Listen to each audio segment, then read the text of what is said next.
Hey everyone, it's VM Campos, a Magic fan. How are you doing? Welcome to the stream. I no longer have to do FTC disclosures this time around after my featured creator 7.5 hour long stream yesterday. So that's good. And today's just going to be some plain old Magic gameplay as I usually do on Saturdays. We'll see what we can do, what we can play this time around, and just kind of get into things. So if you're there in the chat, thank you so much for coming to hang out. Let's get into the game. Oh, I gotta change my background. Actually, none of that is quite as valid. So this will be live right here, that's fine. Background, browse, my regular overlay, right? Actually, that's not what I change. I don't change the overlay. I change my text. Yep, where's my text box?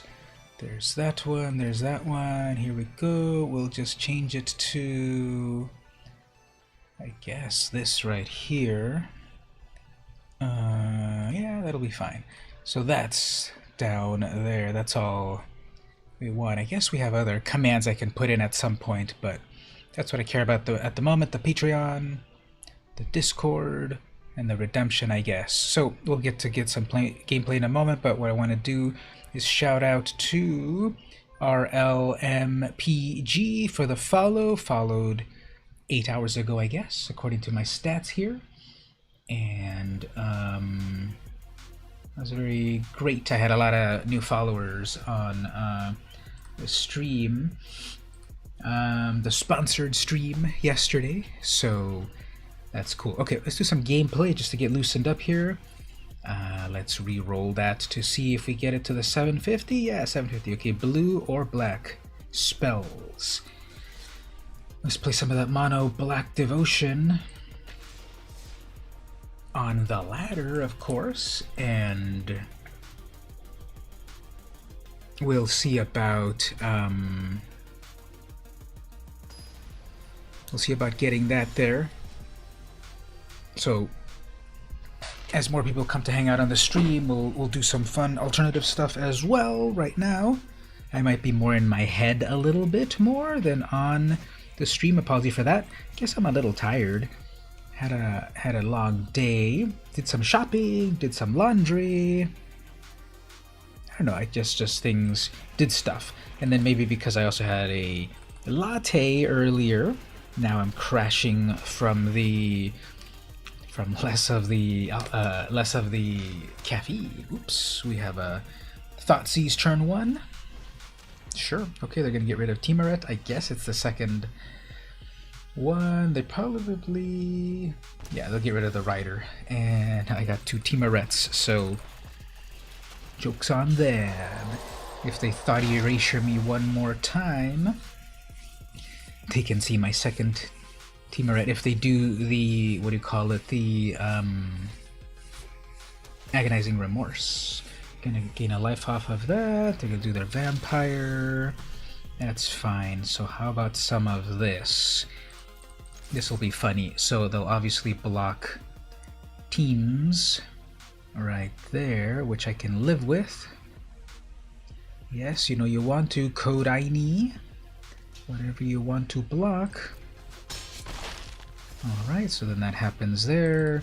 We'll put another cat out, and then kapow, another Timuret. How does that even happen?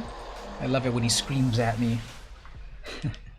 What about yourself? Do you like to get screamed at by Timuret when he is chosen from death? Okay, so that one was gonna be that. Well, I'd love to have some removal for that veto, but I guess we'll just go this way. And if they hit one cat, that's fine. Let's see if I can kind of trick them that I've got something in hand. Come on, think I've got something in hand right there. Okay, well, next time I could. So we'll do that, and then we'll eat their graveyard.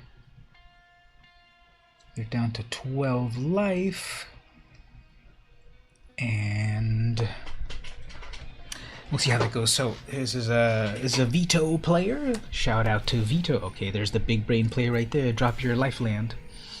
And anyway, let's see what other cool life gain stuff they've got going on. If you drop another Vampire of the Dire Moon, again, big brain plays here. Oh, they're going to do Baron Moor. Okay, sure. Cycle it into nothing. Yeah, no attacks. Okay, well, let's start to eat their graveyard. You didn't want to retrieve that thought erasure, did you? And I guess wait on that. Okay, lots of great lands coming in, getting me to the point for my Bolas' Citadel, I suppose. And that's 5 mana, 6 mana. Come on, Bolas' Citadel next turn. Drop my land, play some amazing Citadel action. Raise your hand if you think I'm going to get Bolas' Citadel next. I have the full playset of them, so I should be able to get it. What other good stuff do I have in this deck? I haven't tuned it in a while. I should put in there... Nah, it's fine as it is. But, oh, I know what I should put in there. I need to put in that new enchantment pinpoint removal. Final party. Okay, go search for some things. That's going to spend you a turn. Put one into the hand, one to the graveyard. That'll be fine. If I get my removal, then I can get Veto out of the way and start attacking. And cleaning up that graveyard. Oh, they're gonna put something in the graveyard, but Timaret is gonna eat it. Now they may have some graveyard shenanigans that they want to pull off with their mana, but again, maybe they'll just thin their deck. So that final parting is pretty cool. Go tutor for something to the hand, something to the graveyard. I have that in my real life Commander deck. Anyone into Commander? IRL? Alright, so what did they get? Into the graveyard, they put one of those. Do not care. They got something good out of the graveyard. Okay, well, you went to go final part that, so whoops. Is this going to cause you to rage quit? Hey there, Gabe, how are you doing? Welcome.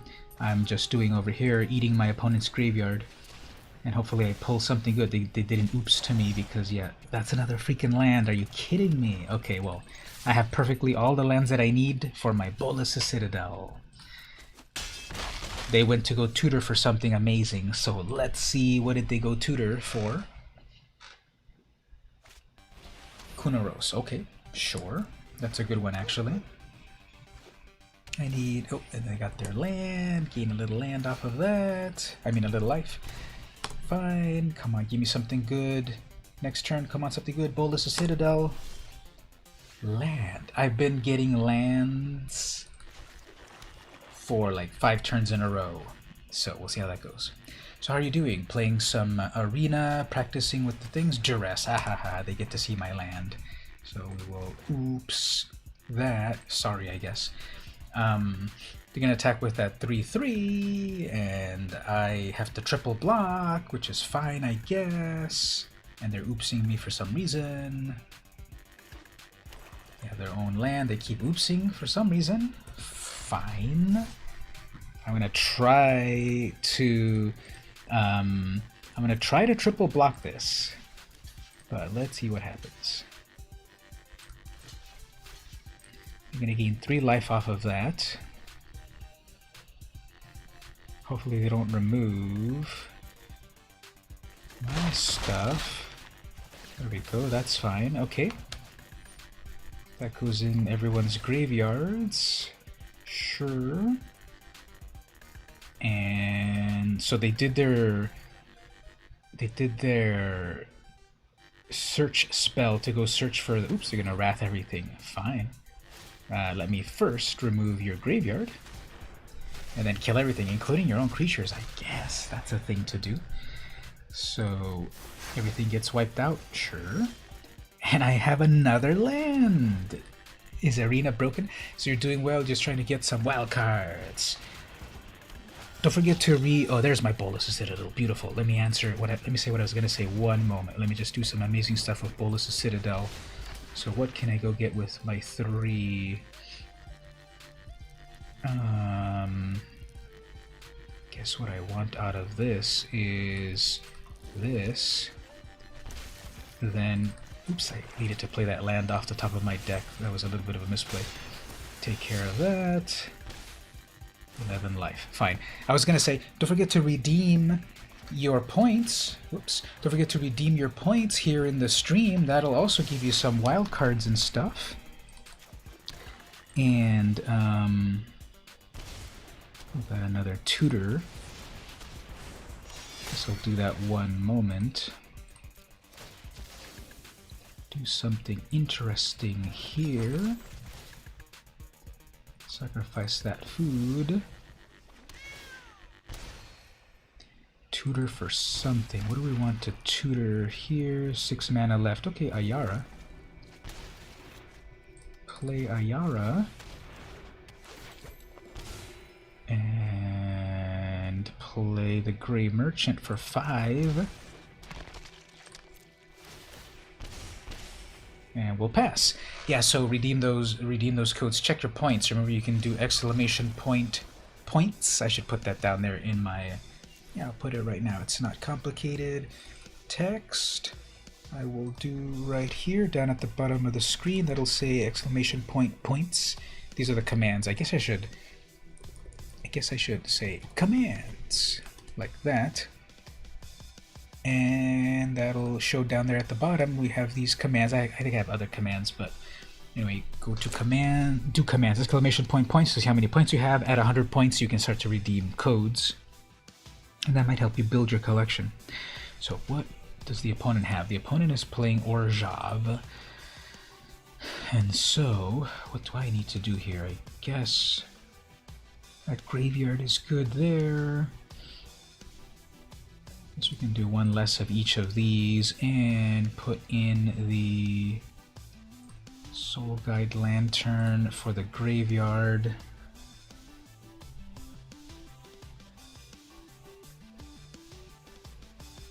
I'm going to reduce some of those, put in some of this graveyard stuff plus Spyglass stuff.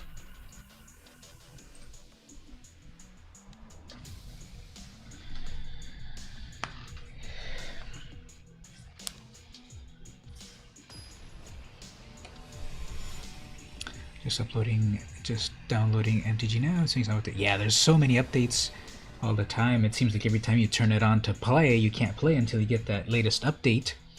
But they kind of had. Ooh, they go first, so they're probably gonna turn one Thoughtseize me, and they'll probably get my Agonizing Remorse, which do not want. But I guess if they get the Witches, oops, okay, they're gonna do one of those. That's fine.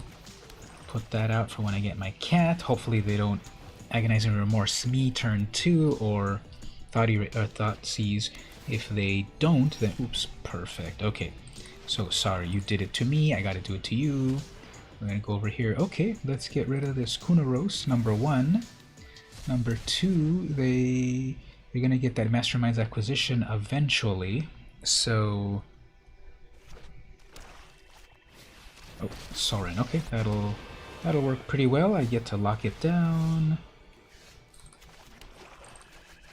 So we see there, who cares? And then we will lock down that Sorin.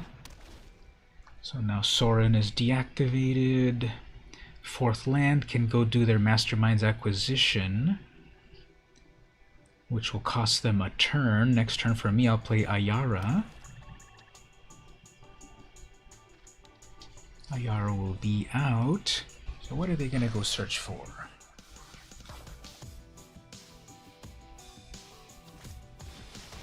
Alright, they're going to go search for something. They're going to acquire something mastermindedly. That takes 4 mana. You got to upgrade that. Well, although that also counts as sideboard, I guess. I was going to say, Code and E, you've got to upgrade that into a plain old Grim Tutor instead of Mastermind's Acquisition because it costs 4 mana. If you had the 3 mana version, you could go Thoughtseize. But anyway, they went to go get something. Kind of getting a lot of mana flood, but that's fine. Alright, what did they go search for? 5th land. They're going to play their 5th land. They could play Grey Merchant. They're going to cleanse everything. Okay, fine. Let me first do this. Oh, actually that destroys everything. Oops. I should read things. That was a big misplay.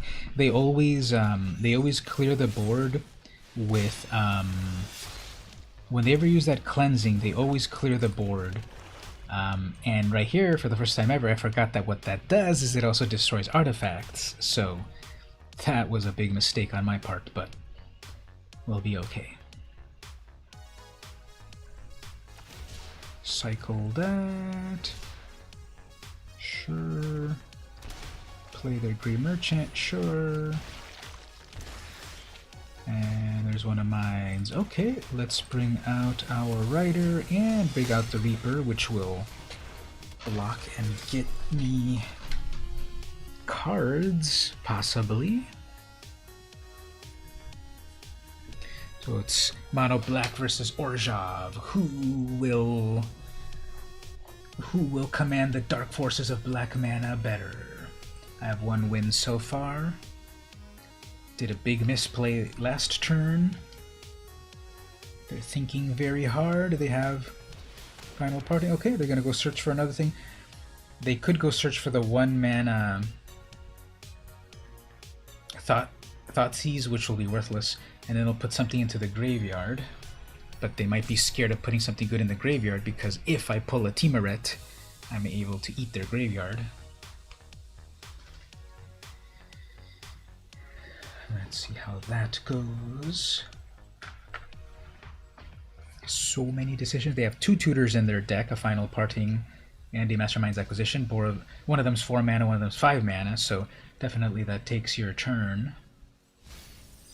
Okay, so one of those, that's fine. Don't tell me they did get the Thoughtseize. Are they oopsing me? Because they really are going to wreck me with their Thought Erasure? With their Thoughtseize? No, and then I got another land. Okay, well, let's go here. They'll probably block the Reaper, which is fine. That'll draw me a card instead of flooding. Yep, that's fine. Draw me a card. And that's another land. Okay, well, we're down.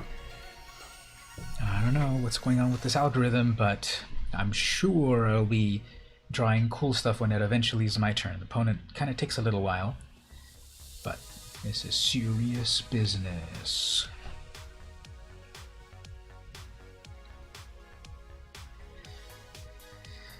So yesterday I had a special stream. It was the I was a featured creator. Another Grey Merchant, that's cool.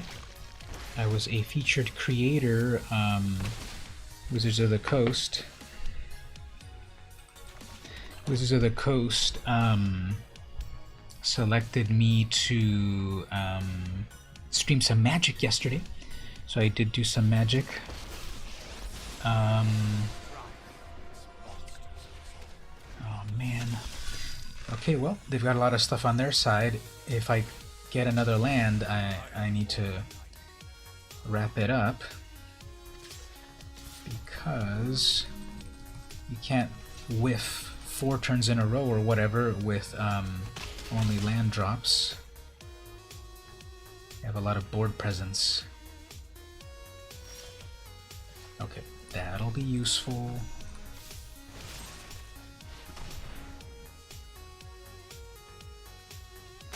Their Knight of the Ebon Legion, obviously they will attack with it. I'll hold back. If they attack with everything, I'll double block Gary, unless they pull another Gary. And they're cycling that away. They could have pumped up that Knight very, very, very big. They still can pump it up. One of these Thoughtseizes, so whoops, you got your own damage on that. Pumping that up, they can triple pump it, or double pump it. So that's 7 damage, fine. Let's double block 1, gain some life back, 7, 8, 9, plus 2, we're still alive. No worries.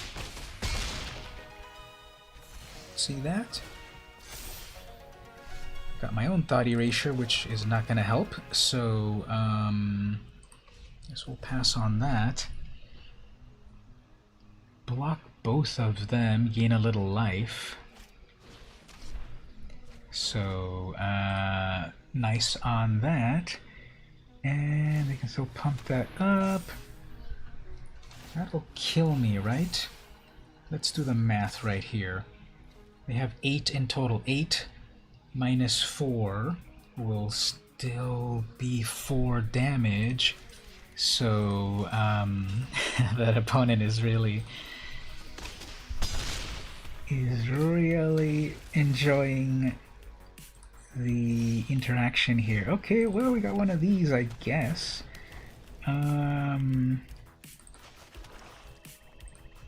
This will be if I block their knight and then eat it. Ah, man. Okay, so the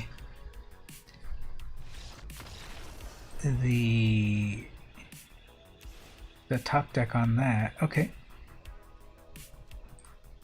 So if I didn't get all of those lands, the outcome would have been very, very different. So we'll see how it goes on this next one. Hey, Mark, how are you doing? We're playing a best of 3 here. I'm mono black and they are Orzhov.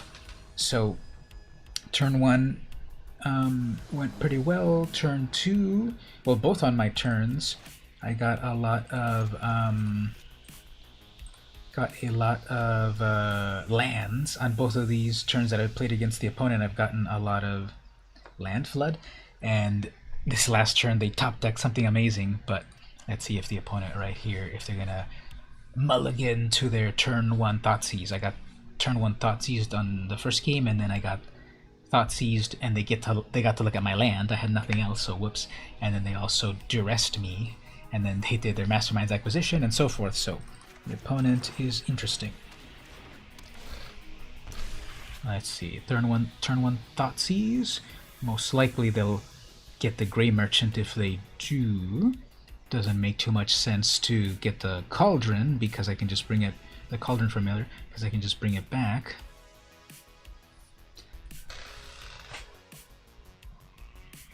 So how's everyone's day so far? Oh, I guess the opponent was like traumatized by my previous tactics here of cat oven and so forth. So they're like, okay, you got turn 1 cat, and I didn't get my thought. Who knows what happened to the opponent there, what they did. Can we look them up on Twitch? Anyway, I'm trying to get the dailies there. Yeah, this is that mono black cat devotion deck. I'm playing it on historic. Just for fun, I'm trying to get my daily reward and playing a little bit of this vintage deck. Mono black. Then we got a bunch of cracker packs to do. I realized I didn't do any of the cracker packs yesterday. I have literally like 150 packs. I don't have to really do the disclosures anymore, but I guess to be safe. Thank you, Wizards of the Coast, for free product, giving me a bunch of booster packs and gems. There we go. And apparently I have a bunch of booster packs that I forgot to open yesterday on Arena. And Boldness of Citadel, Agonizing Remorse, plus my tutor. What do I want to do with my tutor?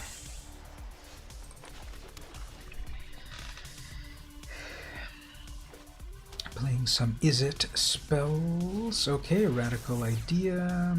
Fairy Miscreant draws you more cards if you've got more of them, but we get to look at their hand. What do we want to look at their hand? What are we getting at here? Riel is good, so is Cavalcade, so is that Crag. Ah, man, everything's good here. What am I going to do here? So, in the meantime right now, I should take out the Pyromancer because that one, they're about to cast it, does a lot of good things. Next turn, if I don't get anything very good, I need to Grim Tutor for a Murderous Rider. Let's see. Are you kidding me? They top decked another one of those. Fine. Let's go over to Tutor for the Rider. They're gonna play their Cavalcade, which will trigger the Pyromancer. They can even attack with the Pyromancer, and I believe it'll trigger the Cavalcade. Okay, they'll do it that way. Fine. I'm more worried about that Pyromancer than Riel at the moment. Next turn I can play the Rider, gain a little life, and then be ready for the Grey Merchant, or actually Bolus's Citadel, and then... When you say Pyromancer, I actually thought of Prodigal Pyromancer. That's a good one. Yes, that's going to trigger twice. Yep, because even 0 counts. So that's good for them. Hopefully here we'll bring out this Rider. Guess what I could do to be safer, to get a little bit more life, I could do Grey Merchant first. But probably I should play the Citadel. If it gets countered, I've got another one.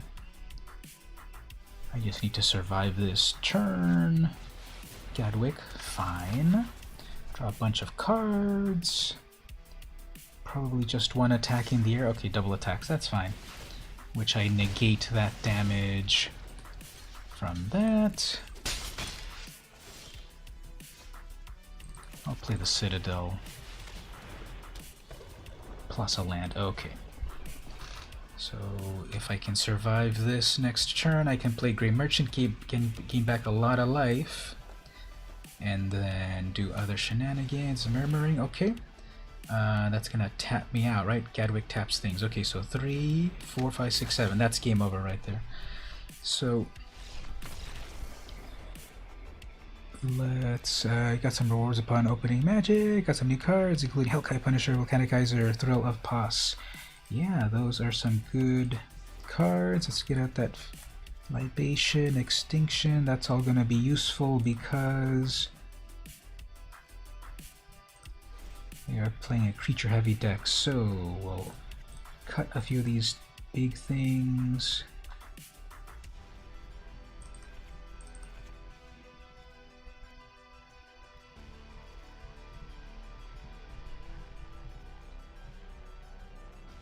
Are they gonna get anything out of the graveyard? I think they can get stuff out of the graveyard. I can clear their graveyard actually. So let's see if this sideboard helps a little bit more here. Obviously, best case scenario is that I can Agonizing Remorse them right away and kind of prep for what's going on. I got the Pyreka's Libation to... Okay, that's perfect there. So I'm going to hold back on that Lantern until they've got good stuff in the graveyard. I've got the Libation if necessary. I got the Grim Tutor. I just need to make sure I don't whiff on lands.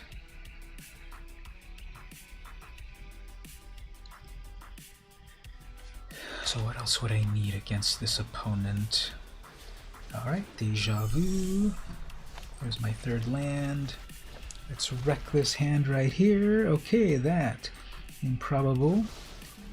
It's gonna do things. Just gotta retweet. Oh, there we go. Thanks RPG Geeks for that retweet. Fairy Vandal. I'll hold on to that Libation, and in the meantime I can maybe set up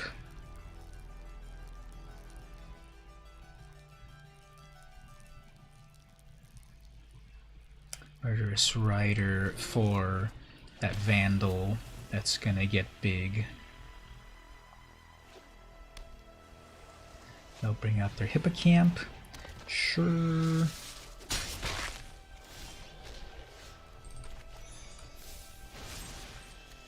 I could have gotten Extinction. Oh, I have Extinction Event. Anyway, I'll do it next time. Remove one thing from there. Have that ready to go when necessary. Extinction Event next turn, I suppose. Murmuring. Perfect. So that is an even, odd, and odd. Okay, fine. That's 3, 4 even. Okay, get rid of that. Drop a land. I am getting down to 8 damage though. Okay, so 4, 5. There's a Riel. Sure.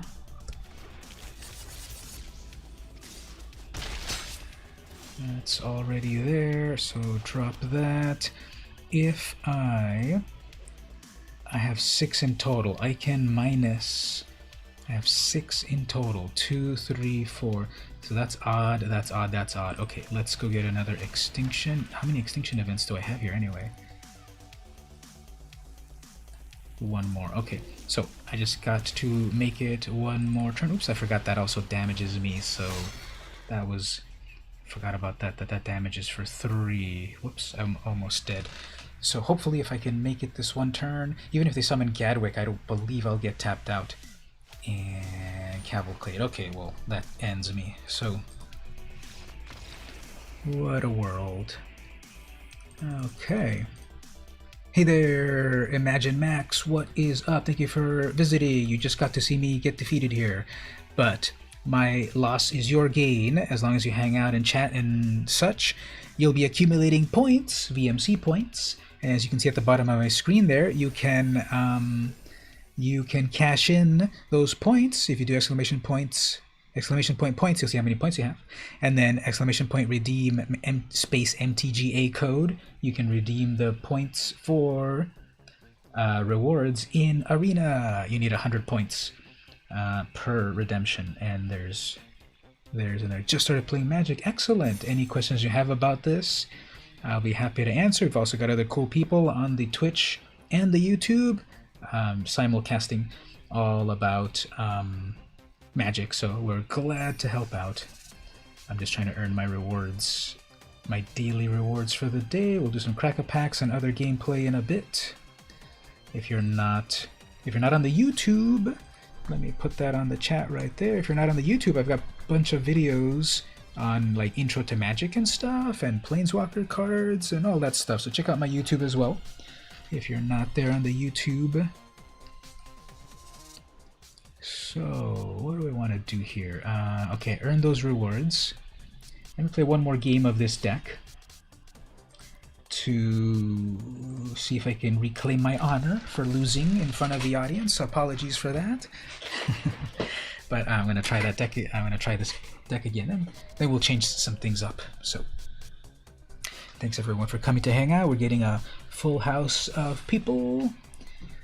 Always appreciate it. Oh, look at that. We got viewers on the YouTube and the Twitch. Thanks on that. Say hello if you're on either one of those. How's your day been going so far? Having a good Saturday and or Sunday at this point? Hey there, Angle. Thanks for visiting. Are you recuperating from your drunk fight night? And did you have a good time? And did you fight all the drunks and win them and such? Everyone is playing Among Us, right? That's like the hot new game that if like anyone's not playing Among Us, you're like, okay, boomer, go back to Magic.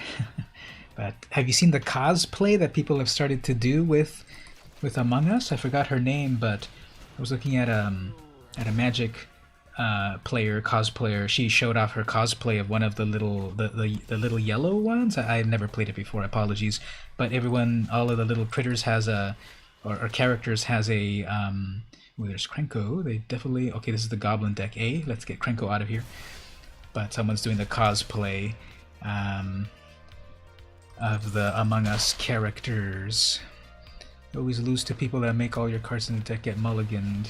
Or milled, actually. Mulliganing is that you choose to return your cards. Mulliganing is that they get it out of your hand. Or milling you, that they get it out of your library. Fall Guys will be back in 9 days. Yeah, Fall Guys, that's another one of the ones. Fall Guys and Among Us are like the two games that I see everyone playing, or talking about at least. And I'm over here playing some Magics. Among Us is 2 years. No, I think you're thinking of a different one. I think you're thinking of The Last of Us. That one came out a little while ago. Among Us is that one where you have to get suspicious and find who the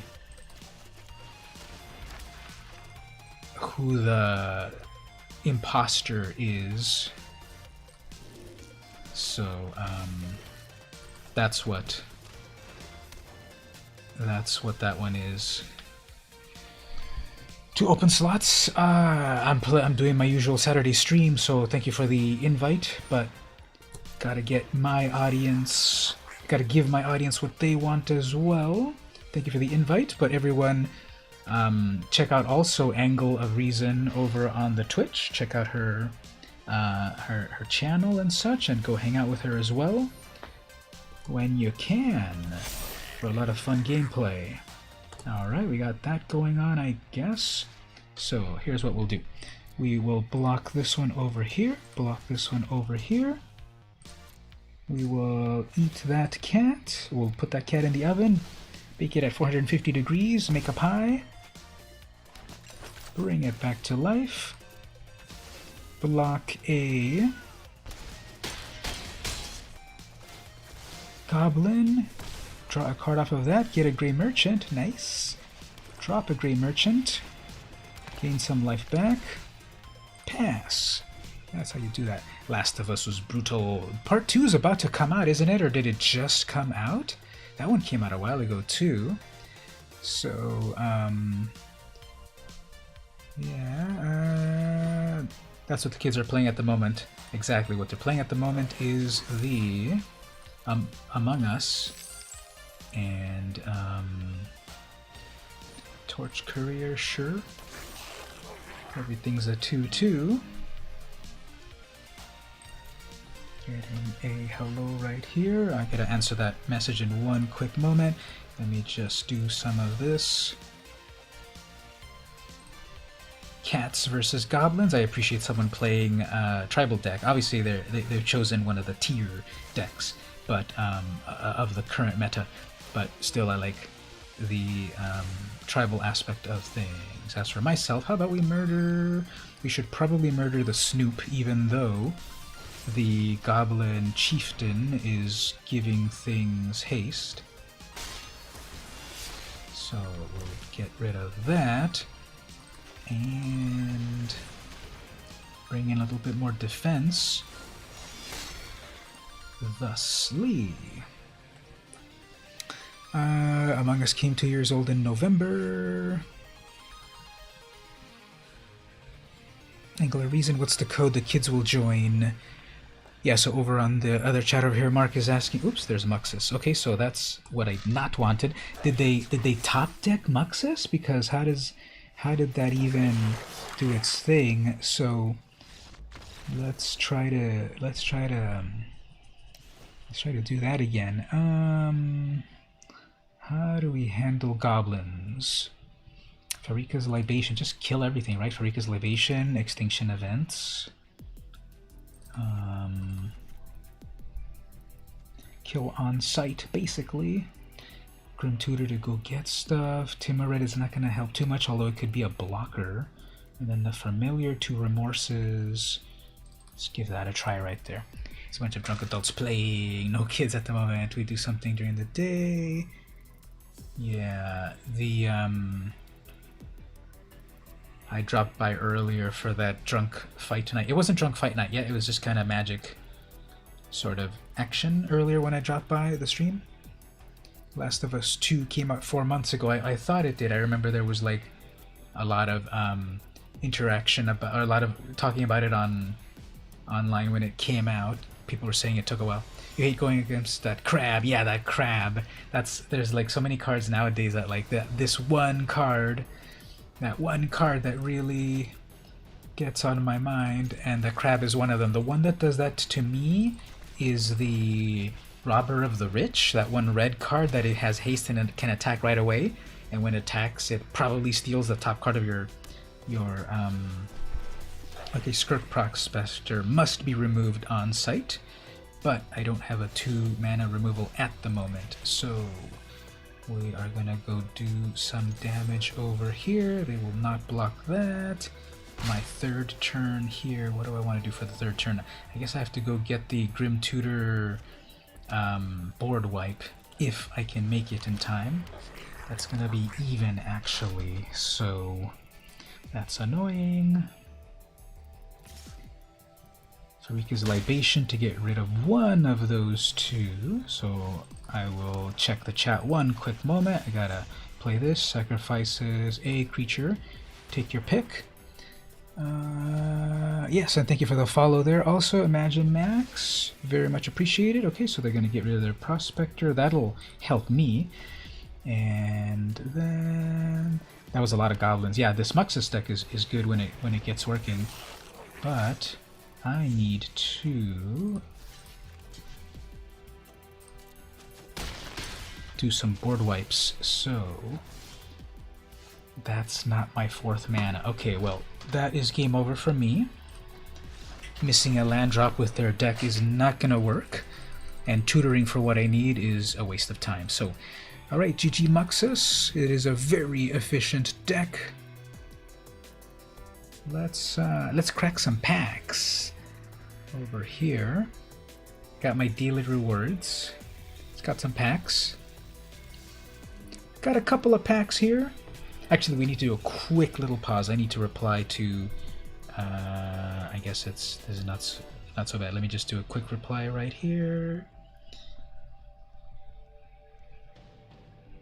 And the family is sending me stuff. I guess that's good there. Okay, that'll work. So I got a few packs here. This is courtesy of Wizards of the Coast. I don't think I need to do the disclosures anymore because I'm not on the official event again. But this is free product from Wizards of the Coast. Thanks for that. Let's open up some booster packs and maybe craft some decks or something and see how that goes. You don't know how to deal with mutation decks. Well, a mutation deck is based on having a creature where you then put something on top of it. So if your deck has removal, that's the big thing that you're going to do. What colors do you like to play?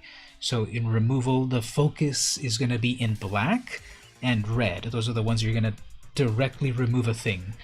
In white, there's some cards here that we can use to lock down the creature so it cannot mutate in white. In green, you'd have to have your big creature fight their creature, but it most likely got mutated. So yeah, mutate can get out of hand, definitely, and it depends on what colors you're playing to be able to deal with it.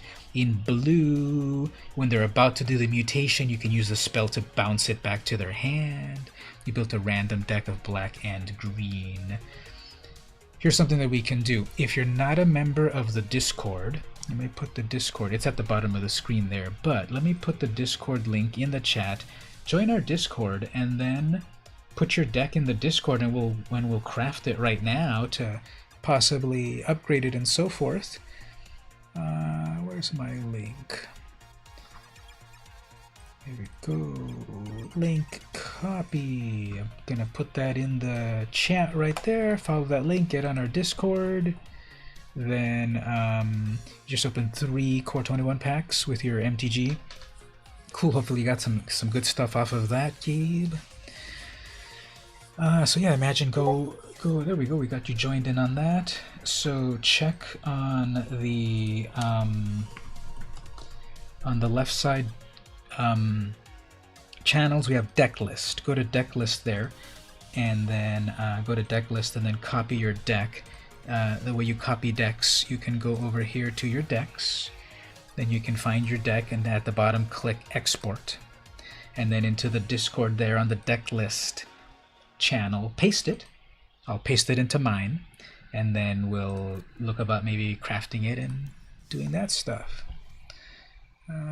Old school card used to go trigger you. Tome Scour. What does Tome Scour do? It uses a 1 blue, drop mills 5. Okay, that's pretty nasty.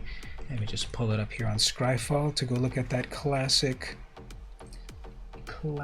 It's called Tome Scour. Tome Scour. I don't seem to remember it, but the earliest version is from M10.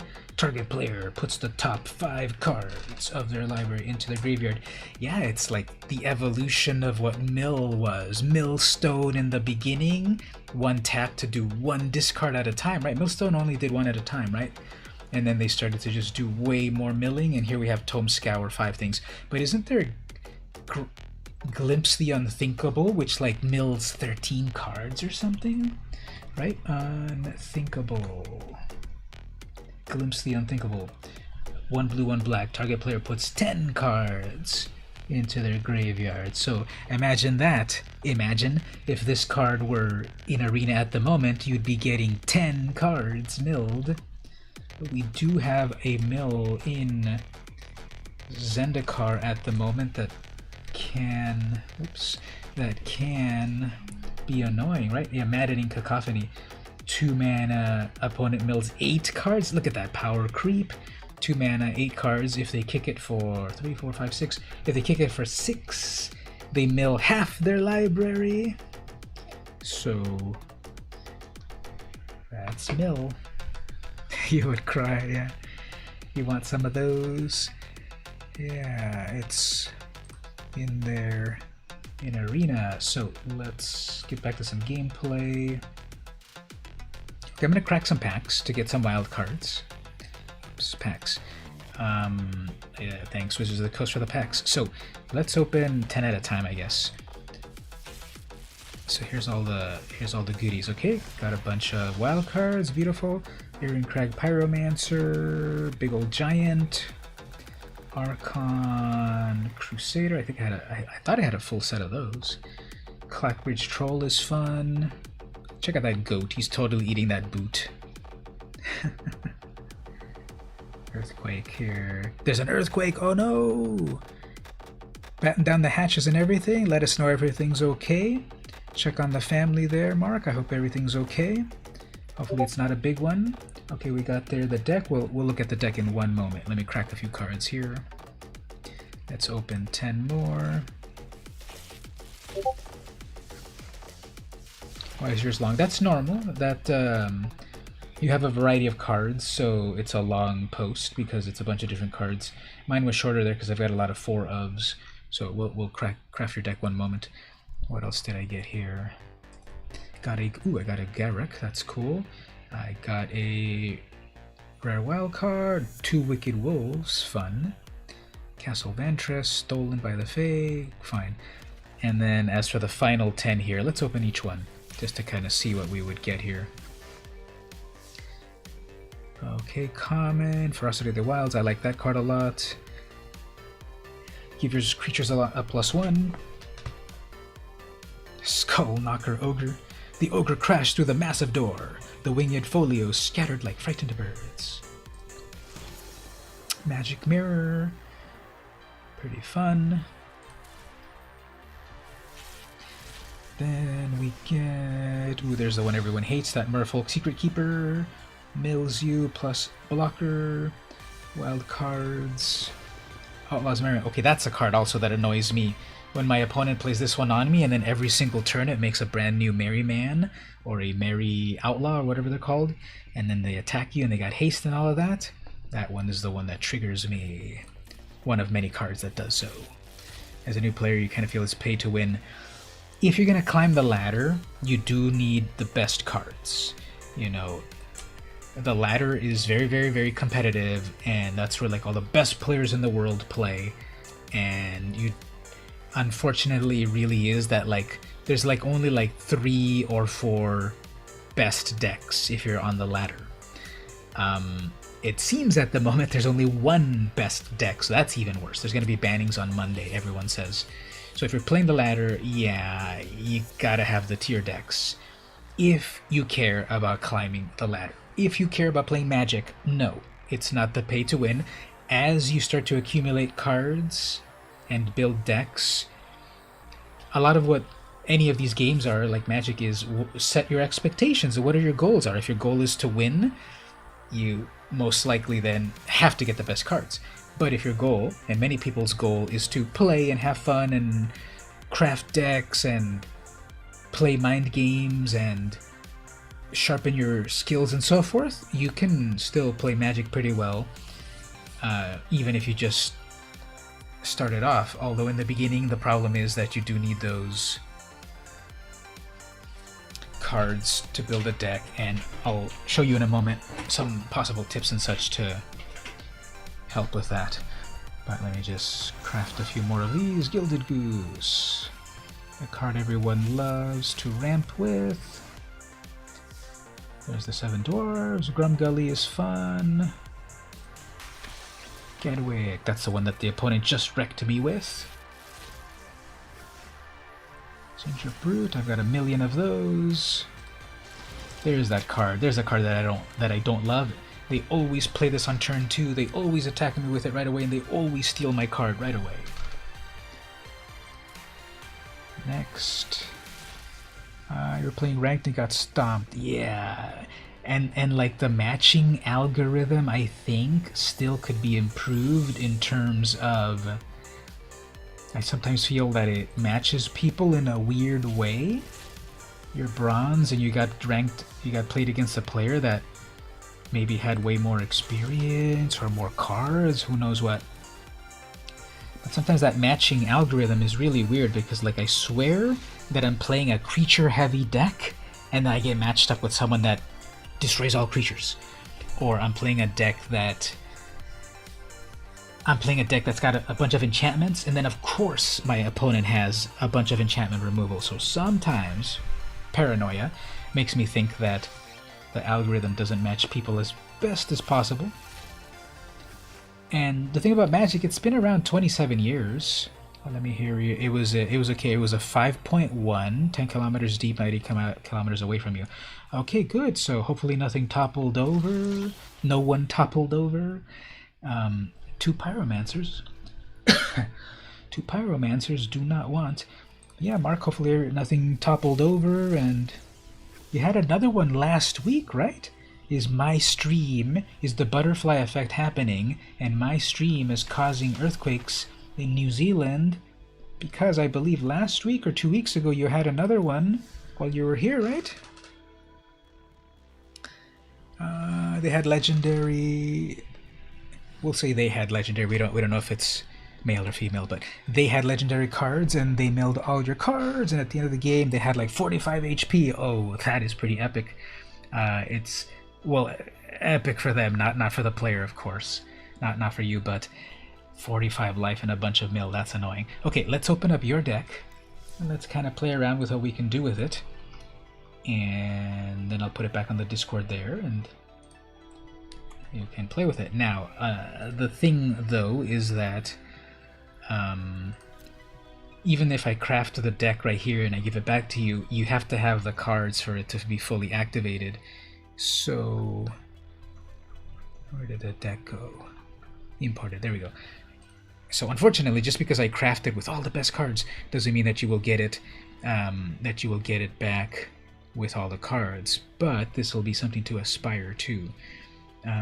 So we'll name that as Imagine Max. One thing I was going to say though, if you don't have all of the cards that you need, like right now, right here, I'm missing 7, 8, 9. I'm missing 7 of the cards to have the deck fully set up. But one thing that I would say is one of the pro tips that I can give about Magic is because there is the variance, there is the randomness of things. To increase the probability of things going your way, you want to have, if you can, up to 4 of a particular card. And now obviously if I don't have the wild card for it, I can't trade it for it. But one simple tip to give out early in the beginning is try to have 4 of one card to increase the possibility of drawing the card. Like if I show over here, back on the Discord, you might have seen Kamiya Fire, aka Ashley. She put her deck here. I wanted to play with this deck too, and notice on hers it says, okay, 2 Ruin Crabs. Oops, that's the crab that everyone hates.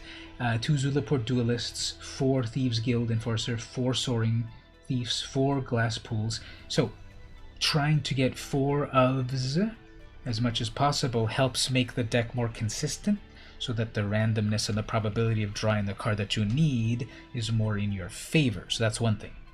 I haven't fully seen the deck yet, but there's a lot of ones of, because again, if you're a starting player, you don't have every card, that's fine. But just one thing to keep in mind as time goes on, more of, up to 4 of one card is going to be better than a variety of them. Another way to build your collection of cards is log in every day, and every day there will be a challenge that will give you 500 to 750 gold, depending. And as you play the challenge, even if you lose, you get the gold. So if you come back every day, you can accumulate about 5,000 gold per week just by playing. Winning or losing doesn't matter. Just complete the challenge and you get the gold. And then over on the store, the packs are 1,000 gold per pack. So you could get 5 packs at a time per week or so as you play the free event of it all. And as you crack those packs, you also accumulate wild cards over here to trade them to what you want. So that's a couple of ideas there to just kind of start off there. Anyone else in the chat, any advice or ideas on how to kind of get cards that you need and so forth? As oops, I forgot to go back to the game. I was pointing at over here. Okay, let me say that one more time. If you were over here, you will see your daily rewards, get the rewards so that you get the gold. When you get the gold, then you can go to the store and then to the packs and then get a pack from the set that you want. We've got several sets to choose from. They're 1,000 each, and you may get the card that you're looking for right out of the pack, or when you crack those packs, it fills up your meter over here to get the wild cards to complete the deck. So that's just some tips right there. Let's open up the deck here, see what we've got. Now, of course, the big idea of playing any Magic decks is how would you trade a wild card? Okay, you trade a wild card like this. I'll do one right now here. So, for example, Reclaim the Wastes. This one says, okay, you need to add a thing to your deck that you don't have. So I've got the deck open. Let's say as an example here, let's say I don't have, you can, when you go to if you want to add a card that you don't have in the deck, you have to first change the filter on top over here. When you're looking at decks, you change the filter at the top here to show me not collected. That'll then show you cards you haven't collected. When you add one to the deck, it'll be red because you don't have it yet. When it's in the deck here and it's red, you click on the plus symbol.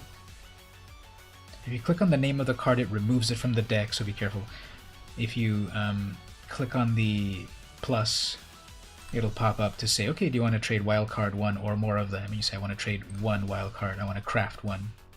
And it'll tell you down there, you're about to use a common wildcard. Craft. You get a cool animation, and then it gets added to your account. You have it right there in the little check mark there, and then now it's part of the deck. It's not red anymore. Everything's okay. You have about 5 of them per week. Most of them are small and we don't feel them.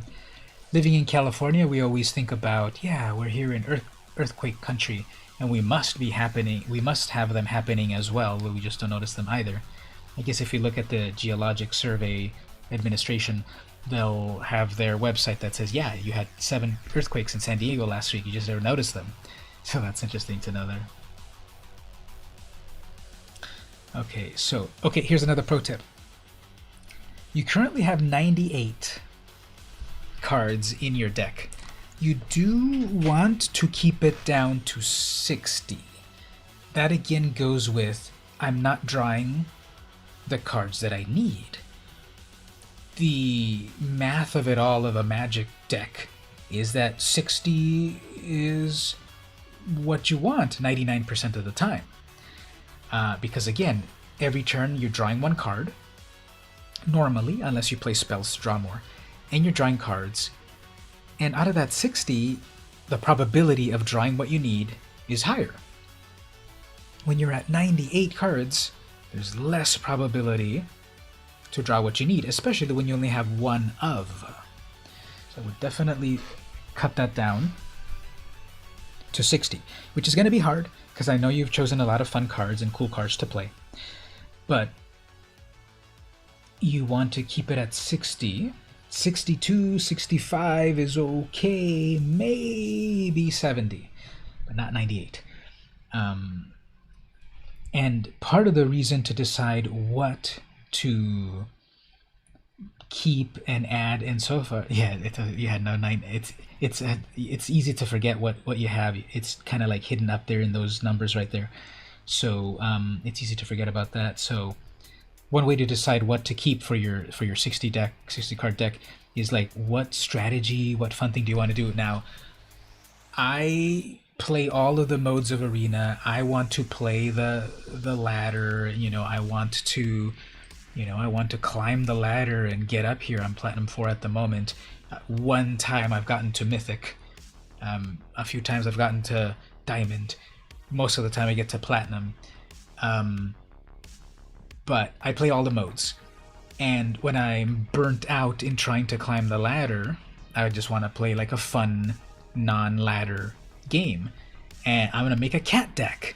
I'm going to make a deck all full of cats. It's not going to get me to the top of the ladder, but it'll win a couple of times, and it'll be fun when it does the thing, when my cats beat up the opponent's vampires. So another way to enjoy playing is, what's the goal? Climbing the ladder? Okay, that's going to be cutthroat. You're going to get burnt out on it. I know I have, and a lot of people do. I follow a lot of people on Twitter. They talk about the burnout. It's real. But if you go to the regular plain old play, look right there. I was playing one of my cat decks right there. Brawl, too. Brawl is another fun mode to play where there's no ladder. There's no like, oh, I got to get to the top levels. There's just play, win or lose, whatever. I made a fun deck, beat the opponent a few times, won some gold, fun. The ranked ones, those are the cutthroat ones that really you've got to be on your game, play every turn optimally, have the best cards, and that's the one that's really grinds people down. So I would recommend playing a regular game of play or a traditional standard play, but then maybe not the ranked ones until you kind of build the deck more and get more into the gameplay. How long did you say you've been playing Magic, actually? You said you started recently-ish. Anyway, back to the deck. What else do we have here? Compound Fracture gets a -1, good. Typhoid Rats, 1/1 Death Touch, ooh, I like that. So that's definitely one that we would get like 4 of these. This is a turn 1 play, put down a creature right away that can take down any of their creatures. 2 days, you've been playing Magic 2 days? Well, welcome. That's really cool.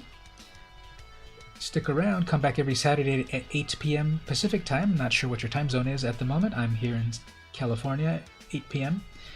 Yeah, come by every Saturday and we'll keep talking Magic with everyone in the chat here. Everyone in the chat, let's welcome Imagine Max for having 2 days of... Oh, but you collect... How long have you played... how long have you collected the real life cards in real life? Because there's Arena and there's real cards, right? Typhoid Rats, Jungle Delver, alright. Merfolk, let's look at...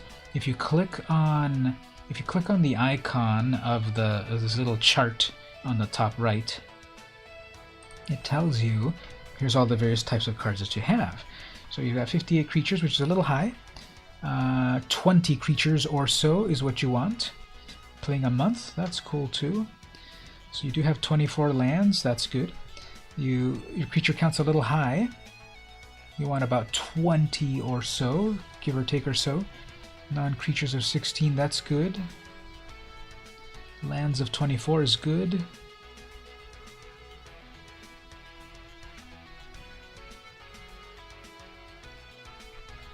Got a variety of types of creatures. I would focus on like what's kind of creatures that you like a little bit more. Elves, rogues, shaman, whatever. Kind of focus a little bit more so that the deck again is focused. But let's keep looking. So we've got some Merfolk, I like that one. Reclaim. This Reclaim one is a little bit more like for some really advanced kind of combos. because you're going to sacrifice one of your lands to go get 2 more. So if you've got creatures with landfall, this is a good card. You have to pay 4 for it to fully work, though. Oh, never mind, it goes to your hand, not to... Yeah, so I really think this one you should probably remove. Unless you know that you're doing like one of these big combos that people are doing. Stony Strength is cool, put a +1. Feed the Swarm, destroy creature. Okay, that's a very good card, you got that one. Cullblade, I like that one a lot. When their creature dies, this gets bigger. Null Priest, 2/1 lifelink, menace. Okay, I like that one, that it brings stuff back from the graveyard if you pay enough. Unlikely Aid, makes your creature indestructible. That's good. Feral Roar, something gets +4. Okay.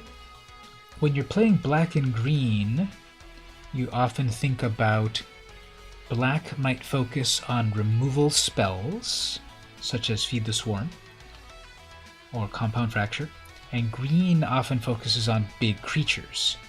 So one way to whittle this down a bit is, you know, this creature's going to get really big either because it's going to block a creature to kill it, or might do damage to the opponent. I would remove this one because you've got 98 cards, but also if you're playing black and green, black is going to focus on removing those creatures. Caryatid, you've got Ramp. Okay, this is a good creature to get you mana faster. For the big stuff, that's a good one. Kazandu Nectarpot, if your deck is focusing on landfall, that'll be a good card. Lotus Cobra is a great card for landfall and ramping. It's one of the big brain cards that everyone is playing when they're really serious. A couple of Rabid Bites. 3 Rabid Bites, that's good. That's again this works best when your big creature bites their smaller creature. However, that assumes you've got a big creature. These 3 Rabid Bites I would probably remove because, again, I would focus on having the Feed the Swarm. The full 4 set of Feed the Swarm, or another one that I'll show here too, the Heartless Act, because that destroys a creature directly. The Rabid Bite relies on you having a bigger creature than your opponent, which isn't always the case. Treetop Warden, 2/2 for 2. Pretty good utility creature to start off with. Vine Gecko, 2/2. First kick spell's a little cheaper. When you kick something, this gets bigger. Okay, if you've got a kicker strategy going on, that'll be good. Woodland Mystic, okay, a Mana Dork, another Mana Dork. So this one, along with, do you know that term there? A Mana Dork is just a creature that also makes mana. You've got the Caryatid that gives you any color mana. And then you've got the Mystic that only gives you green. I would remove 2 of those Mystics, those 2 Mystics, and keep the Caryatid because it gives you any color. If you've only got the Woodland one and you need to play your black spell, it won't help you because it only makes green. Gul'Draz Mucklord, a big old crocodile. When it dies, it gives a counter. Inevitable End, that's a way to remove a creature. There's a slightly more efficient way to do it because this one has to attach to a creature. If they've only got 1 creature, then yeah, they've got to sacrifice it. But if they've got 2 creatures, they'll sacrifice the worst creature and still keep their good creature. So instead of giving them the choice, a card like Heartless Act, that is 2 mana, instant, destroy creature, the end. So instead of paying 3 for them to possibly destroy their own creature, you pay the 2 here to instantly, as soon as they summon it on their turn, you can instantly kill it. Whereas if you have this Inevitable End, you can only play it on your turn, it's not an instant. And then you have to pay 3 for it, and they may not select that one creature they want them to get rid of. They get to choose which one to sacrifice. Blight Priest, I love that card for the life gain aspect of things. Mardu Outrider. Okay, this one could be very cool as well. 3 mana. You get a 5/5 right away, but you have to sacrifice another creature. So if you have like one of these turn 1 rats or whatever, and then when you get to turn 3, you can sacrifice 1 for the Outrider. So that's the strategy there. Savage Warrior, I love that one. Deal damage, gets bigger. Skaith Zombie. Oh, look at that. Skaith Zombies. That's the classic one for us vintage players. Right, Mark? That's the one that back in the old days we had that Skaith Zombies, and here's the newfangled art, which I think is still like 10 years old. But back in our day, what did Skaith Zombies look like in the old days? Let's look it up over here.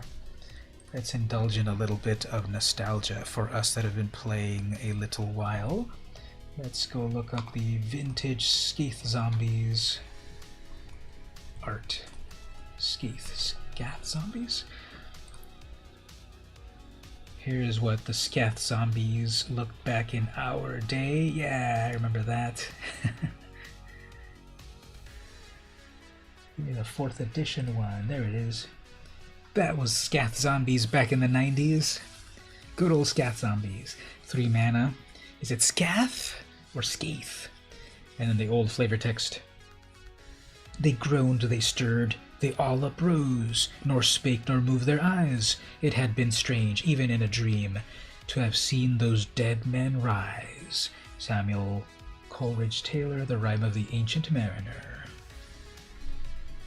That one's looking right at you. And then they redid the art. They redid the art for 5th edition. They redid a lot of the art on 5th edition. So there's the 5th edition one. Pretty violent. And then they did another, then 7th edition. They did that art, and that was in 2001. So that art is 19 years old. You have so many 4th edition zombies. Yeah, this was such a common card, right? Now, I believe I read somewhere that the Chinese version of Skaith Zombies here had to have the art redrawn because I don't know if it's still around or not, but back when this was printed, it was illegal to show skeletons and stuff, even though I don't think that's a skeleton. But it was illegal to show skeletons or zombies or whatever in art. So there was a specially commissioned Skaith Zombies art for the Chinese edition of 7th edition. And that is there. Because 7th edition, this was the 7th edition one for the world. These ghouls right here, you know, illegal in China, I guess. And they had to redraw the art for the Chinese market. What else? So there's another one here. This one is also Chinese. This is 8th edition. Still looks pretty cool. 10th edition. 10th edition was the last time this was published in real life, which was 2007. And now you can get Skaith Zombies on Arena. Check it out. You've got a card from way back in Alpha, reprinted on Arena with the 19-year-old art. Alright, let's get back to the game to look at a little bit more. Does that kind of make sense what we're talking about here so far on some of these upgrades? Colossal Majesty, that one's good if you've got big creatures. You'll just draw more cards. More cards is more good. Bad grammar aside. If you've got more cards versus your opponent, you have an advantage because you can have more answers to their threats. Generous Stray is cool, draws you a card, gives you a creature. They really need to make a set of old stuff. Yeah, they've got to remaster Ice Age. Remaster Ice Age plus Alliances plus Cold Snap. I wasn't playing Cold at that time, but that was, you know, the 3rd Ice Age set. They got to remaster that. I need that Atakar Unicorn back. Murasa Sproutling, it's a 3/3. If you kick it, you return a card back to your hand. Wildwood Patrol, that's a 4/2 trample, that's fun. Carrion Grub, 4 mana 0/5, gets +X, where X is the greatest power among creature cards in your graveyard. When it enters, you mill yourself. I don't see a lot of like mill action happening in this deck, so I don't think this can get that. big. And if you think, well, when later on in the game, when I have stuff in the graveyard, depending how long the games go, that may or may not work. So I would most likely cut this one because there may not be a lot of mill action going on. You're learning a lot for real. Yeah, no problem. Happy to help. Right now I'm just putting out my thoughts, and then I'll actually change the deck in a moment. Highborn Vampire, 4/3, cool. Nimana Skitter Sneak. I almost said Nimana Skitter Skank. 4 mana, 3/4, as long as an opponent has 8 or more. Okay, this is one of these new cards that if the opponent has a lot of stuff in the graveyard, this gets better. 2 of those. Sanguine Indulgence, 4 mana. Oh, I love the art on that. Those two look so regal, and her hair looks amazing, and her outfit and everything. That's cool art. I don't love the Fountain of Blood, but besides that, it's cool. This spell costs 3 less. Return 2 creatures. Returning creatures.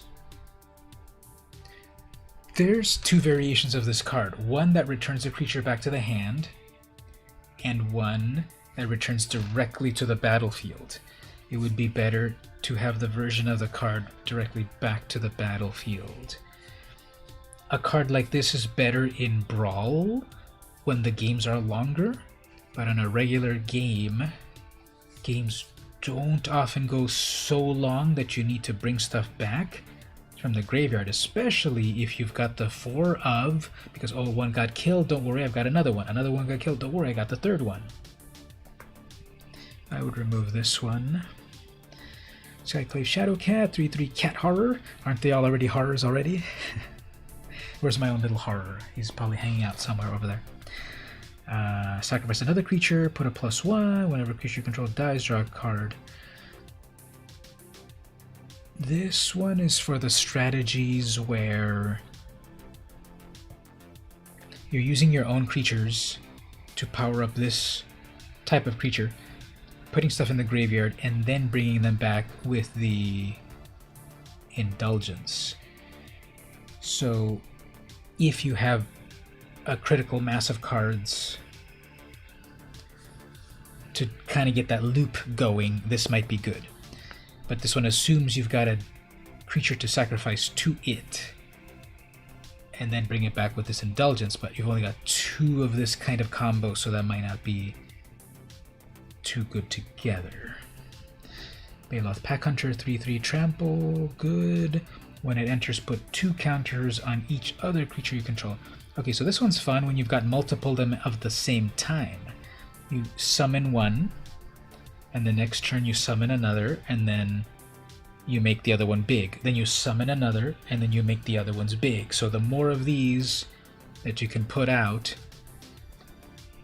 Rhyme Scale Dragon was your favorite Cold Snap card. What was that? Were you playing during Cold Snap? Let me look at that in the browser. Rhyme Scale. How many Rhyme Scale things were there? Just one. Rhyme Scale Dragon. 7 mana flying. Pay snow +2. Tap target creature and put an ice counter on it. Creatures with ice counters don't untap. Ooh, that's so mean. So that's they don't make cards like that anymore, right? Because red doesn't tap down people's cards anymore, and that's like a control effect in red. So yeah, they don't make them like that anymore. You helped a friend collect the whole set. Ooh, cool. So a whole set of Cold Snap. How many Cold Snap cards were out there? 155. That's not too many. Addercar Valkyrie. Oh, there's Darien, King of Kjeldar. Yeah, that's a cool card. Hey there, Shrim. Start a draft? Possibly. Right now we're helping a player upgrade their deck, so we might do a draft in a moment, but how are you doing? Let's get back to that. So let's craft this deck a little bit more. Prized Unicorn, 2/2, all creatures able to block. If this card had like Death Touch on it, or if this creature had +4/+4, then it would be kind of useful. So this relies on that you've got this plus another combo piece. So I might cut that one unless you know that you're going to do some combo stuff. And then the Baloth 4 mana 4/4, that's cool. Cool art. Just a simple 4/4, that's always good. World Shaper, Merfolk Shaman. Whenever World Shaper attacks, you may mill 3 cards. When this dies, return all land cards. Yeah, so this would work perfect with some of the Zendikar, the most recent set, landfall cards. For example, what's that new Baloth? This one right here, Canopy Baloth. Landfall. Whenever a land enters the battlefield under your control, this gets +2/+2. So the combo here would be, and this is a common card, the combo would be that you've got this card on the battlefield. The World Shaper has to die, then you return your lands back, all lands, and then this gets a bunch of plus. Even that is not amazing combo, because you have to confirm that your Shaper dies. The only way to confirm that it'll die is if you've got the Shadow Cat eating it. So it's kind of too many pieces to that puzzle. So I'm not sure if that Shaper's the best. Dreadworm, 5/4 land. Okay, there's a landfall that could happen. When a land enters, this game's indestructible. So yeah, you play a land, you attack with this. If your opponent tries to block with multiple creatures, this is indestructible. Sengir Vampire, good old Sengir Vampire from back in the day. Big old 4/4 flyer. And if any small blocker blocks it, this gets bigger. Soul Hunter Rakasha, Cat Demon, 5/5, cannot block when it enters. If you cast it from your hand, it deals 1 damage to target opponent for each one. Ooh, that could be very fun. I like that card. So you're gonna have at least 2 swamps, and when you cast it, it's gonna do 2 damage. You probably will have 3 or more swamps, so it'll deal 3 damage, and you get a 5/5, so I like that card a lot. I like Gigantosaurus a lot, too. 10/10 is really fun. The problem with it is that if they have you're seeing a pattern with this deck, however you're going to ask, is it it's not a commander deck, it's a regular standard deck. Imagine it is a newer player, so he's playing with the cards that he has, but we can help him craft it a little bit better here. So that's why there's a lot of 1-ofs. It feels like a commander deck, right? But it's going to go for the regular. We're going to craft it down to 60 cards and optimize it and everything. Anyway, I was saying about the Gigantosaurus here that I really like it, but it can be blocked by a 1/1. It can be blocked by that 1/1, and the opponent won't take any damage, because Trample is what will have the damage go past the creature. So 9 damage would go past this creature and hit the opponent if the Gigantosaurus had Trample. So I love that it's a 10/10, but it can be blocked. They call it chump blocking. It can be chump blocked by a 1/1. Worse, if the opponent has also a Death Touch creature, the 10/10 blocks this 1/1 Death Touch, and your Gigantosaurus is done. So I definitely like the Gigantosaurus. And yes, you'll be attacking with it, and they'll have to keep blocking. Yes, they'll have to keep blocking, but be careful if they've got Death Touch. It dies right away. If it had a way to fly, or here's the perfect candidate for Rabid Bite, this 10 damage will do the damage to their little creature. But I think Rabid Bite has one more downside. Oh no, yeah, Rabid Bite is fine. There's another card that makes each other fight, and that would be a downside, but that one's fine there. All good, you see a pattern. Yes, okay, so you're seeing a pattern. Yeah, landfall, ramp, and kill cards. So I think that's how we're gonna. I think that's what we're gonna try to do. Maybe focus on some landfall stuff, ramp into the big creatures, and have kill cards. I think that's how we can bring it down to that level. a few more to look at here. So we got this Sentinel Spider, we got the 4/4 with some scary eyes on its legs, Vigilance Reach, cool. Nightmare, classic Nightmare. The more swamps you have, the bigger this is. The thing with this deck, though, that it is a better, I mean, the thing with this card, though, that it is better if you're playing mono black, because you pay 6 mana for this, and you've got a 6/6. If you have your mixture of black and green lands, mostly green, this might be a 2/2. This could be as little as a 1/1 if you only have the swamp and 5 lands, 5 forests. So I love the card, but I think this is going to be way better in a deck that you are going to guarantee that you have a lot of swamps. It may be a 3/3 flyer, and that's fine, but you paid 6 mana for it. And usually when you play, you know, you're putting 1 land at a time per turn, usually. And then so at approximately turn 6, you get that card. If you ramp it, you get it faster, but if you ramp it and you don't have the swamps, it's not going to be as big as it could be. Right? Because it doesn't count the Caryatid over here. Where's that Caryatid? This doesn't count as a land, it's a plant. So even though it might give you black mana, it would not count to make the Nightmare bigger. You faced a Gigantosaurus recently and it was not fun. Tell us how did that go? Right? They played their Gigantosaurus and you had to keep blocking with every one of your creatures or else you'd get hit by 10 at a time, right? Affectionate Indrik. Right off the bat, I don't think this is incredibly amazing. Well, it'll work because if you do have the ramp, you'll get to this 6 mana. Not that bad. You get a 4/4 and then it automatically damages the opponent's creature. Now, if they've got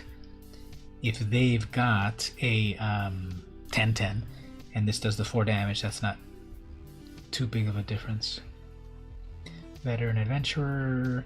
I like this card, but the problem is that it focuses on the party. If you've got clerics or rogues or wizards or warriors, it's cheaper to cast. And besides that, it costs 6. If we look on your chart over here, we have 2 clerics,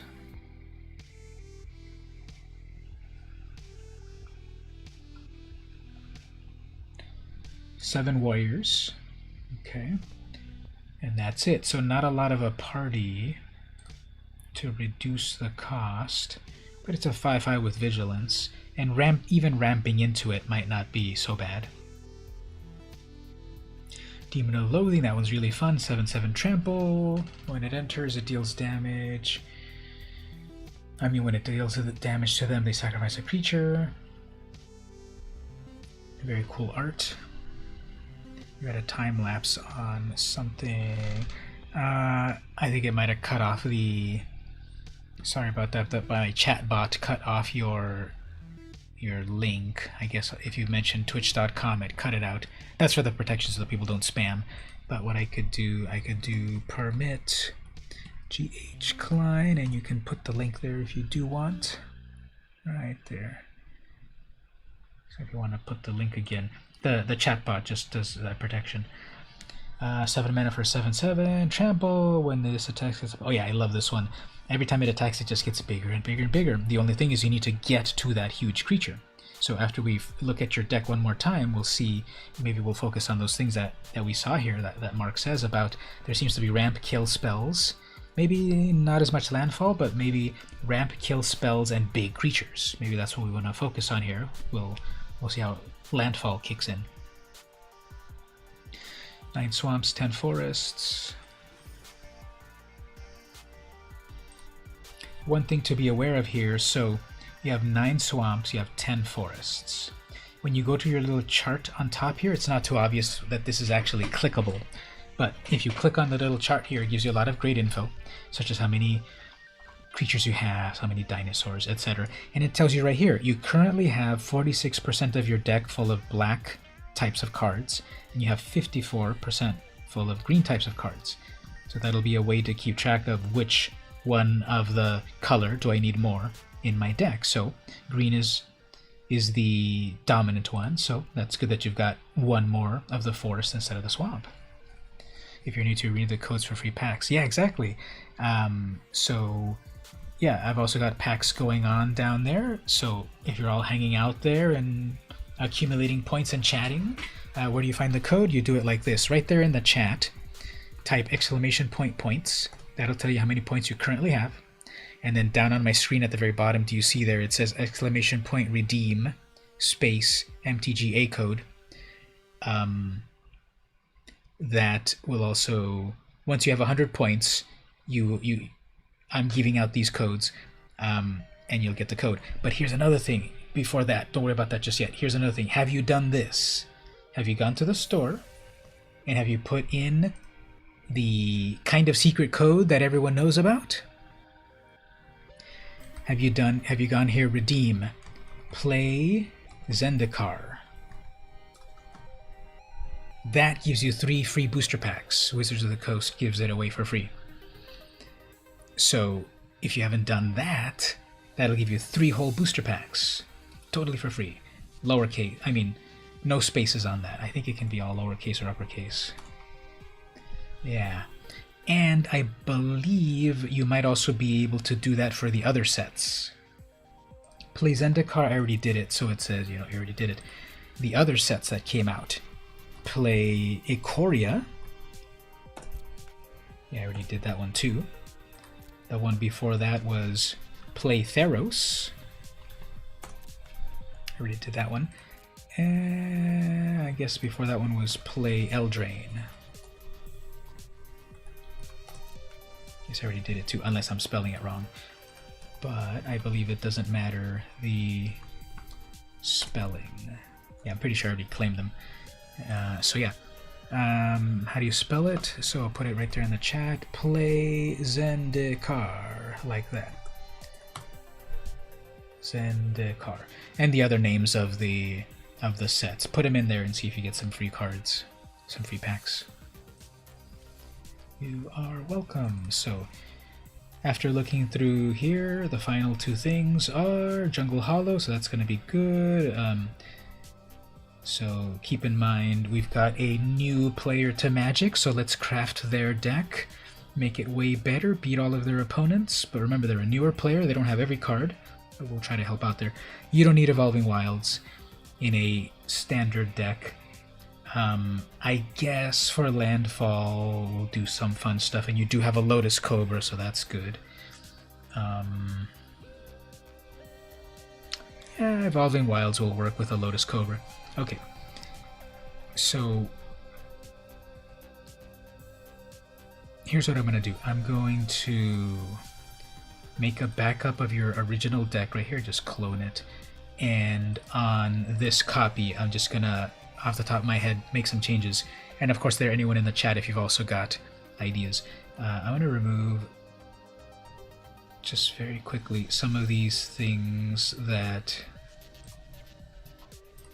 so like some of these, like, Feral Roar and such.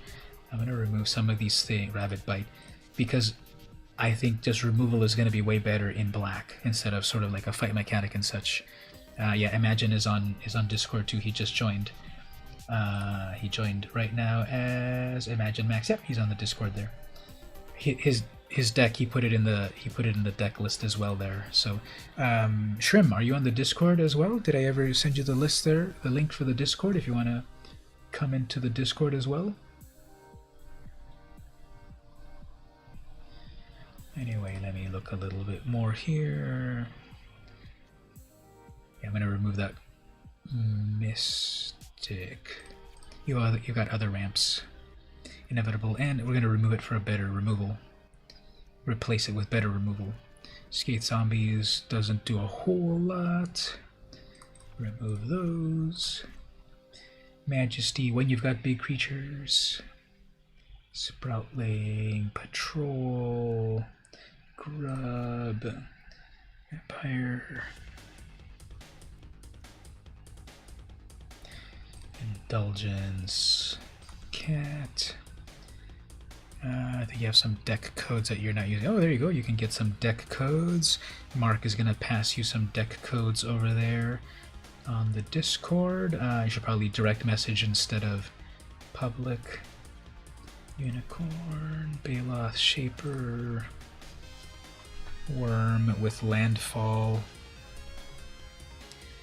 Vampire, Akasha, Giganto,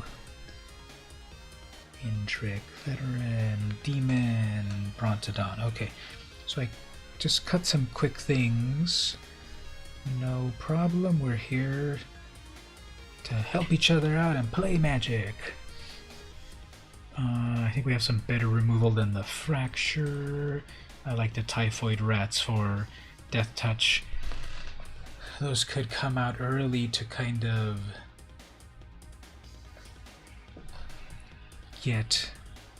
be protected and such. Jungle Delver, if you're going with Merfolks, is useful, but not quite here. Feed the Swarm is very good. I'm going to put in a full playset of 4 of that, definitely. Plus, again, like I said, the Heartless Act. You want those right away. They're uncommon, so again, even if you can't fully craft a deck right now, I'll pass it back to you on the Discord. Then you'll see which ones you do or don't have. And then again, mention like tips on how to finish building the deck. But Cullblade, I like that Cullblade. The Priest, Unlikely Aid, not really. Carotid, you need a full playset of that. I'll put 1 more. Nectar Pot with Landfall gives you life gain. You're not doing a life gain strategy overall, so a little bit of life by itself is not great. Lotus Clover is amazing, of course. Keep that. The Warden is just a 2/2. It needs to do a little bit more. You shouldn't rely, unless you're really doing a lot of combos with attach an enchantment or an equipment or an instant. This is just a 2/2, so it wouldn't do too much. The Gecko, if you're doing a lot of kicker spells, that's useful, but not sure if you're doing a lot of kicking. Crocodile, Priest, if you've got life gain stuff going on. You're totally welcome about all the help there, definitely. Alright. Outrider, Gorger, Stray. That's got kicker.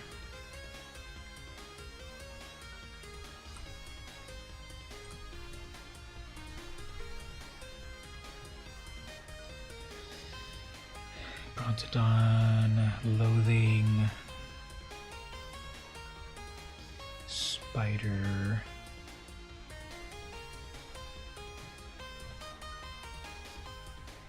okay, so you've got a lot of cool big creatures, so that might be the idea, to set up a lot of ramp and then get a lot of big creatures. So let me, for a moment, cut these down to just 1 of each, even though I just said earlier that more of the same one will be better, but you can sort of count all of these big creatures as 1 of them, because as soon as you get 1 of these big creatures, it's good. So I'm cutting all of these down. So conceptually, you know, I might not need 4 of 2 of these cards, because if they're all related to each other, I could have different amounts of each of them, because conceptually they're the same type of card. So let me cut these for a moment, just to like the big creatures, 1 of each for the moment. We'll say that 4 is the cutoff. So we'll do 1 of each of these 4 and ups, and then we'll further craft. See, we're already down to 66 cards. So that's kind of with kicker, but I guess not. Majesty, Gorger, In the Air, double black, Rider. When we redeem the points, we type MtG code or put it in its place. Yes, just like it says down on the bottom of the screen, it's going to be exclamation point, redeem, space, MTGA code here in the chat. It will then say congrats, you redeemed it, follow the link, and then right there will be the code, and then paste it into Arena over here. You redeem any of these codes when you go over here to store, and then redeem it on the top right. You can copy and paste it in.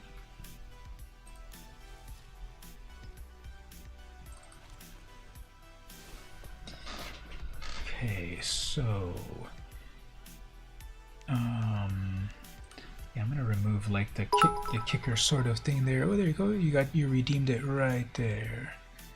So yeah, you're welcome as well. Just do the redemption right there. You can have to check how many I have left actually. If those run out, I can refill my thing here. Let me just check. Stream elements. All of these codes come from courtesy Wizards of the Coast. Thank you for having me as part of the Stream Elements creator program thing, and those codes are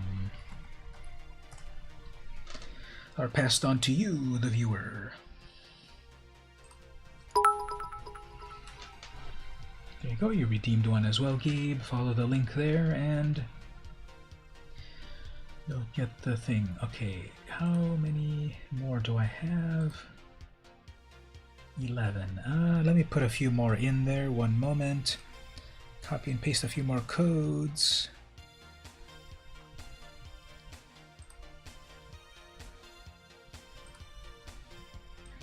Let me add a few more.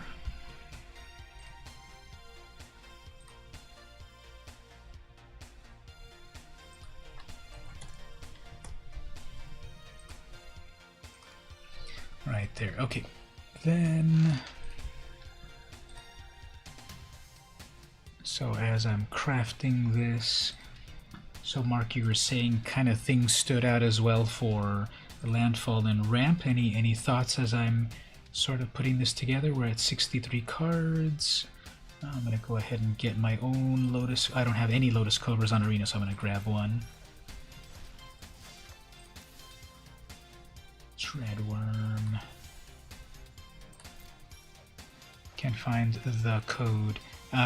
What do you mean? From the link? Yeah, when you then follow that link, I forget how it looks exactly for all of you, but somewhere in the screen, it's a little complicated, I guess, but somewhere. I think it's under a loyalty screen or something.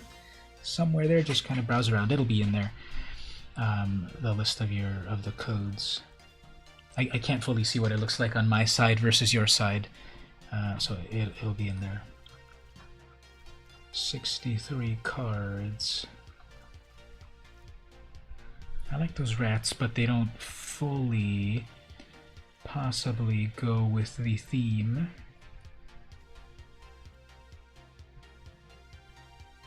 Let me remove them for the moment and then we'll see about setting it up. So, feed the swarm to destroy a creature or enchantment. Heartless Act to do the same. Caryatid for some ramp. Lotus Cobra for some ramp. To power the Lotus Cobra even better, then we would want some more Evolving Wilds. We can put a full play set of that. I know I've got different ones. One thing that's kind of weird, unfortunately, on Arena is that when there's more than one version of a card, each one is counted as its own version. So far on Arena, there are these 4 versions from these 4 sets. So when I added more Evolving Wilds, it says, oh, you're missing 2. Use wild cards. No, I have copies from other sets. So be careful about that. When I pass the deck back to you, and I might say, well, you're a newer player, so you might not have that issue. But for everyone else, be careful about that. Arena, these should just be skins, right? They shouldn't be like a separate entry, because it's telling me you're missing 2 Evolving Wilds from M20, but I've got them from the other sets. So I'm going to put it in there from Ikoria.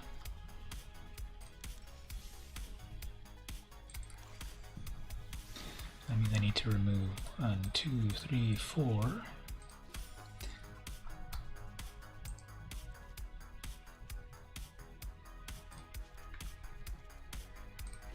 Okay, 24 lands.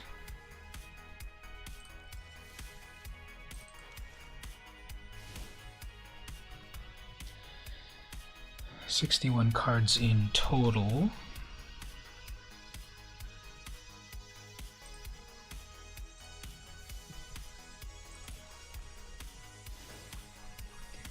Alright, so if the big idea of this deck is to ramp into huge creatures, we have 26 creatures.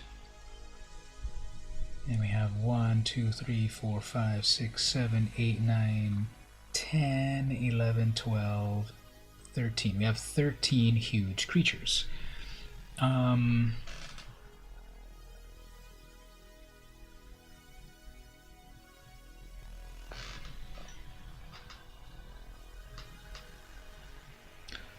Personally, for me, for the symmetry of it, I would cut it down to 10 huge creatures, but I won't just do that. That's just me, my aesthetic. This Cull Blade is cool, but it relies on their creatures dying, but we have some removal.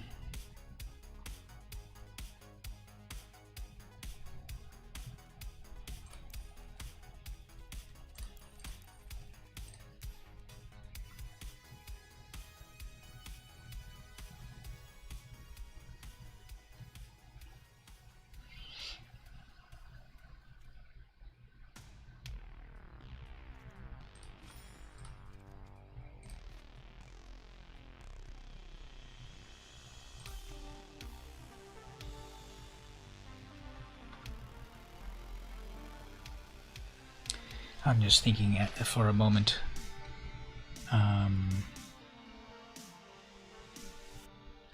Okay, so other mana dorks or acceleration.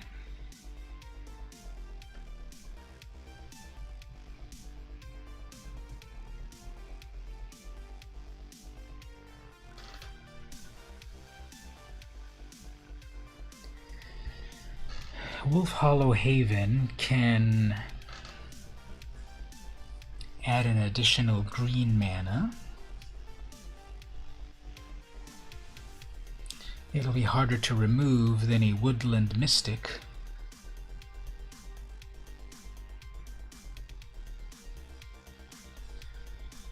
And then later on it can be turned into a wolf. So I'm going to put a couple of those back to 60 cards, 24 creatures, 12 non-creatures. So there's 8 removal.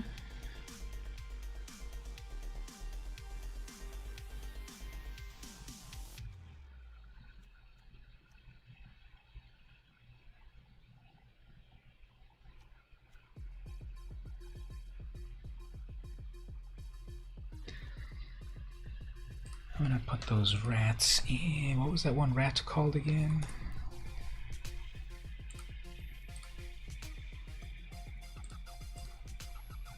Typhoid rat. So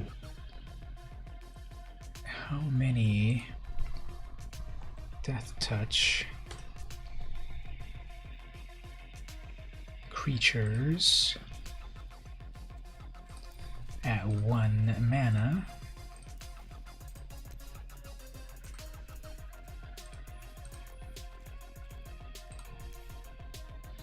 Just a Typhoid Rat and the Knight, but I think in green we've also got the Moss Viper. So here's the thing, here's all of these right here serve the same purpose. It's a 1-drop, you play it on turn 1, Death Touch 1/1, which will kind of protect you until the rest of the game.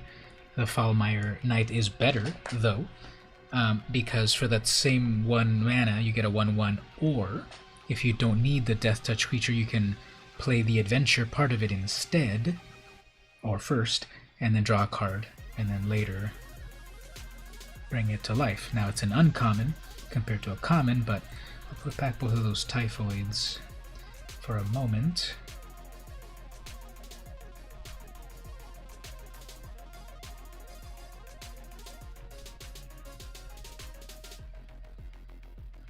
So there's still more crafting that we could do, especially with whatever card pool there may be available. But this is kind of like a version 1 of things. Anyone there in the chat have any thoughts or opinions on this? We've got, you know, these big creatures. Maybe remove 3 of them to have 10 big creatures. Is the ramp good enough? at the moment because we have the Elysian Caryatid and we have the Wolf Willow Haven as the main ramp. This is a standard deck, so we can't put Llanowar Elves. But we could put some other possible ramp. Anyone have any ideas there? We can cut 3 of the big creatures. We'll still have 10 big creatures. Or we can cut, the Generous Stray gives you cards. That's useful. You can get a 5/5 on turn 3 if you first have out the rats. So any thoughts? We'll play a game or 2 of it and see how it goes. And so forth. But any thoughts possibly on how that goes? Actually, let me take a quick bathroom break. You could all look at the deck here for a moment. Maybe have some thoughts or whatever. I'll be back in just a moment. Check those out for a bit. And then we'll play some games and such with it and further craft it.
Alright, let's play this deck a little bit, or any thoughts on it at the moment?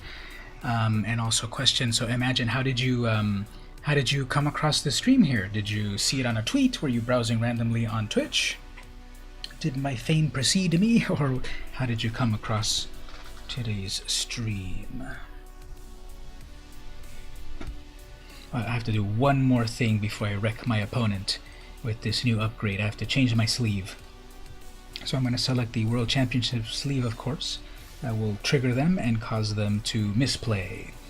So let's play this deck a little bit, and then we'll pass it back to you, and then also do some drafting in a moment.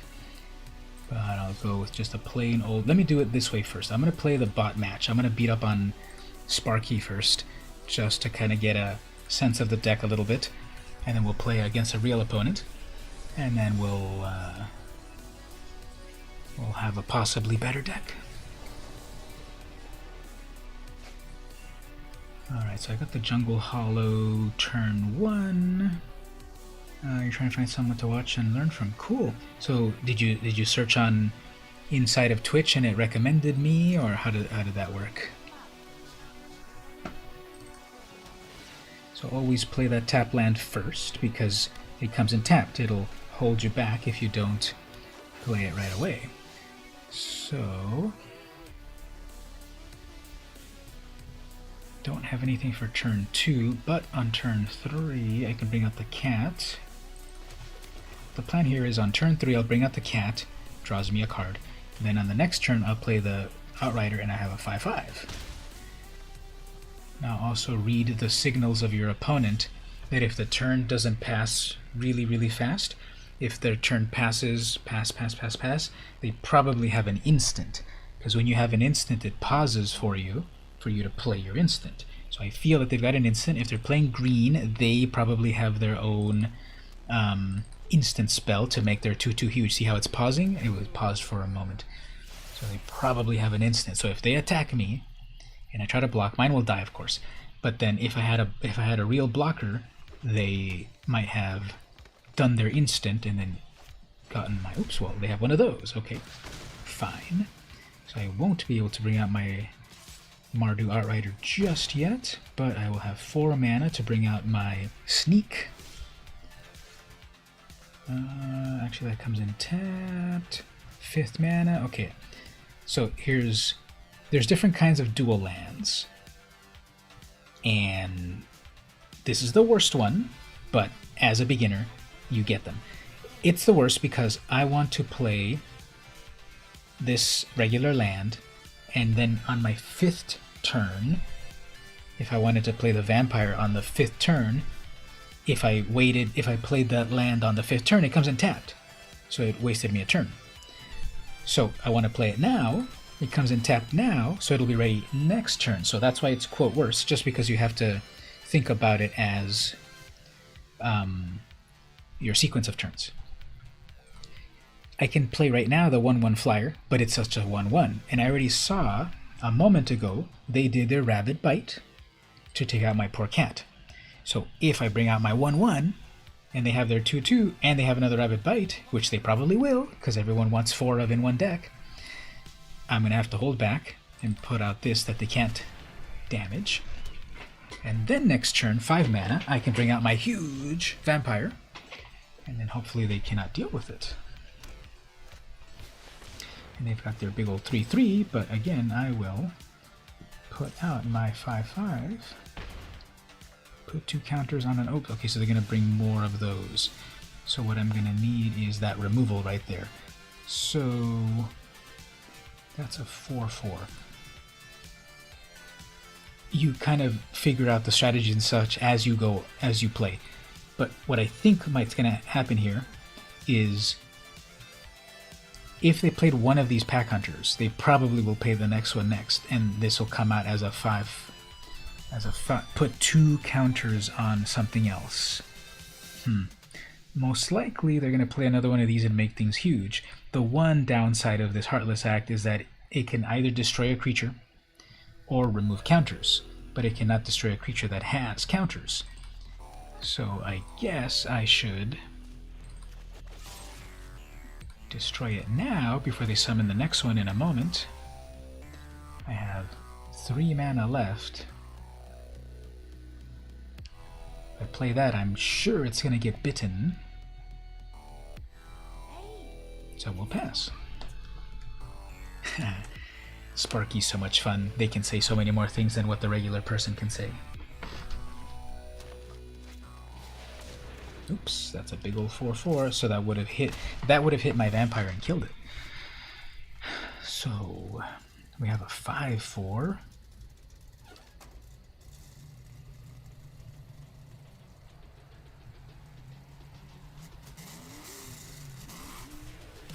Let's bring out this 4/4, and if they still have that bite, they'll take each other out. Yeah, so they're probably going to have an instant here, which is fine. They're going to use up their instant. I won't get damaged. But my Baloth is probably going to croak. And there it is. So they have their +1. That's fine. If I had my own big creature, it would have suffered that fate. So where's my removal spells? Maybe we're seeing here we need more of those removal spells.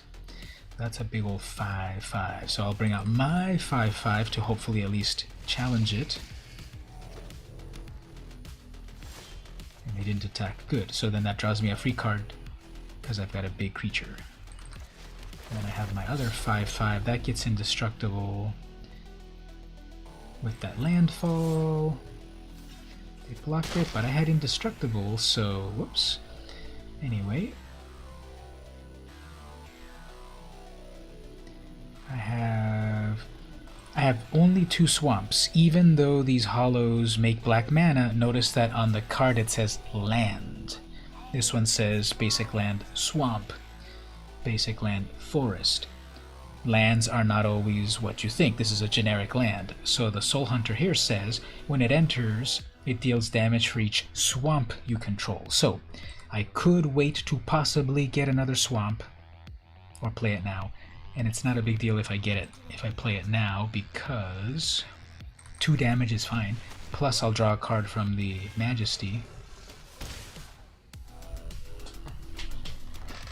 for having a big creature. There we go. So I got to feed the swarm. That will destroy their creature. I'll take a little damage. Not bad at all. Do 10 damage to them. Bring out my 3/4. They're not getting anything good out of their draws anymore. Evolving Wild is only useful for Lotus Cobra. But for fun, I'll bring out this 5/5. Oh, it's discard a card. I kept thinking it's sacrifice a creature. I misread that. It's sacrifice a card. Okay, that's not bad at all, actually. I thought it was sacrifice your own creature. Anyway, this is game over for the opponent. Unless they have a fog. No. Okay. Well, this was just the computer. It doesn't have the advanced AI of a regular opponent, but I was kind of feeling that I might not have had enough removal spells. What about any other thoughts? Anyone else in this game? It felt like maybe not enough removal. There's 8 removal in there. That assumes they have removal. And then we've got, of course, the sideboard. I mean, we assume they have creatures for removal. If we got other stuff in the sideboard, of course, we would need to get rid of the graveyard. Let's play against a regular, real person. Thank you on that. Let's play against a real person in the real world. Now, there's a lot of game modes. Regular play gives you 1 chance against your opponent. Traditional chance, and a traditional play gives you 3 chances against the same opponent. So either mode that you want to play is fine. Right here, okay, so here's the problem with these tap lands. We've got 3 of them, plus a wilds, which will also give you a tap land. So I'm going to hold on to the Evolving Wilds in case we get a Cobra. And so I'll go first with this. I'll play the 1 tap land so that it's ready to use next turn. Then I will play a forest and play the Wolf Haven to get me ramped. We'll put it on the basic land because there's cards that destroy non-basic lands. So we'll put it a little bit safer over here. That's ramping me to this huge creature here. Okay, that Impassioned Orator has to be removed right away because they're going to gain lots of life. They must have some life gain strategy. So, Heartless Act. Remove that. Play the tap land. That's 4 mana. Oops, they got their own Gorger. Alright, so If I bring out the wild, I can crack it to go get a real land. 1, 2, 3, 4, 5. I'm already almost at 7. They have black. They could have their own removal. Fine. We'll play it here. Go get a... What do I need? Green, green, black, black. We have all the colors, I guess. One more. Swamp. Play a cat. Draws a card. Yeah, I have 1, 2, 3, 4, 5, 6 mana, almost up to that 7/7. They have a flyer. They have 2 flyers. Okay. I need my removal here. They're both going to get big. There's my removal. Okay, so play a regular land. Remove one of these. Now here's where I would be careful because these have counters, and if I had the Heartless Act, right, the Heartless Act is great, but if a creature has a counter, I can only remove the counters, not destroy it. So there's such a variety of spells that do different things. Plain old murder will destroy anything, but it's 3 mana instead of 2. So there's always the give and take of what's the most efficient card, what's the most optimal card. Alright, so they're trying to get some life gain here. Oops, okay, got another one of those. So we should remove their life gain creature. Bring in this Rakasha. Yep, do some damage there. Next turn I'm ready for the Brontodon. Now I have to brace myself though, because if they have black mana, they probably have their own removal. Oops, their own Sendgear Vampire. So even if I do get this... Okay, we got a rat, but they're all in the air. Alright, so they'll take that. If this Brontodon lives, it's going to be very, very good. And it didn't live. So, that's fine, that's what happens. 2 life left. Okay, so... Yeah, this one didn't work out. But we will just do those final attacks there. Bring in our final creatures. Just got your access code on the store. Got the Jawari Disruption, that's a good one. That's that one flip land, right? Alright, so what happened here? Let's go back here. So they got those flyers, and this one just kept adding up. This one, after they start getting counters, the Heartless Act doesn't deal with it. And I did get 3 removals, but then they were a very creature heavy deck. So I just needed to get more removals, which is fine. Now I could also have, which is a rare card, a card that kills everything, but it is a rare card. So I think just the luck of the draw, I already had, you know, a 5/5 coming in, so it's the one where someone uses a spell, you can counter it unless the opponent pays. That sounds about right if we look at it over here in the browser. Jawari.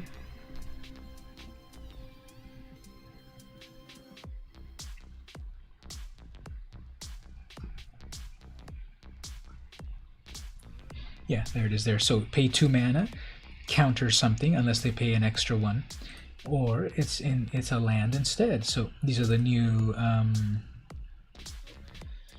modal double-faced cards, the cards that you pick the mode that you like on it, that is necessary for you at that point. Alright, let's play this deck a little bit more.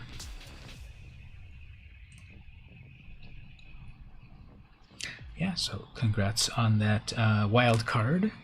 How did you get it exactly again? Because again, I only see it a certain way from my side.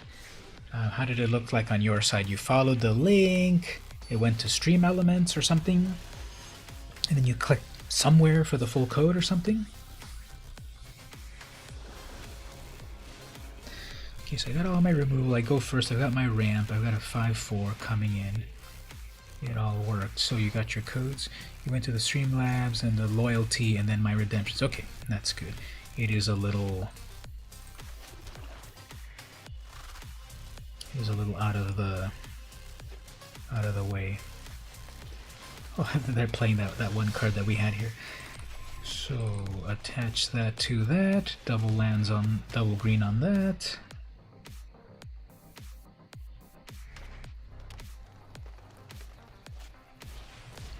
Okay, that's what's going to get Heartless acted, because they're trying to ramp as well. And see, here's the problem with ramping with mana dorks.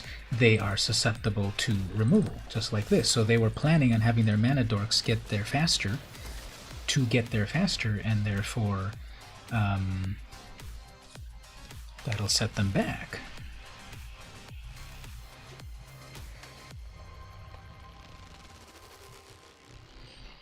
They're working with green, so it'll probably be safe to take out this Gorger, although they could have Plummet to kill flyers.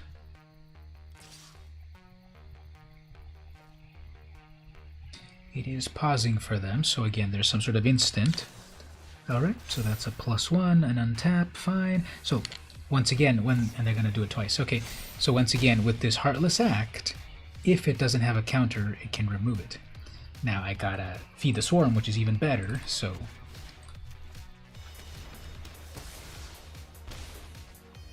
And then we missed the land drop, but the board is clean at the moment.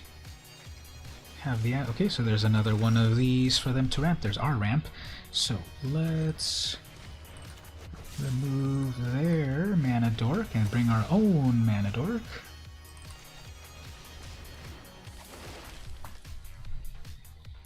That's 1, 2, 3. Oops, and they got another one. Fine. And I have another one right there. And if they don't rage quit on that, I will applaud them. I guess I'll summon that. So now we've got that in the air. 1, 2, 3, 4, 5 mana for my Dreadworm. Have their own 4/4. Sure. So, how about a 5/4? And then in the air, this one's going to be getting bigger.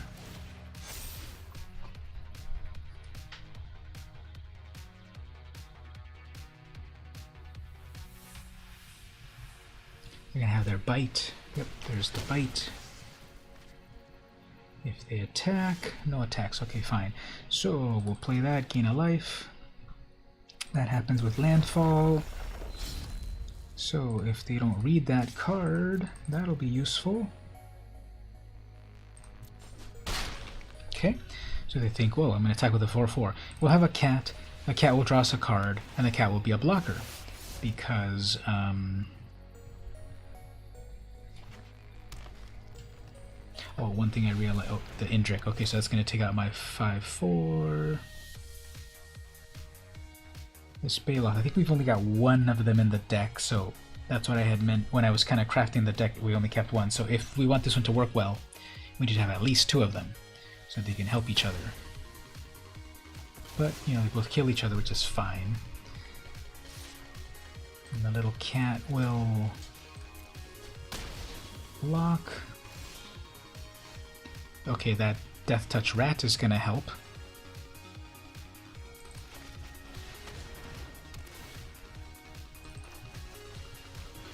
They have no cards left in hand.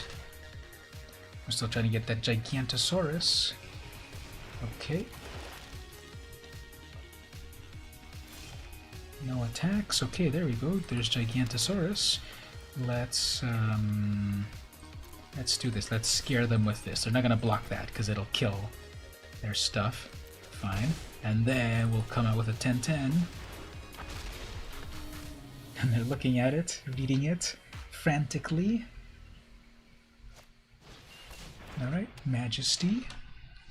That'll help them next turn. Vampire, okay, let's attack. Okay, if we attack with these three, that's going to be 10. That's 3 and that's 1. So even if their 4/4 blocks my 3/3, okay, they killed my 3/3. But then if they block with that creature with that 10/10, okay, 1 gets through, but it's weakening their position. So even if I know that this 3/3 is going to get killed with that 4/4, that's fine because we've also got the Sengir Vampire ready. There's the Gigantosaurus right there, yeah. So, yep, they're going to block that, of course. Bring in another blocker right there. They draw 2 cards from that.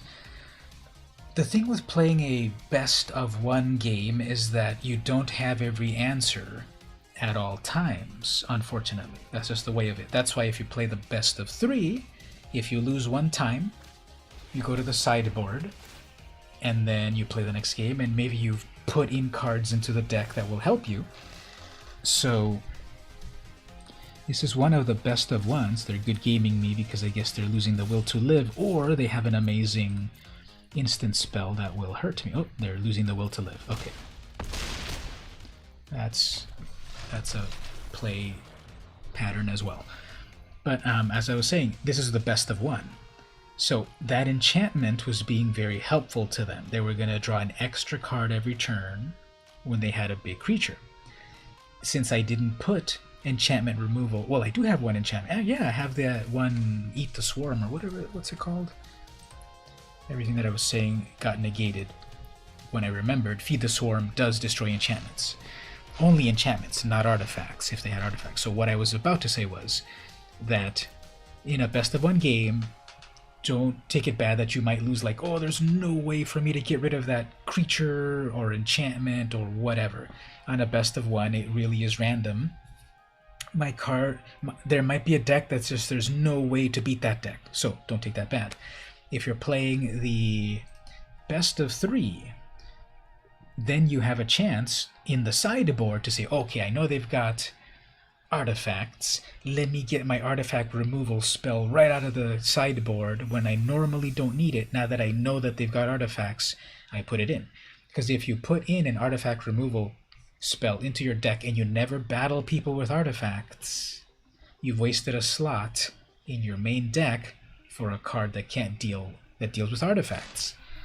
So the deck that you made here, that we made here together, you know, we have over here the sideboard. You have up to 15 more optional cards that when you go to game 2 or 3 versus the person, you put in the card that you need to deal with the thing you need to deal with. So I'm going to put a few things in the sideboard as well here. For artifact removal, in green, we have Return to Nature. Destroys an enchantment, which we already have a card that does that, but this one also covers artifacts, and it also covers the graveyard. So if they put stuff in the graveyard that they eventually bring back, this will remove it. So that's what the sideboard is about. You shouldn't try to have every eventuality in the main deck. That's what the sideboard is for, if you play the mode of traditional best of 3. So that's one thing that comes to mind there. We'll put other things in a little bit. Let's play, to contrast, let's play traditional standard play, not the ranked yet, because again, the ranked is when you are ranked is for, oh actually wait, I think this deck is not standard. What kind of deck did we end up making here? It is standard. Why didn't it let me pick that?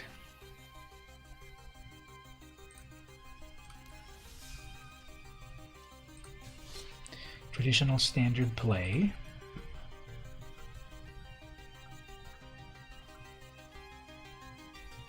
Non-format card 17, are you sure? This is standard? These count? These are all in standard, aren't they? Yeah, all of these arena cards are standard. What is it talking about? Is that a bug? You don't know if your deck would be good for ranked. No.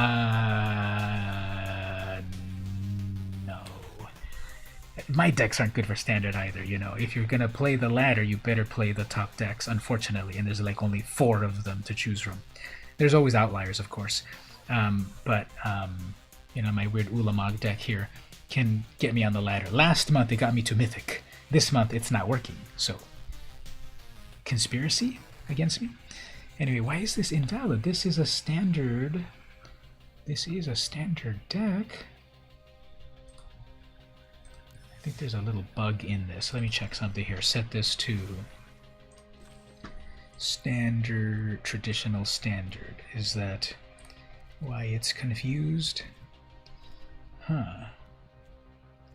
If you're in traditional standard, it doesn't let you play best of 3. That's weird. So the arena welcome cards are not valid in standard best of 3?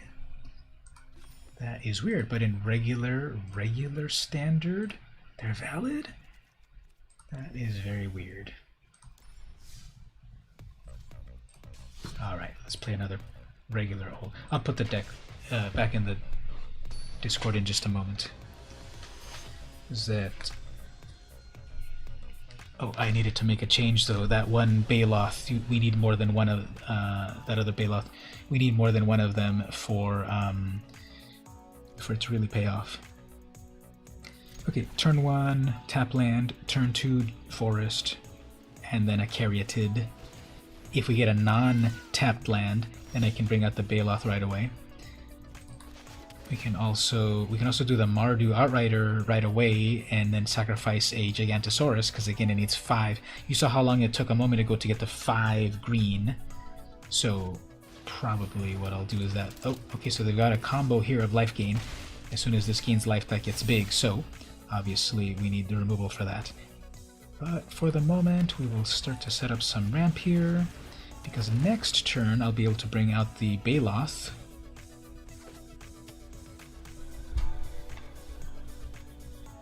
Big ol' 4/4.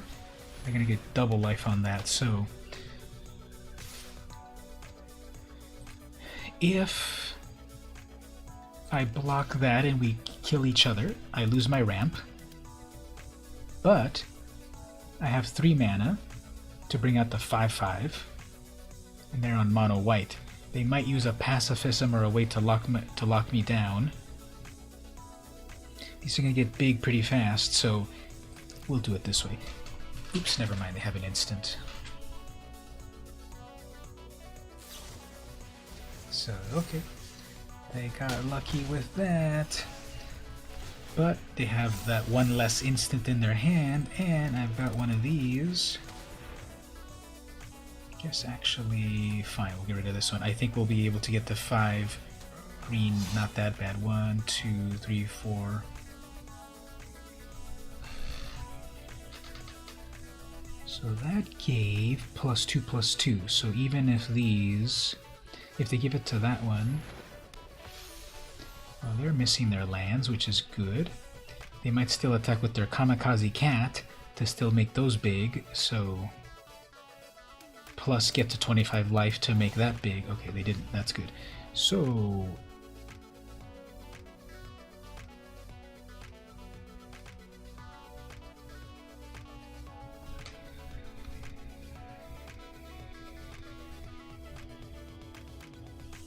let's get that hollow for a little life next turn. Drop the other tapped land, and then we can get that Baloth. They got their 4th land. And then War, that's a good one. Really good. Come on, where's my removal? I've got 8 removals. There we go. So, number 1 thing to remove is that, because that's going to make lots of cats. And keep holding back. Next turn, whoops, I needed to play the Jungle Hollow. That was a little mistake. 1, 2, 3, 4, 5. Yeah, Jungle Hollow should have been the better play. Swarm, okay, that'll be useful too. What do we want to get rid of? I guess the flyer, that's gonna get big in a moment, so we'll get rid of the flyer.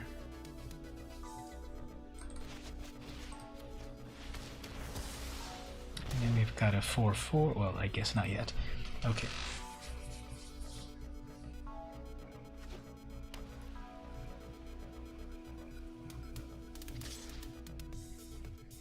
They have an instant there, so we'll let that pass. We have our own 5-5 here. I think I can live with that. So even if they do an instant on that, if I lose 1 5-5, fine, I've got a 10-10 next. Actually, I should have brought the 10-10 better yet, right? That gains life for everyone. They have a bunch of untapped mana. I'm sure they've got the one more example of that. Tactical advantage. If they attack, they probably... Oh, they don't. Great. So let's scare them with this. Attack with everything. That's got vigilance, so it doesn't hurt to attack with it. 10 damage if they don't. Okay, still have 2 blockers. Yep, it's got vigilance. Vigilance, you should read the card. Land.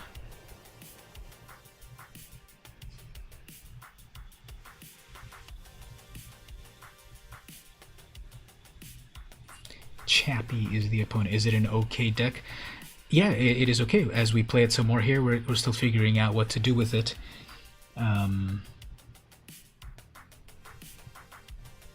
We need to gather more data. It doesn't, you know, it isn't playable right away. So here, obviously, they're gonna +1 some stuff. So let's see if it works like this. Even if they +1 that, that's 3, 4, 5, 6, 7. That's 7 damage. Let's see what instant they use right here. So it may or may not work out anyway. So hey, Epsilon, welcome to the Discord. If you're in the chat as well.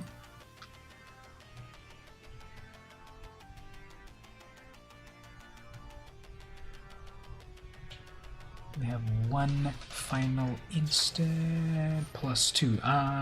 Sure. That really doesn't do much because I still have a 10-10. Down to 3 life, who cares? 1 gains a life, I guess. And we'll crack that on their turn, and then they give up. Yeah, so, okay. That's that.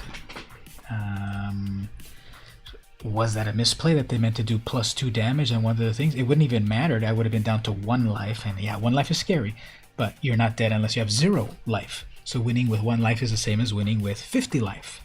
And so even if they did the +2 onto one of their things that I didn't block, I would have had 1 life left. So yep, then when it came back to my turn over here, I still have a 10-10. I've got a vigilant creature. I would have attacked with the vigilant creature, have 2 blockers left. Unless they had a flyer, then it would have been a problem. But all right, let's do another. Let me put the deck right now back into the Discord, and then I'll play it one more time, and then we'll do some of the draft and such, some more gameplay. Okay, so export.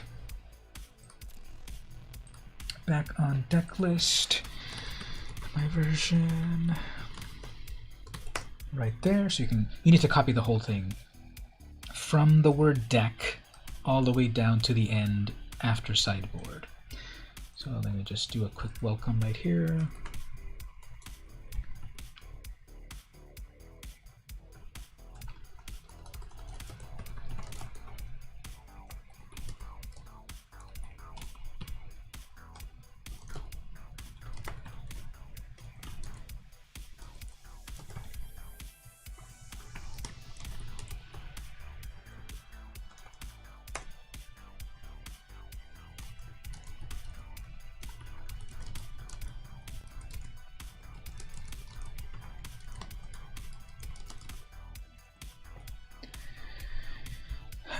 Don't you have to fix something?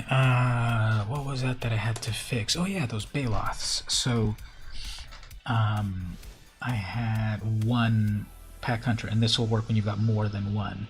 So I think what I'll do is, because of the big creatures, like I said, there were 13 of them, I'm going to remove 2 of the big creatures to put 2 more of those, what are they called again? Those Baloths, because then they can help each other. Pack hunter. So that one's okay, but it's only a 3/4. So I'll put 1 more back. So I'll change what I pasted in just a moment. That one's been working pretty good. That one was good too. Haven't gotten to the spider yet, but that's just the randomness of it all. Rats, swarm, act. Haven't seen the cobra yet. Rider, gorger.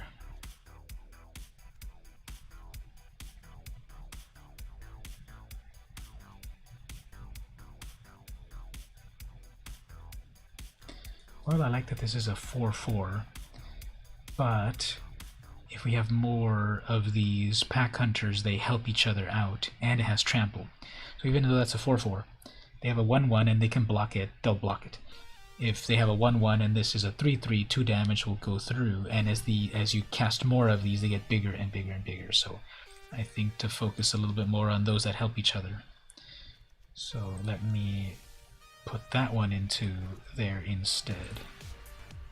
Deck list. Let me remove that one.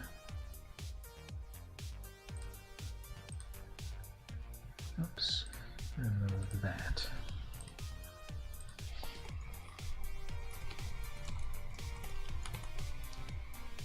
Sitting here with your little Miss Anwin and she's trying to talk to you. Can she say VMC yet? It's very easy. VMC. That'll be close enough. Or make it even easier. V. Can you say V? Alright, let's play that a little bit more. Then we'll switch up some gameplay. Who's currently live here? There's Gabe and there's Jessica. Also, imagine if you want to become friends on Arena, I'll give you my gamer tag in a moment, after I finish wrecking John Eric name. Yeah, I get it, John Eric name. Okay, you got 2 removals, good. Kind of a huge creature, the Rakasha. Adequate. So play the turn 1 hollow. I'd always say hello to your opponents before you wreck them. You know, we could go up against each other, right? 1v1 against each other with the same deck. That'll be meta.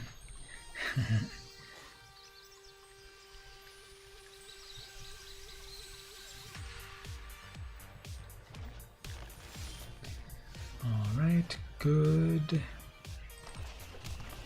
Have a Heartless Act ready when they summon their Mana Dork.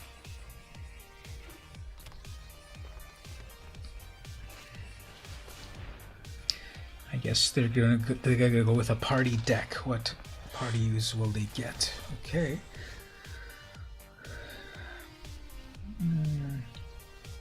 I wish that was one more swamp for my Gorger, but I've got the removal spells.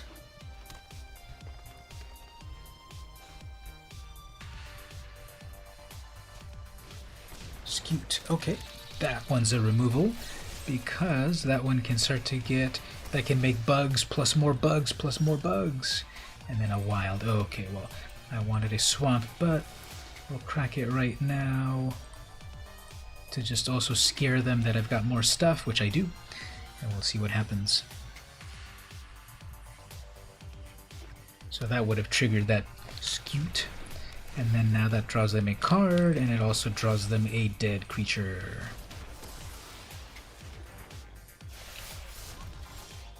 Alright, good. So here, I would like to put out the Wolf Haven eventually. Let's bring out that flyer. I missed a land drop. That would have helped to bring out the Wolf Haven as well. They have, oops, okay, well, they've got their own removal for, so you know, who plays that card, right? But let's put this How do I want to do this? Green plus green attached to here. So that'll give green and black mana at the same time. Feed the Swarm is a sorcery. There's another Scute. Okay, they're going to drop a land. Okay, they're living the dream. And then, okay, they're totally living the dream because they're like, this is exactly what I'm living for, to play so many lands. But we've got this removal right there.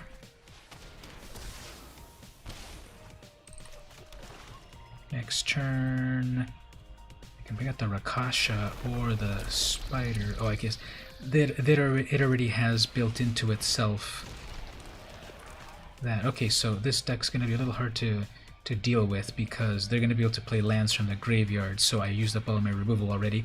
But that's a 5/7, which I cannot deal with just yet. So we just have to wait for some good removal. Bring out our own 5/5 here. That's pretty annoying that the copy has the ability to make more copies. So they're gonna play that, play it twice. Yeah, this opponent's got it wrapped up. I was a little too overzealous using the removal on the wrong thing. We needed to wait for it on that big creature. I just didn't think they'd get to it in time. But as soon as that bug starts to do the landfall, it's gonna just multiply. So. And when they had that Fabled Passage, you know, it counts for when you play it one time, and then when you go get your other land, it counts for a second time, so there was no way around that. The only way to deal with that deck is if I had the board wipe, if it killed every creature on the battlefield, including my own, which we don't have that in the deck, and that's also a rare card.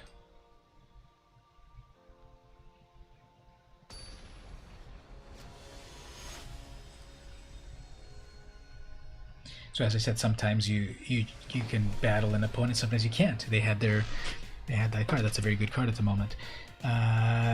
Kishizus no? Is that the opponent? I can read a little Japanese. Kitsuno, I believe that's what they have there. A big can of Brug spray, that'd be the other way. There's actually a card that was printed a couple of sets, well, back in Kaladesh, called Fumigate, so that would have been a good one as well. Okay, so they have a big 5/5 that they're going to bring out, so I will wait for that. I'll have the Heartless Act ready for it, but for the moment, attack, which they won't block. Oh, I guess, okay. They have another way to make a 1/1, I guess. So we've got our own Heartless Act, waiting for that. Caryatid.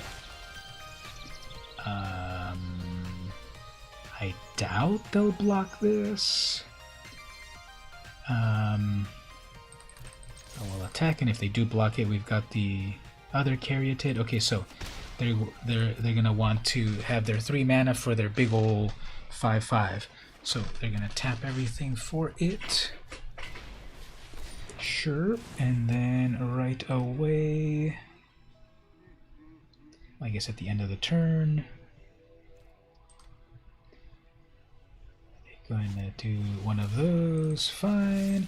I think if I can kill this, it won't actually happen. So, yeah, there we go. Best of both worlds.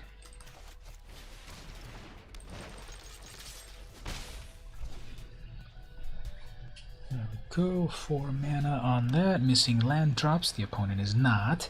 So that means they're going to ramp it to something big. You don't know what you're doing wrong, but you cannot import. Okay, I'll pull it up on mine in just a moment to confirm how it all fully works. Oops, they got a crashing drawbridge. Gives their things haste. Send gear. Okay, let's bring out one of the. Let's bring out a 3/3. If I can get another one of these, then it'll make it into a 6/6, right?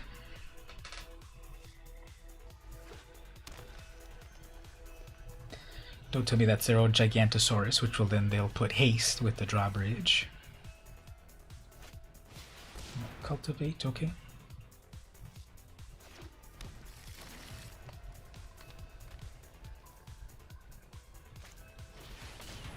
More cultivates. Okay, I don't know why they need that much mana, but it might be one of these huge,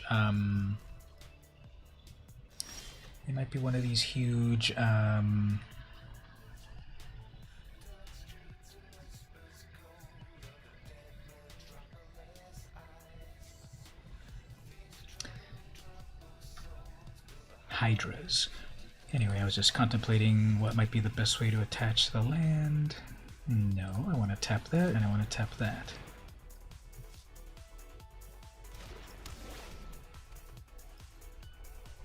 So, attack with all of that. They'll block the 3/3. Take 2. They have 6, 7, 8, 9. They're going to have 9 mana. So it'll probably be a huge Hydra. And then they'll tap it to attack right away with it. So we'll probably take 9 or 10 damage, but as soon as we get that removal spell, we'll be good. Oh, one of those, okay. Look at the top 7 cards. Okay, yeah, there it is. There's that 10/10. And make it with haste, sure. We get 11 damage, fine. But you'll see as soon as 10 damage. As soon as I get that removal, we got him. We got to them. Final land to play, I guess. No, okay, So bring that out. Nightmare is kind of puny, but we have a 4/4 right there.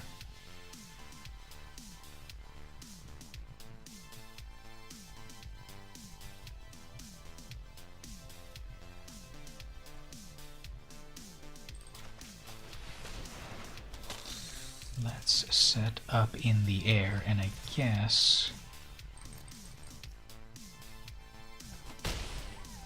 we're gonna let that Caryatid get chomped on.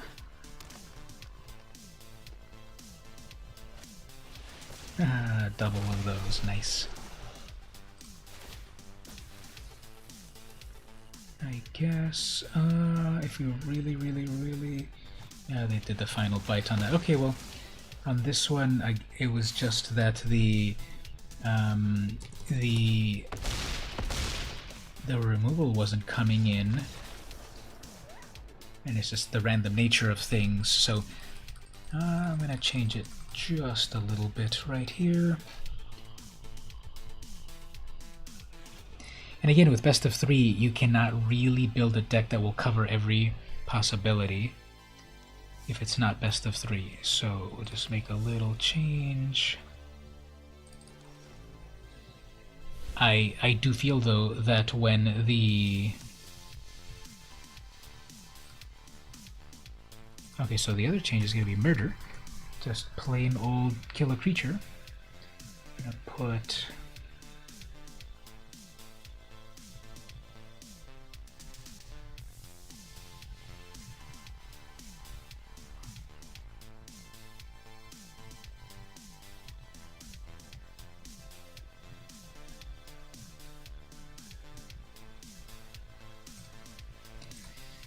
One, I'm taking out the spider, putting in a murder.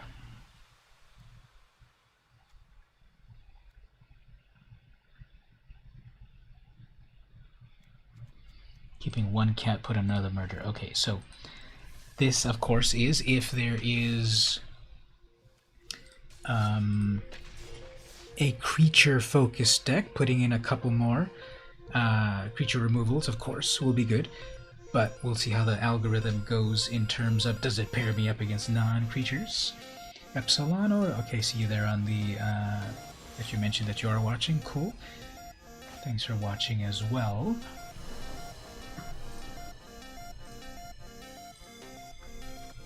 Okay.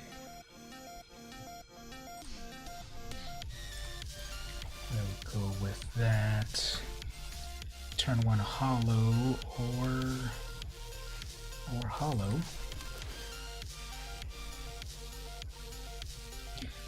Turn 2 also another hollow so that it's ready. Playing with white Luminarch, that's a good one. It automatically makes itself big, but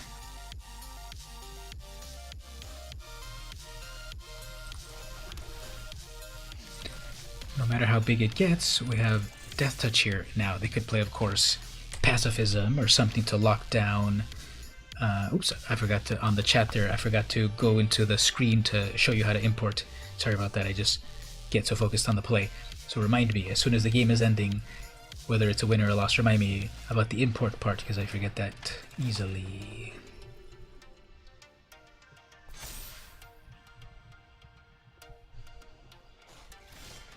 Alright, so my Death Touch is scaring them, so I could still probably hold them back for a little while, so actually I want to do this ramp. That 1/1 Death Touch is definitely going to hold them back. So I have 1, 2, 3, 4, 5 mana. With that 5 mana I can bring out this Pack Hunter.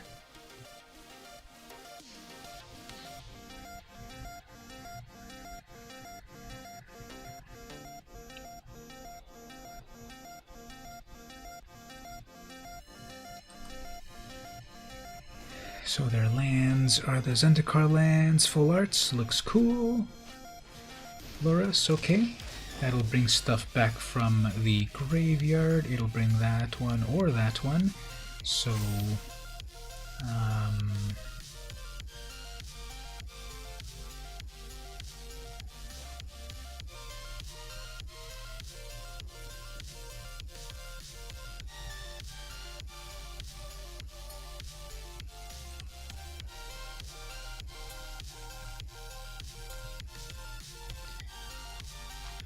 so yes, Loras will let you recast your things. That's what Loras does.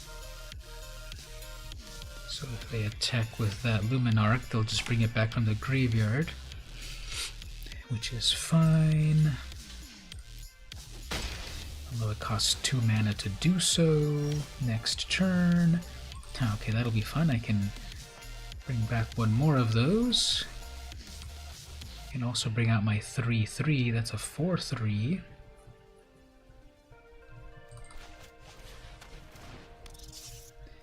And take out this one, which will get bigger with life gain. So they can recast either one of those again if they want. I'll probably recast the one that gives the counters. You can only recast one of them, so...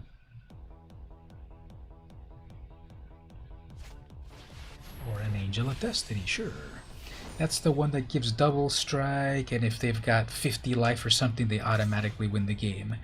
That's not so bad. We can just remove it. This, however, if that gets killed, that gets killed.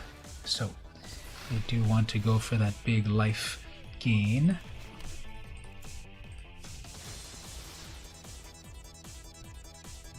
What color do we need? Any color will work. Bring in that 3/3.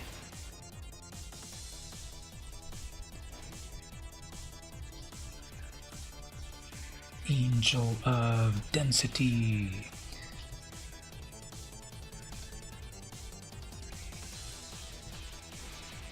Heliod's Punishment. Fine. And then a speaker. Okay, that's going to be a problem. As they gain life, and they're going to... As they gain life, then they'll be able to make angels. So, okay. Again, all we need is our removal. We'll be fine. That's not removal. But we do have a flyer. It's only gonna be a 1/1 because we've only got one real swamp. So fine. We'll bring in this vigilant creature. Attack with the 1/1, which they won't block. But it'll lower them just a little bit on life there. We'll activate that.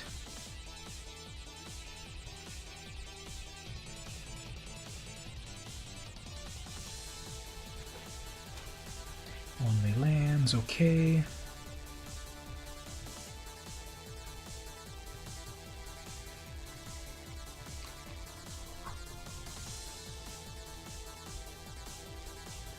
So if they attack, oh, they're gonna go one directly, fine. Keep doing the life gain dance. Actually, yeah, that gains life. They are tapped out, though.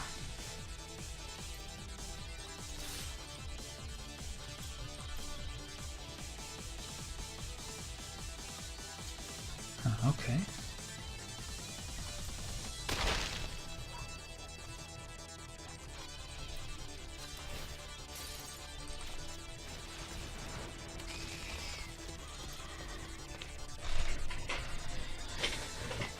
So they need to have 15 life to automatically win. So 20, that's already there, isn't it? 20 plus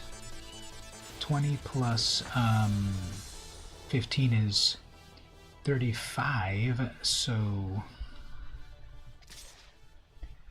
they're about to win the game, but the only thing that would be necessary here is just to get that removal. We need to remove that one angel. And there it is right there. So, again, just the randomness of it all. I wouldn't take it bad as in, how do I finish crafting my deck? It's just the randomness of it. There was plenty of removal in the deck, and they didn't appear, so it didn't appear, and we lost. Anyway, we'll talk about the importing part of it then. I'm out of slots for the deck, so I'll remove that one. But here's how you would do it. So back on the Discord over here, deck lists, make sure you select from deck and then go all the way down to the last word of sideboard. Right click copy,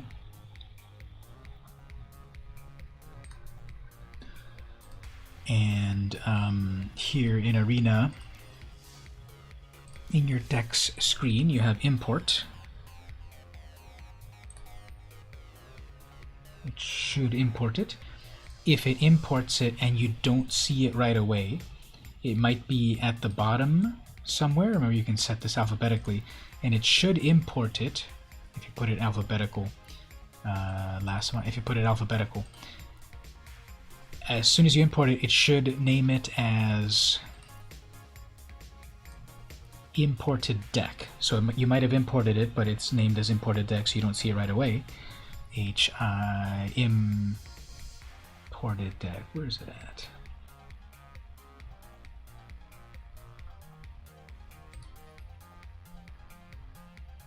Maybe because I already have the deck, it doesn't re-import it, but it said it imported it. Last modified. Last played. It should be there. It said it came in, right?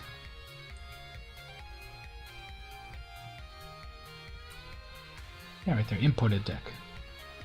Non-format cards. What is that? Okay, so if it came in like that, but it's got the little warning thing hovering over that, it says non-format cards, 18 of them. So double click it, and apparently, you know, these cards are not valid, which is fake because obviously you saw me playing with them. What's going on is that when you click on your chart here, oh, sorry about that. Back to the game. There we go. Sorry about that. So here's what happened. I did the import, and it did import it. It's right there, imported deck. But it's telling me 18 non-format cards, which I think this is some kind of weird bug. But anyway, to fix it, I re-imported it, so it might not appear right away at the top because, again, it loves to put it in like last modify, which I hate. I want it alphabetical. You have to set it every time. So even if you put it alphabetical and I'm looking A, B, C, D, H, I, imported, it's not there because for whatever reason, there's a weird little bug here. It's right there, imported deck. It's gonna come into your account as imported deck. And it says 18 cards not in the format. So double click that, and then you click right here on the chart. And down here is where you can tell it what kind of deck this is. And you know, there's a bunch of decks. And I'm very surprised to see that they have a delineation between standard and traditional standard, which is the best of 3 with a sideboard. So that is very weird that even the cards that were originally in your deck that you passed to me are non-standard. So you put it back on regular standard, and then there's your cards. So then you might see which have the wild card, which have the red that you don't have enough of them, and then you have to use the wild card. So does that make sense? I'm going to switch to play this draft in a moment, but does that make sense before I switch modes to something else?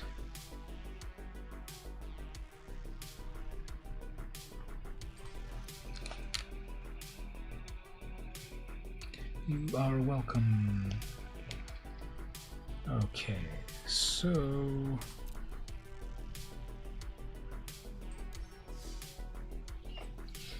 alright everyone, let's do some draft.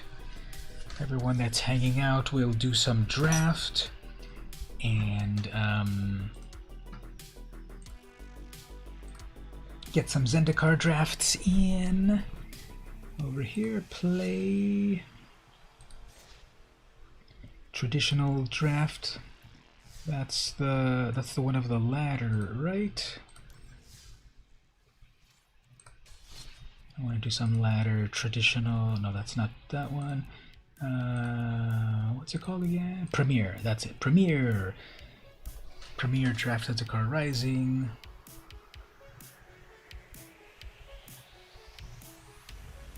Now they've also, I'm not going to play this at all, but they've got the standard metagame challenge 2000. Bring your standard deck, play best of 3, you'll receive rewards.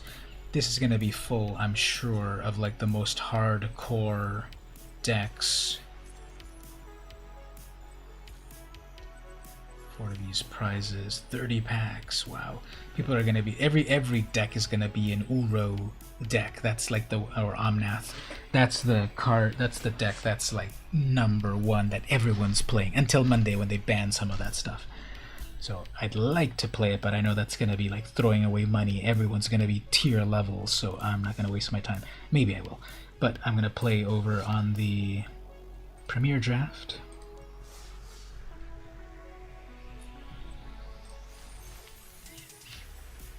We got a full art. You have 59 invalid cards. Oh, okay. I'll look at that in a moment. Let's get this going. Maybe take a screenshot and put it in the Discord, and we can, right there in the deck list. Actually, put it in the Get Help. We have the Get Help in there. Take a screenshot if you want. Put it in the Get Help, and then we'll see. Anyway, let me think a little bit here. So we can have this 4/4 flasher. That might be a build around if we want more rogues going on. So you're going to steal stuff and do stuff with rogues. So Dimir Colors, there's a rogue. Dimir Colors should do stuff. Yep, so Zareth San, it's a 4/4 with flash. I think someone, I'm having flashbacks. When we did the stream yesterday, did I give away one of those cards or something? Does that sound familiar? Yeah, I think that was River. When she was on the stream yesterday, her booster pack came with Zareth. So we have seen that one. Let's see if we can get some rogue tribal going. There's a Lotus Cobra, okay.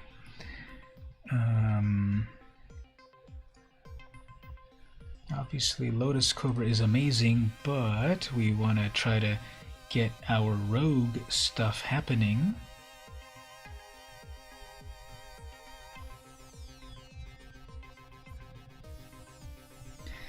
Maybe I'm going to pivot over to Lotus Cobra ramp plus a bunch of things like this colony that'll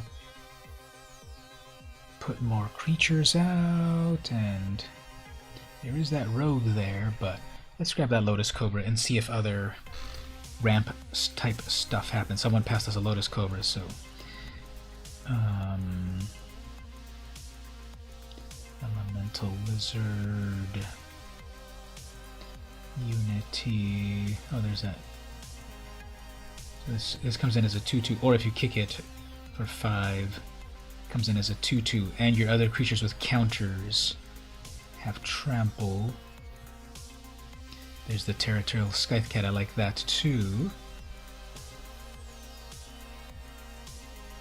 So, yeah, let's grab this colony first and then get that cat. It's gonna be green plus what? Most likely not Zareth. Turn ascetic. Life gain. Reclaim for some more life. That goes to the hand.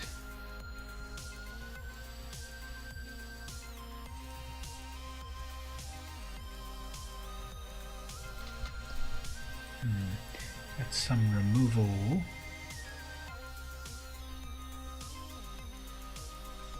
Alright, maybe we'll go with Selesnya. Oh, there's that Jabora with Landfall.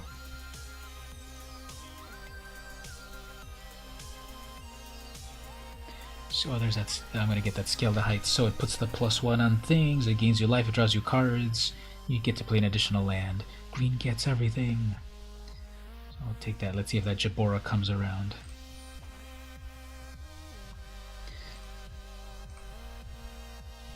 Okay, with the good mana, we can bring a lot of those Sproutlings. There's a Brute. It's still early. I could pivot over to blue. There's some blue things being passed over here into the Royal. I'll grab that green card, and then if blue is still open, I'll start to get some blue.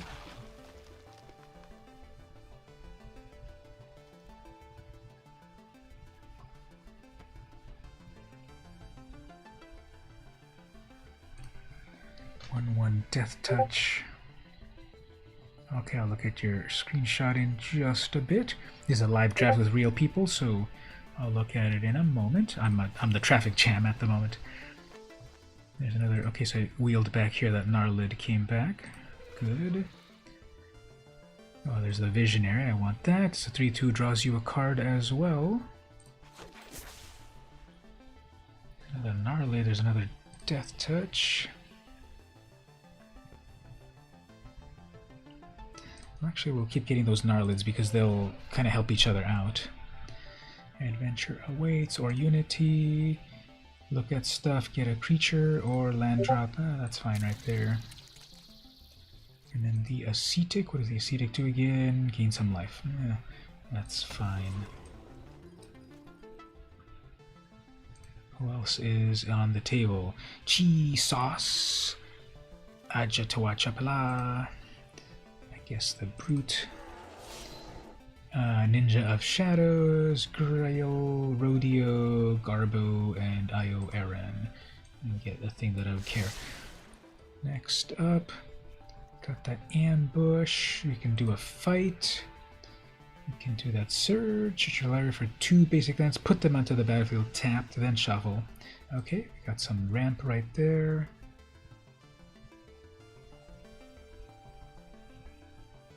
Brute, Might. So we're kind of going mono green at the moment, but obviously eventually we'll also get some other cards. There's another Surge. There's the Binding. Do I want to go again green-white? Probably. Put a +1 counter on anything. If these Gnarlids. Yeah, I want to grab that removal. Hopefully that wheels back. So if I gain some life, I make cats. Okay, I think we'll try that. We've got a little bit of the life gain. We've got that one bug. Where's that bug? Did I get it? Yeah, right there, that Kazandu Nectarpod, gain a life. So if I got out the cat herder, gain 1 life and then make some cats. Sproutling, Might, the Ox.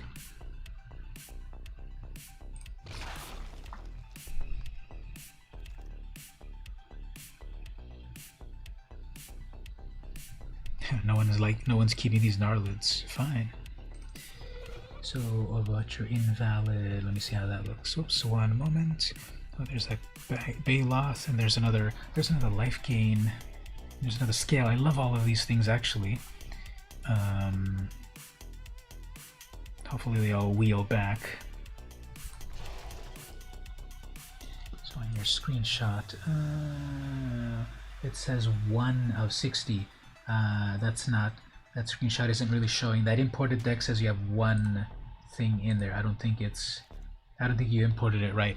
I don't think you selected everything that was in the Discord. It only imported one card. So it's saying 59 invalid because it's an empty deck. So delete what you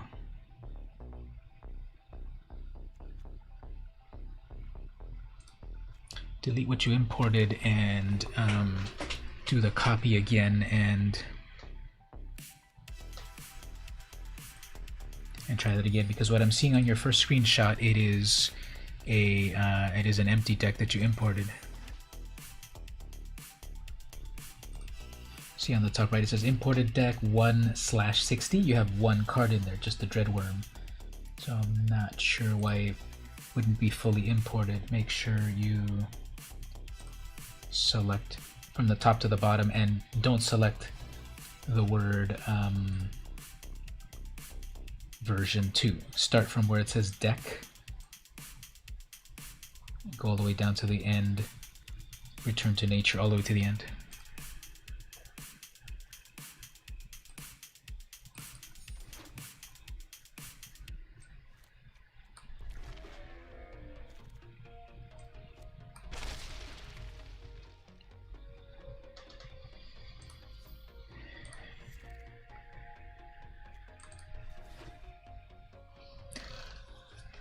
Yeah, we got the scale to heights. Good. Okay, pack 3. Oh, we got that angel right there, right? That one is mythic. You might not have copied all of the cards exactly, so it only saw your first card, the Dreadworm, so make sure you copy everything down to the bottom. Oh, there's another Lotus Cobra. It was a good thing I selected correctly, because I thought I single-clicked and it got the Cobra, so that could have been like I accidentally clicked or something. Is my mouse? I just bought this mouse. I have noticed it a couple of times that it has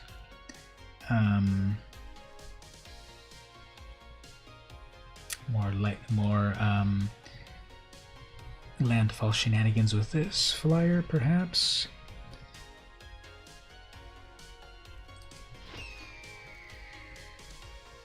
Veteran Adventurer, 3/4 Flyer, Morasa Zendikon, Balagid Recovery Return stuff, Survivor puts a counter, so the Gnarlid Pack Colony, it's doing its thing, so do that. There's Zendikon Reclaim. Deck import failed with the following message. The input string contains an invalid line. Deck. Weird.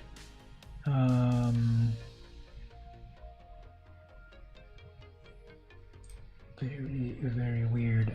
You saw that I did import it myself a moment ago. What else could be wrong here? Anyone else have an idea in the chat? Oh, here's some ramp. Anyone else have an idea in the chat what might be going wrong? Because Arena then is telling Imagine invalid line. It seems to be seeing it all as one line. So it sees one line and everything else is invalid, even though that's clearly valid. Maybe... what could it be?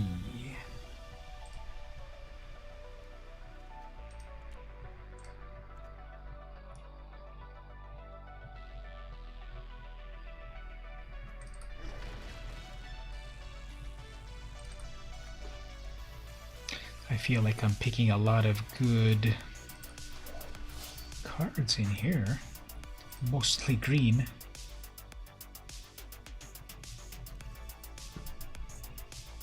It's going to be a hard time whittling it down. And no one wanted those supplies. Oh, okay. So we'll finish crafting this one moment, but that's the builds so far. So we'll troubleshoot it just a moment, and then we'll get back to building this. What could it be? So the dead worm is the only monster, the only creature in the deck, but why would it only take the one line of that? Deck import failed with the following message. The input string contains invalid stuff. Deck space. You could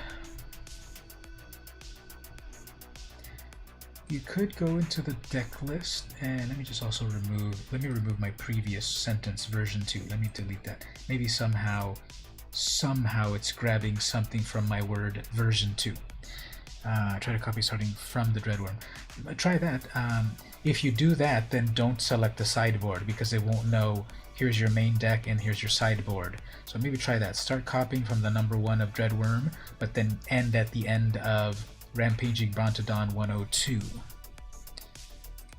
Like this. So start at number 1 copy of Dreadworm right there, and then go to the end right there to 102, Rampaging Brontodon. Just try to copy that. It's supposed to let you copy the word deck, because if you've got a deck, you also have a sideboard. That's what that's there for. But try it that way. And let's craft this deck. So we got 2 Lotus Cobras. Amazing. So then we have a counter action going on. We have 1 Death Touch. We have a 3/2 on turn 2. The Pacolids over here, I got 4 of them. I don't know if I need that many, but if I really focus things. So if things get counters, then this Gnarlid right here will do its thing. That's a little life gain for the Cat Lady. The Marasa's got some Kicker, Mana Dork, draw cards. This Protector. Something indestructible. Nah. Flyer, Binding, Brute, it's a little weak. Sproutling. Returns kicker cards. Scale the heights puts the +1 counters. If you gain life, you get cats. Kill a big thing. Didn't really seem to get a lot of removal, unfortunately. 4 mana, get 1 card into the back. This could be a double landfall. No, actually, it is already. Search the library for 2 basic lands, put them tapped. Yeah, that'll still be a double landfall. Cool. And then if it was kicked, it puts 2 counters on things. So I think the counter action is happening pretty well. There's the life gain for the Cat Lady. And then a big old thing. Let me just click a quick save here and then get back into edit. 45 cards. 2.9 average cost, 18 creatures. So probably ramp into this 6/5 pretty easily. As well as that angel. That angel's gonna give life gain. So maybe well, that's still a 5/4. Which will help with the healer. How many other clerics do I have? 2 others. Because it says give another cleric life gain for more cats. Smite, Baloth, imagine double landfall on that. It's going to be +4/+4. Visionary is life gain, draw card. A couple of Zendikons to make some 4/4s. Maybe I'll just do 1. Surge, put counters, draw cards, gain life. Binding, Raptor. That can help with some more landfall. And it's a flyer. That's a 3/1 on turn 2. That might already be stomping a little bit on turn 2. If it gets a counter, it'll be even better. Yeah, I don't know, should I be so all in? Each creature you control with +1 counter on it has trample. Put 2 counters if you kick it. Nectar Pot for some life, double Cobras. Mana Dork. Okay, here we go. The spare supplies. Take 2. Put a counter instant. Death Touch. 18 creatures. 42 cards. Could be doable.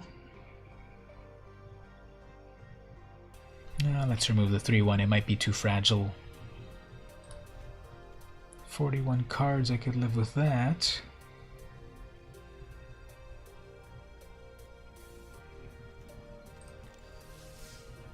I think there's like no removal here, unfortunately. The Binding plus the Smite to the Monstrous. That's the only removal, unfortunately.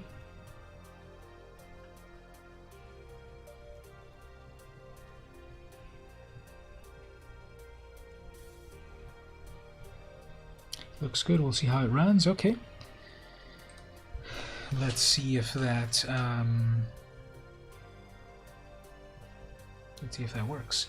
Let's just do a little bit more troubleshooting here. We don't want sad boy hours going on at the moment. Let's just try to do a little bit more troubleshooting. Try this. Select, from deck down into sideboard, and copy all of that, right? And I don't think I can really show it, but if you also open up, if you're on Windows and you open up your Notepad app, yeah, I can't switch to a Notepad app on the stream, but if you open the plain old Notepad app and then paste this into Notepad and then do a select all and then look at it to see if anything looks weird, and then select it from Notepad, copy that, and then try pasting it back to Arena. Sometimes, however you copy it, it might have extra data, like a font or whatever. So if you copy it and then paste it into plain old Notepad on Windows, it strips away everything, and then copy it from that Notepad and then paste it into Arena. Are you doing Discord on the Discord app or the Discord web browser? If you're on the Discord desktop app, it might be adding extra data. I always look at it on the website, and that was one difference that I did on mine. But try that. Let me start the first gameplay right here, and we'll see how this deck goes. Oh, actually, one more thing. Actually, another thing. Should we do mismatched basics? We got to do that, right? After I started that trend, Ashley mentioned the other day that she started to do mismatched basics on everything, so we should totally do mismatched basics. So 8 planes. We're the smartest people we've ever met. Happy to help. That worked. It copied it in perfectly. Yeah, it might be the app. Anyway, yeah, let's put in a bunch. So we have 8 and 9. Let's put in a bunch of mismatched lands to completely traumatize the opponent. So land. Show me the lands. Yeah. So we'll start with some, of course, with like the full art things. Full art, unstable land. So we need 9 of these. Full art, Zendikar,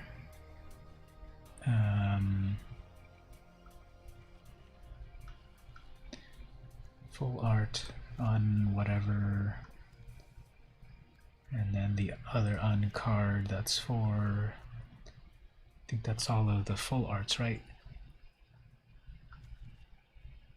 Of course, we gotta go with Mirage and World Wake or whatever that is. I like that gloomy one there. Any one of these planes stand out to people? Ooh, that's cool, like clouds, and that Eldraine one. That's 1, 2, 3, 4, 5, 6, 7, 8, 9. Okay, I got the 9 planes. Let's go with the 8 forests. It was 8 planes and 9 forests. Mirage. Forest. I like that Ixalan one. Anyone like some fun forests over here? Oh yeah, we gotta do the full art ones. Full art. Full art. How about this one about the big ol' Venus flytrap's about to eat a deer? Is that the most violent land ever printed? That one's nice and green. This one looks like a toilet from above. I don't think that's what they wanted. But that's what it looks like. How about a little dinosaur land?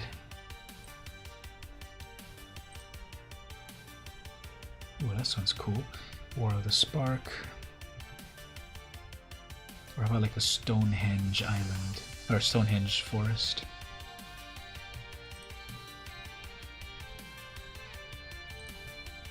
So many to choose from. Okay. One more land. 1, 2, 3, 4, 5, 6, 7, 8. One more forest. We'll also put the Stonehenge one. Alright, let's give this a shot. We have mismatched lands. Every land is a mismatched land. Yeah, the Stonehenge one looks cool. Mismatched lands. We seem to have a good... Oops. We seem to have a good counters plus ramp plus some landfall plus a little life gain going on there. Let's see how this goes. There's like no removal, unfortunately. So hopefully we'll be able to handle that. I go first. Nothing good at all in the starting point here that can be played until turn 4. But who knows how slow it'll be, so thank you on that. Chaos Mage, let's no mulligan club, YOLO, let's go for it. Okay, let's start off with our full art land, and then after that we'll trigger them with a non-full art land, and then keep doing more mismatched lands. Oops, opponent has a turn 1 play. Some goblin or something? Is there shock in the format? Actually, we can play another... Yeah, let's just play another non-matched forest. We don't need our plains yet. You just need to make 7 cards and you can use the deck. Okay, that's not so bad. I'm pretty sure that I focused on commons and uncommons, so it's not so many that might be out of your budget. And again, the way you want to do that... Okay, there we go. But that can get kicked for 1, 2, 3, 4, 5. We don't even have anything. Well, even if I bring it out, they're playing mono. They've got red so far, so they'll probably torch it anyway. So might as well just hold on to it. The Ascetic at 5. Actually, I'll be able to get the Zendikon out next turn. And they might just be waiting to do something. Okay, that's a 1/4, no big. Let's put out one of our full arts right here. Awaken one of these lands.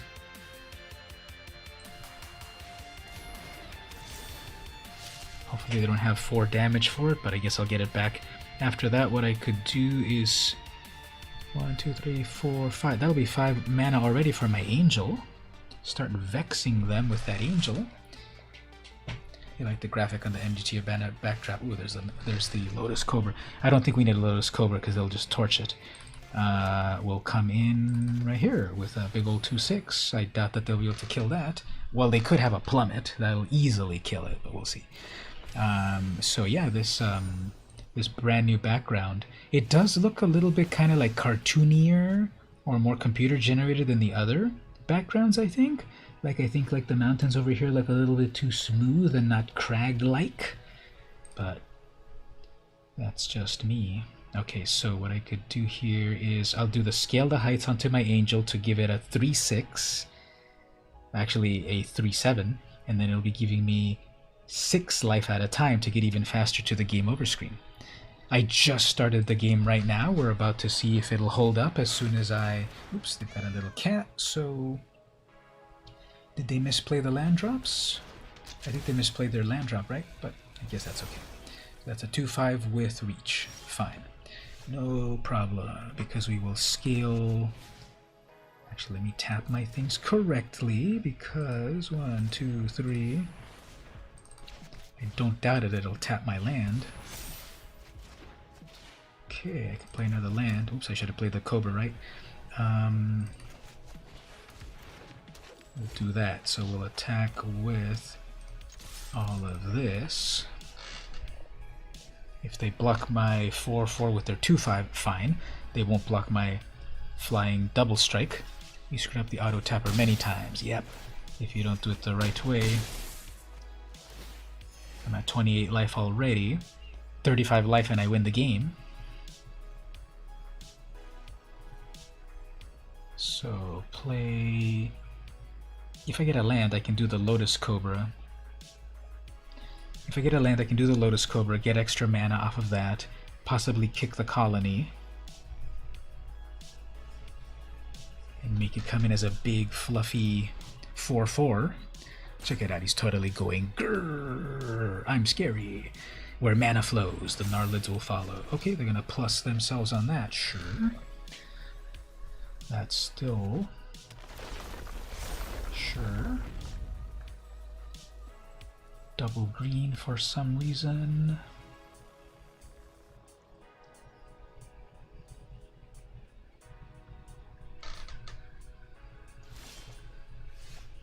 Played a couple of games, definitely got to draft to update your deck.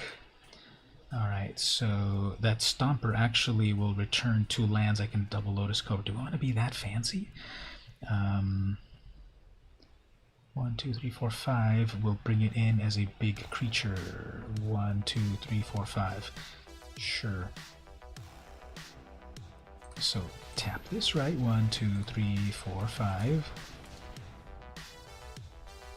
1, 2, 3, 4, 5.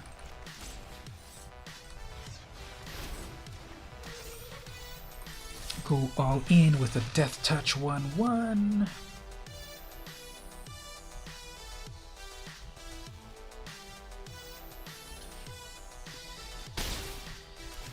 All right.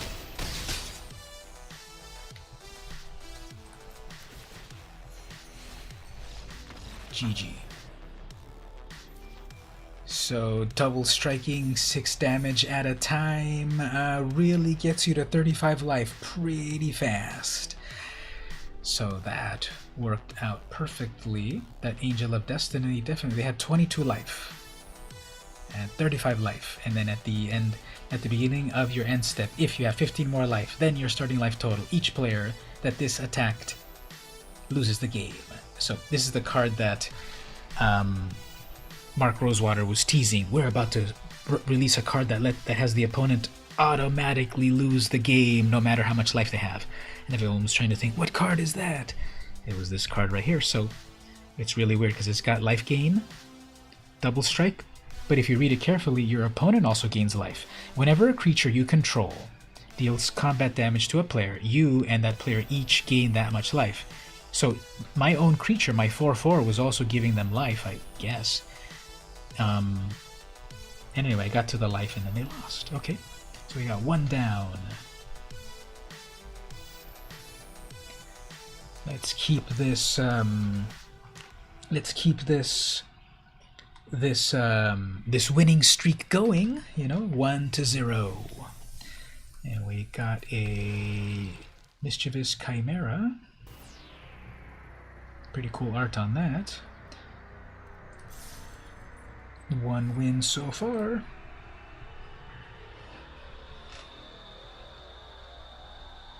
The auto tapper has mostly worked okay, but it does get confused a few times. Like in Historic, I love playing Guardian Idol, which is a mana rock that you can pay 2 life to bring it to life as a 2/2. Many times it has tapped itself to come to life, even though I had 2 real lands that could be tapped to bring it to life. That has happened to me several times, but overall, the auto tapper works fine, unless you're doing complicated things. So this one I thought would be complicated. Yeah, it's a land, tap your land, but no, it's alive, so I'll do it myself. Oh, okay, we got the Floral Hedron for some ramp. We have the healer if we get life. We've got the colony again as a 4/4.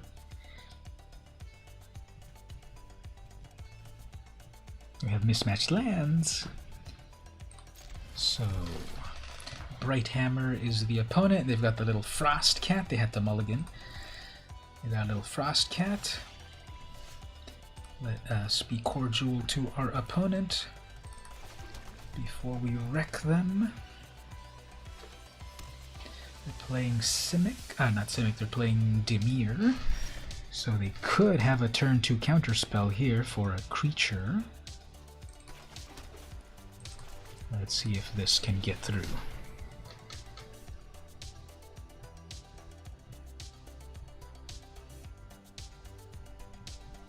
Probably not, if they're thinking that hard.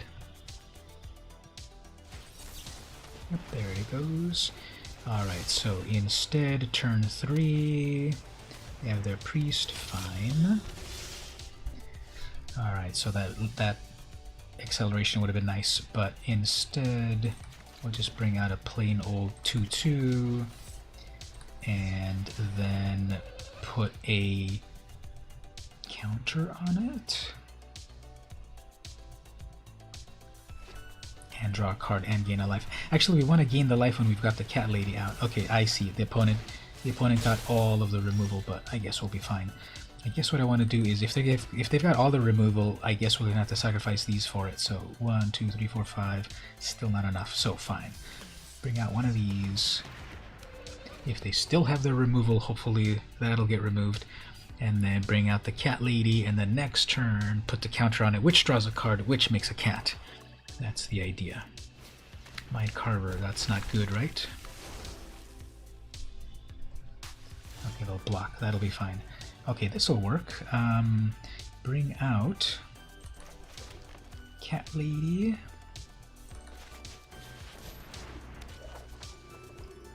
Put a +1 on this. Attack with a 3/1. They probably won't block. Okay, they have a blocker, I guess. That's fine. We got Trample over here. They must have one final removal, and they're going to remove that final creature, and then we're going to be top decking for a bit. Oh, one of those. Fine. Attach it. That's fine. It's still pausing for them for some reason that I'm worried about, so let's see about putting this on this. Gain that life right there. Make that cat. Can play an extra land, but I'll hold on to it if we get any landfall stuff. Okay, that mills me, right? Okay, milled a Death Touch. Alright, give me an elf on the shelf. Actually, counterspelled on that, I guess. Fine. Draw. Ooh, Lotus Cobra. Okay. Let's try to drop that Cobra.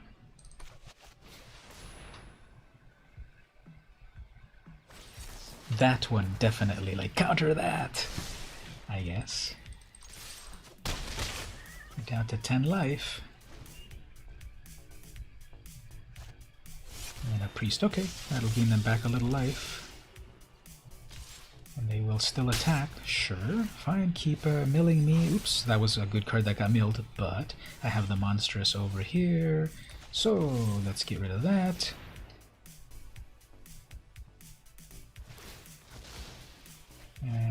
Okay, draw a card off of that.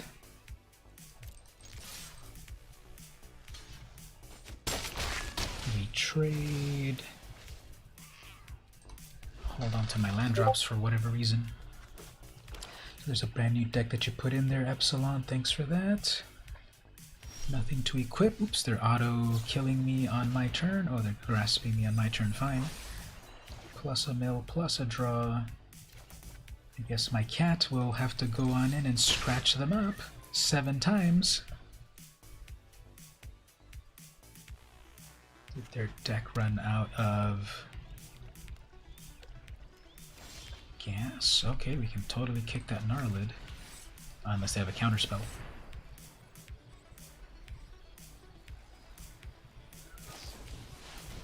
Oops, they got a 3/2 flyer. Okay.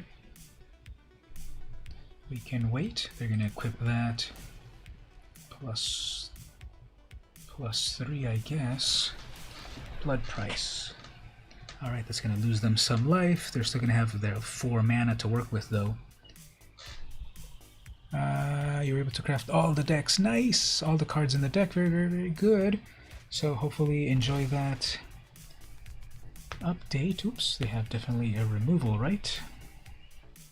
Well, if they pay for that, then they'll have less. Okay, so they're totally tapped out. 6 in the air, who cares? And then that just is that. Okay, fine, we gotta kamikaze this because I have 1 life left. So hopefully, and then I got all my mismatched lands, so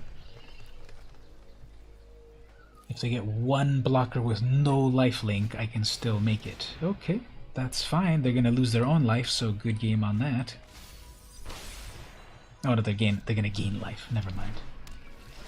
Put that in the air. Pay for that. Still, they've got 1 blocker and I've got 2 things. Though, actually, they're gonna tap me out right here, so fine. Plus 1 card draw. Plus 1 of those. Okay, let's attack with that 1/1.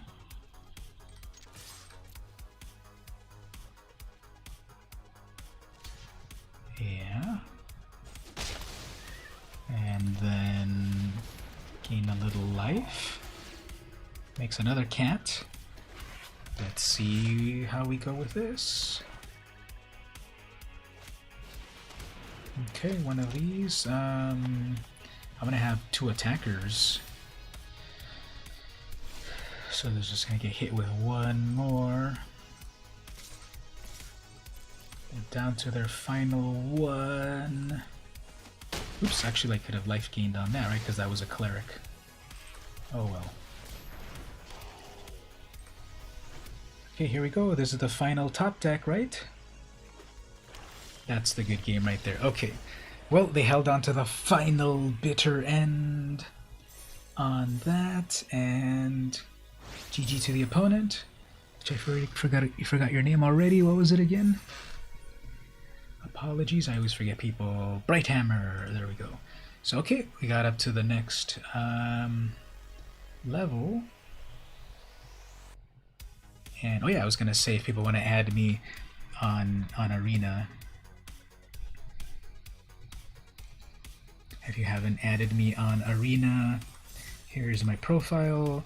VM Compost pound 69225. VM Compost pound 69225. There it is in the chat. There it is in the chat. If you want to add me as a friend there.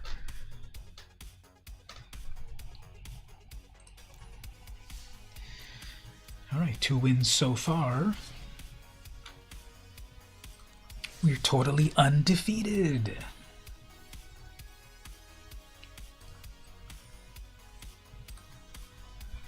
Plus up on bronze.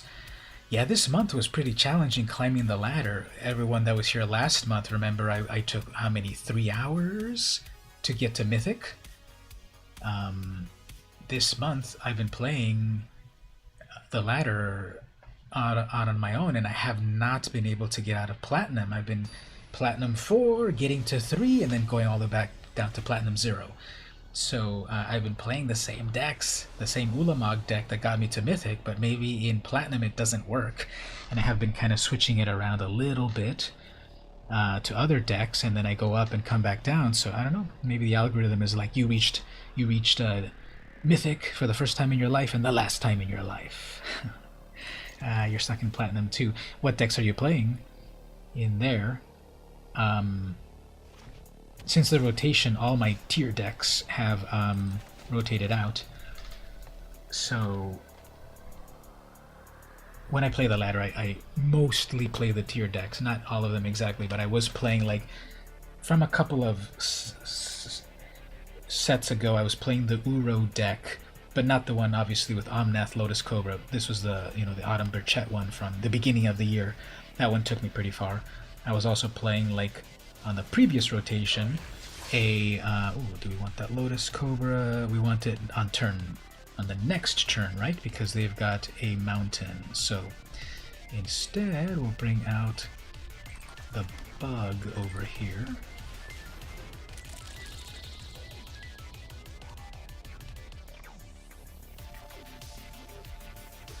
We'll bring out the Cobra.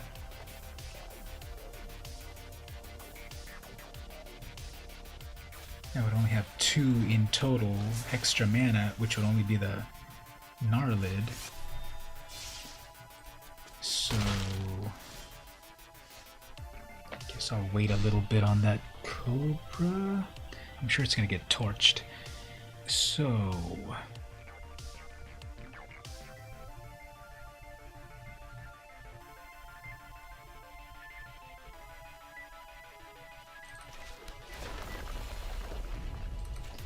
let's make this bug grow.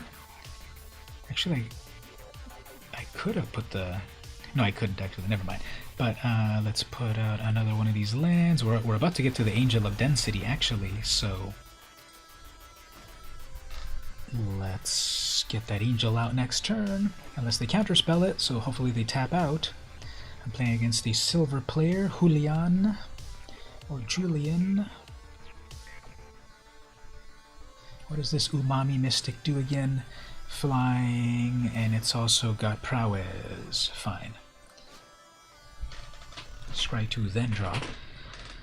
So hopefully they don't have a counter spell, although they have a blue open if they pass.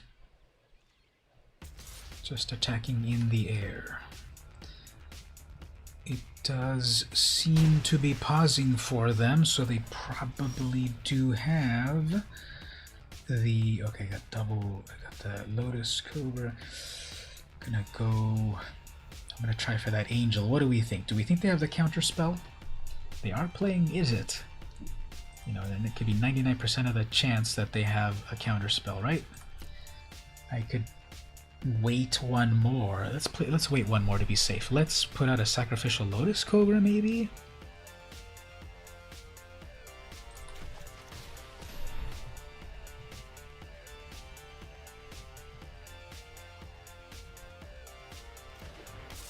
Okay. Let's put out another Lotus Cobra then.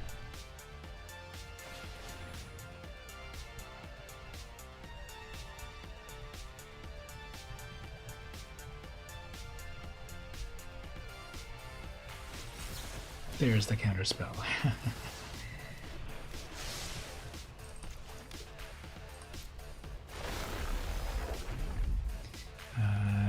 Let's get a green and then another creature. Do a little love tap.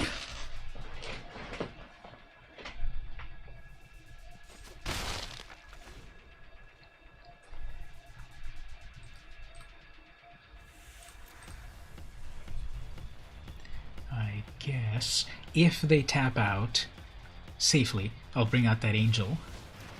Chill is cool. If they don't tap out, I'll bring in that Ascetic. They're looking at their Umami Flyer. Do they want to do the prowess on it? They're looking at their own little bugger, the Grotag Bug Catcher. Pretty funny. Okay, they want to do one of that. That's fine. If they use up their counter spell here. Oh, cat, don't jump on my comics. Okay, I gotta put the cat down one moment. Yeah, whatever happens there. Let me move the cat here. You're on top of my valuable comics, cat. No! Not the Rick and Morty comic.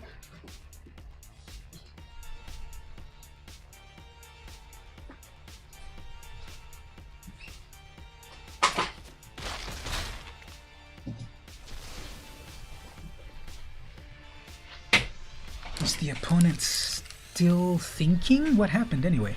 So they blocked that. Are they going to torch the bubble? Okay, actually that's not bad at all, because this Angel will do its thing.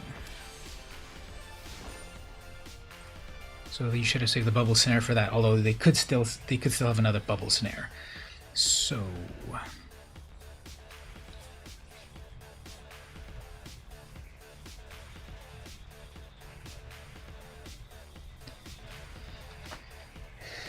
next turn, I guess the Visionary to draw a card. I could bring out the... alright, that's worthless. I could bring out the...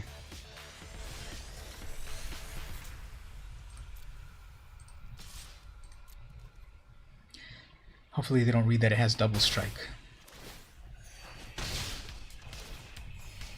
Alright, so if I drop a land, I have 1, 2, 3, 4, 5. I already have enough 5s for that. Let's bring out this Visionary. Land, fine. We can hold on to that.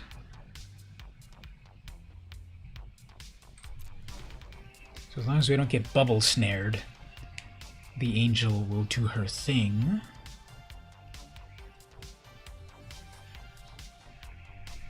As we're waiting for the opponent to take 10 years,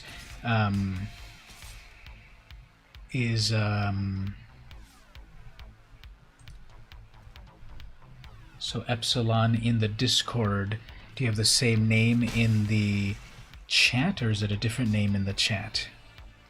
I was going to ask about the deck that you uploaded. Tell me about it. Ooh, double lizards. Okay, fine.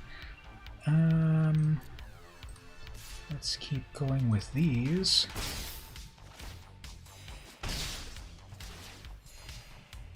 Okay, Chaos Major Epsilon, cool. Let's also gain a bunch of life off of that. And we'll just go here. So, what's that deck? What's that deck about? What does it have? Archpriest of Iona, Linvala, double damage on that. Okay, so that's gonna be annoying. I'm not sure if I'm gonna well, I am gaining 4 life at a time, actually. That'll be a little slow, but I'm gaining 4 life at a time. If I can put that one thing on the angel again, that'd be nice. And then that Baloth will be cool. So let's see here about possibly attacking with a 5/4.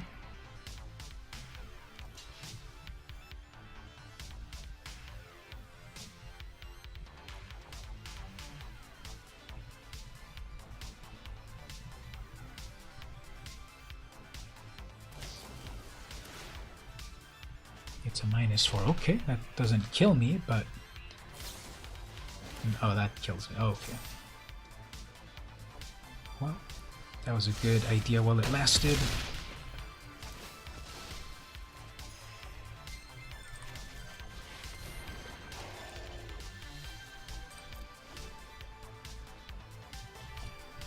Okay.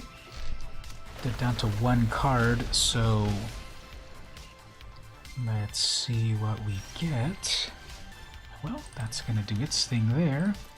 Gain a bunch of life, make a bunch of mana, attack with a bunch of things. Except for a Cobra.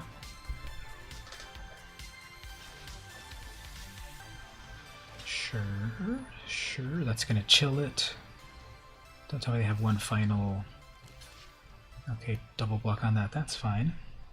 Yeah, they're gonna have 1 final thing, right?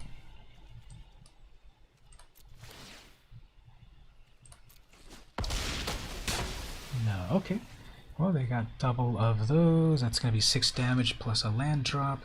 That's gonna be 6. That's gonna be 8 damage if they play a land. And yeah, there it goes. So of course, and they'll do 6 damage as they attack, but then there'll be shields down. Sure. So they're emptied out.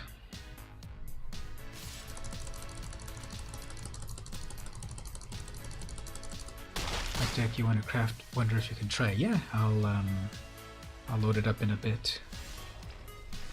All right, this Death Touch will help.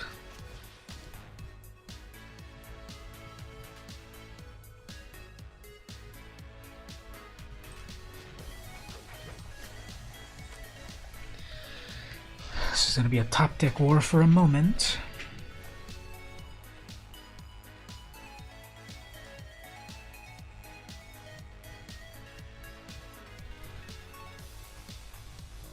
You're looking at that Baloth again. They might bubble snare that.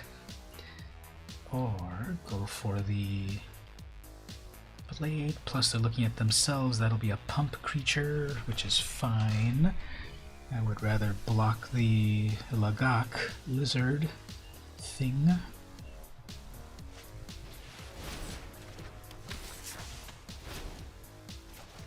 Okay. So we'll take another bunch of damage here.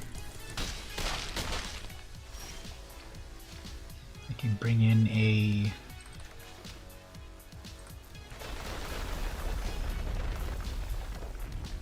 kicked colony and a death touch. I guess if they block that Lotus Cobra, who cares, right? It's done its job. Yeah, they're like, take that, Lotus Cobra. You can no longer double his mana, even though he already has 1,000,000 of it. So we'll do that.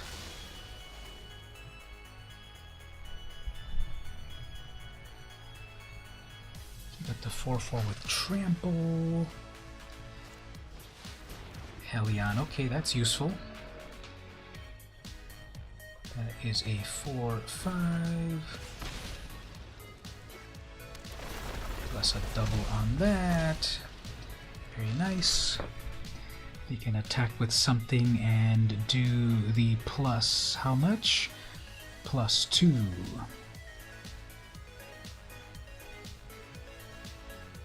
No attacks, okay. Well, I can do my own return to lands. You have a 4/5, I've got a 6/5.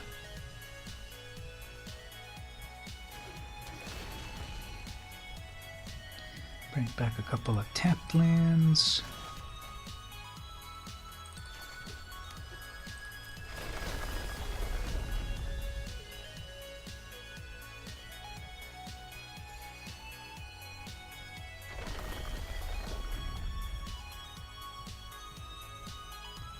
That's a 6/5.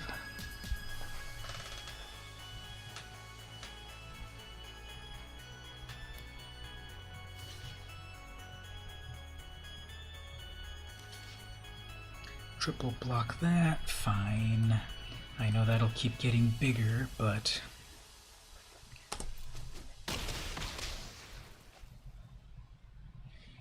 still have a death touch critter. Hopefully they don't get any more of those amazing instants. They are looking... okay, there they go. Double damage on that.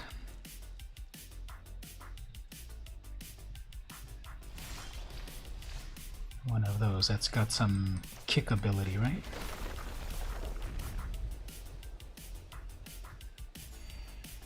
Oh no, it does a return. Okay, well. Anyway, that's going to be a flyer.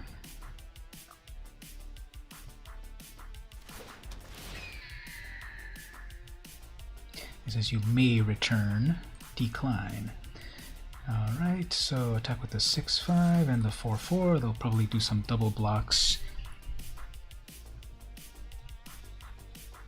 They'll be able to pump it up enough to take out either one of those. That'll be fine.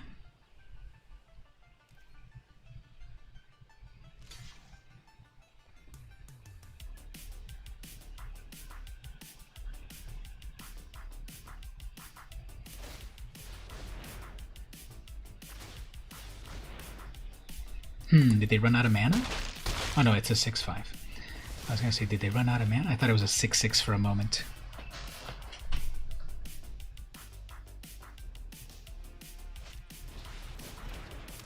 That's got landfall. What does that do? Whenever landfall, this gets a +2. Okay, sure. It'll be a 5, and it's got trample, so that's not good. So anyway, let's do some attacks over here.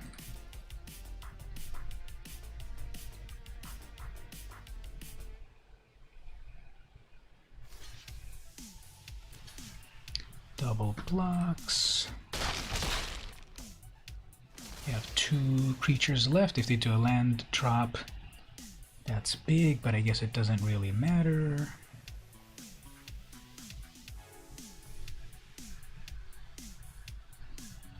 Come on, Tazim, Raptor, get in there and slash the opponent. Ah, man. My bird.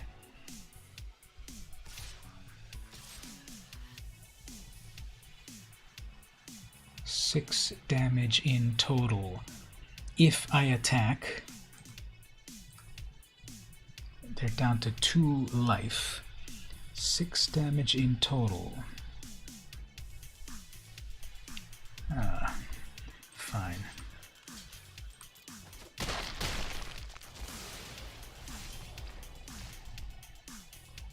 That's not too useful, is it? Kick 4. Put 2 counters on each creature you control. Oh man, come on. We got to get something good next turn. Come on. Okay, landfall on that. That's 5 damage. We're on a turn clock right here, and that's a land.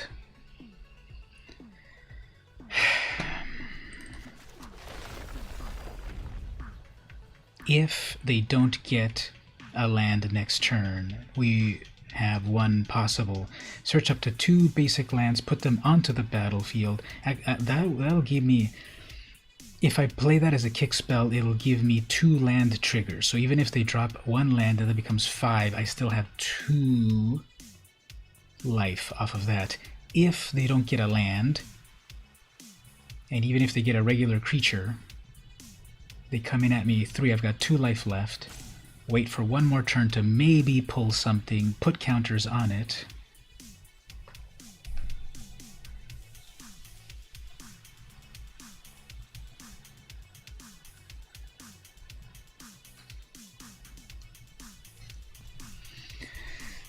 If it happens, it happens. If they get their land, they get their land.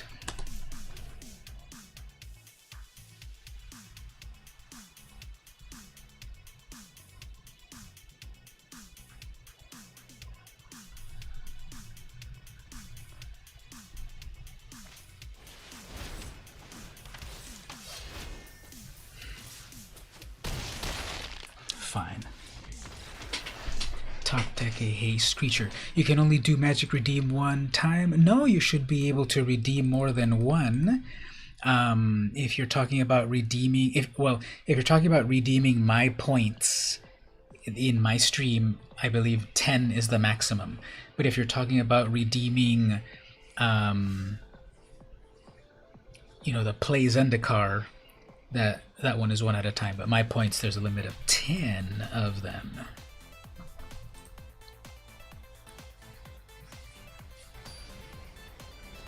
So even if I had kicked that to do 2 land drops plus 2 life,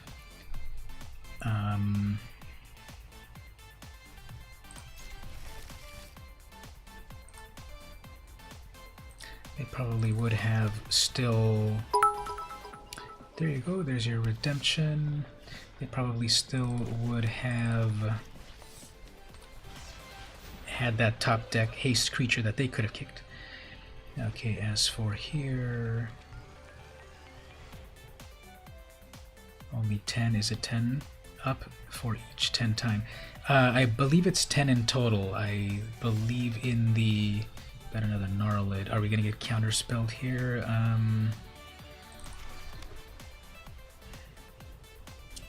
Let's see if they counterspell this. 10... A person can claim 10 of these codes, I believe, is what I understand from the program. This deck looks interesting. Yeah, it's pretty cool, interesting so far. It's just that at the last game there, with like the final randomness of it all, you know, if they top deck the hasty creature. If they hadn't top decked that, I would have the 2 things there were if they played a land, then it would have been a 5 damage to me and I had 5 life. If they... we're getting all of my little critters here. Didn't get kicked, so no problem. Okay, so instead for myself, I am going to...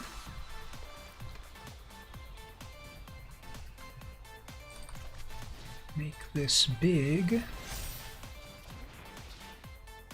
Here's the 5th land on that.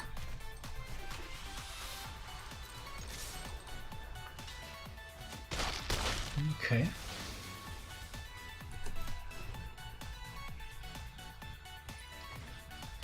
So again, if this is the second Is It player that I get to. Okay, Royal Eruption, I guess. They still have a bug. Okay, everyone loves those bugs. So let's see if we can get this angel to do her thing. Pretty epic animation on that. She's got 6 whole wings. That's amazing. You're not redeeming them because you can't use them yet. Yeah, hold on to them, and then when you get to the when you get magic on Arena, that's what you need, right? Uh-oh. 3 damage. I mean 3 red. Trying to get some more wild cards. Alright, so we got this. Can we kick this already? 1, 2, 3, 4, 5. Yeah, that's 5. Okay, let's kick this. That's a 4/4. This does the life gain shenanigans. I guess next turn bring out another Gnarlid. And then eventually that Nectar Pot, and then Vastwood Surge. If this spell was kicked, put 2 counters on each creature you control. Actually, if I can, maybe I can kick it already next turn, that'd be good. Because then that'll be a 3/7, and then that'll be a 5/5. Or if I'm getting so greedy, I could play the Colony as a 2, and then the Nectar Pot as a 2, and then eventually that Surge for kicked, and then do double land drops with the Nectar Pot, and then like plus everything. Uh-oh, they stole my own 4/4, I guess. So I'll have a blocker for it, I guess, but let's I guess we gotta bring our own big creature here to block that.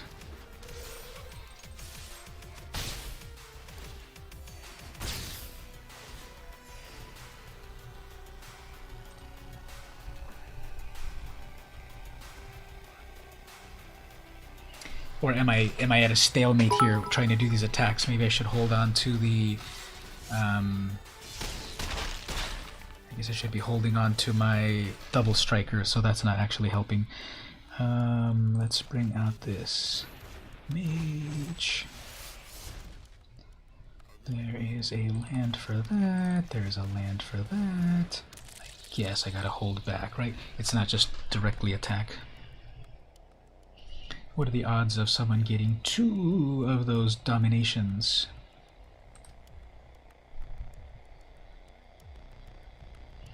Now, of course, they could have some sort of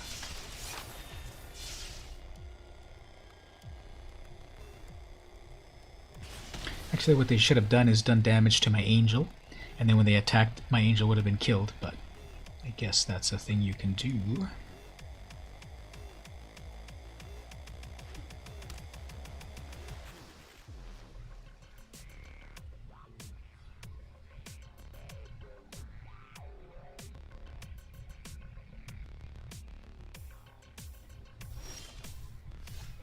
Okay. Gain a little life off of that. Kick that right there. Oh, pay 8. Man, read the freaking card. Okay, well, let's just do it anyway like that.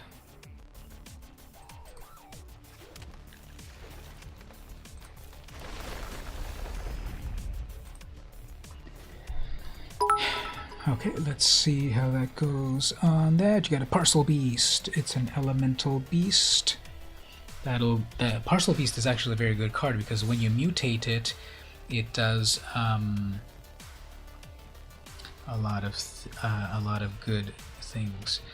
I guess let's see here. They probably have a combat trick. So, GG opponent, Mecha Shiva.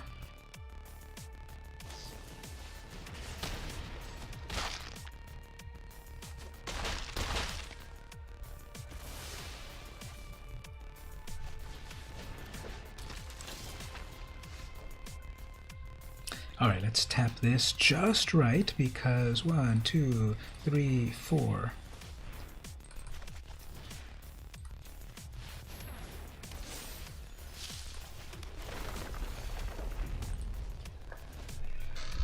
My own little gnarlid coming at me.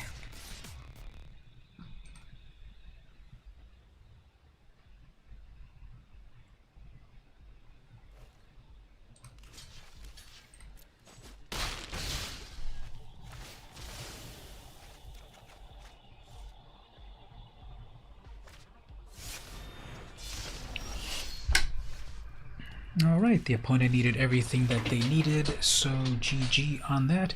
They crafted a very good like party deck, and they were able to kind of cheat a lot of things in with the party mechanic, I guess, but okay.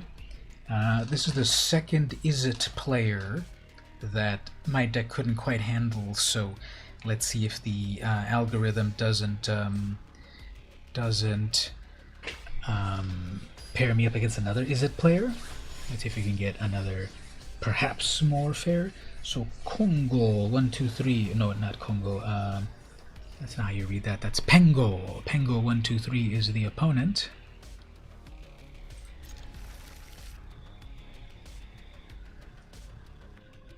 Mulligan.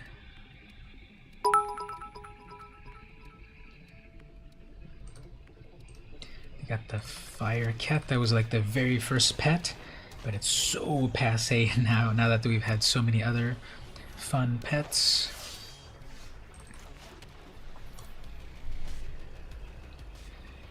I can bring my raptor next turn. That's a May. That's got double strike, so I guess Lotus Cobra. If I play the Cobra, play a land, I have 2 mana in total. I can't do anything with 2 mana, so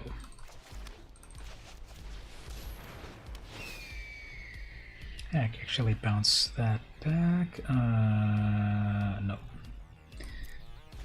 So that's 2/2. Let's see if they put an equipment onto this. Blade Master. Not an equipment. That's fine. No attacks. Okay. So here, if I play that Lotus Cobra, play that land, I want another white, and what I want to do is bind that double striker. Like that. Go in the air, that'll just be 1 damage at a time. That's it. Okay, I've got the Smite the Monstrous ready for that critter. 4 mana in total, 1 away from that. Okay, well. Get that blocker in there. Just wait for my monstrous. I mean, just wait for the for that cat to get big. We got one of those. Okay, maybe we'll get some life gain.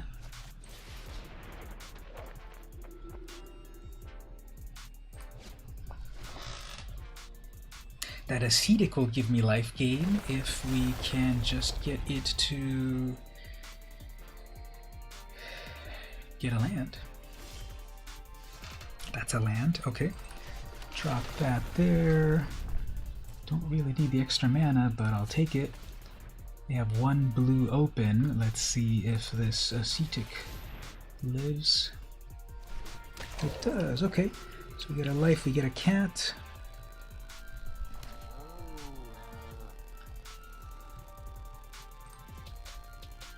That's an instant, so oops, that's a flyer as well.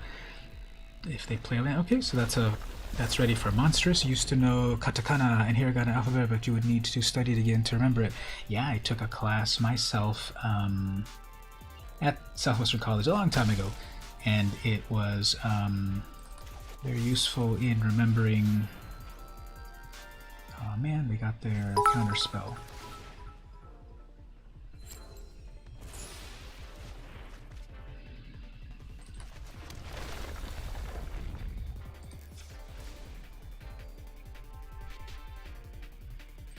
Alright, so clearly they're going to have a land drop.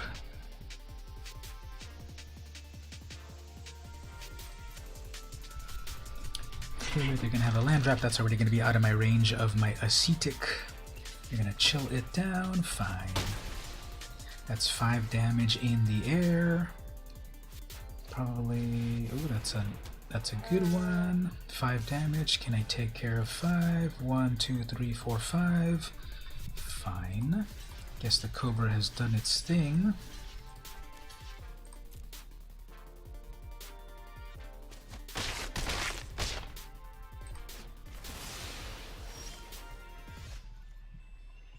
Zentacon. 1, 2, 3, 4 to wake up this land.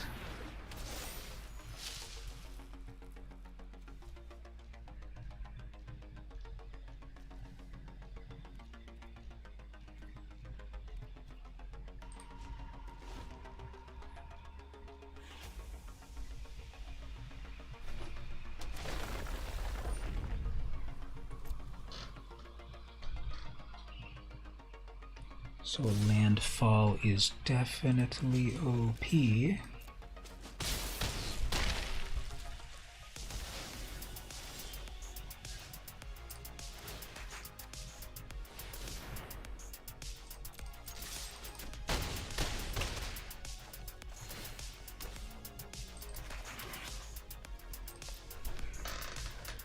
Alright, that takes me back to 15 life when you life gain with Cat Lady.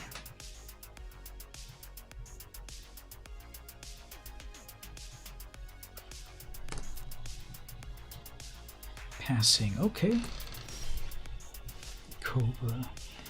Alright, that 4-4 has life, has reach, so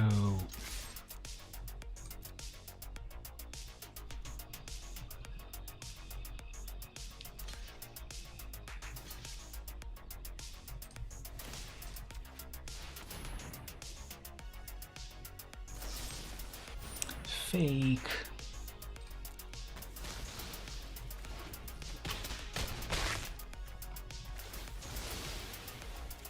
Sent me a friend request. Hasn't popped up yet here.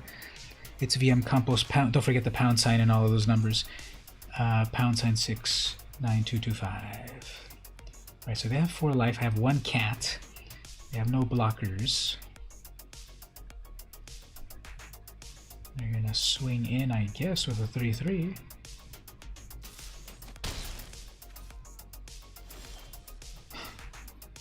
Okay.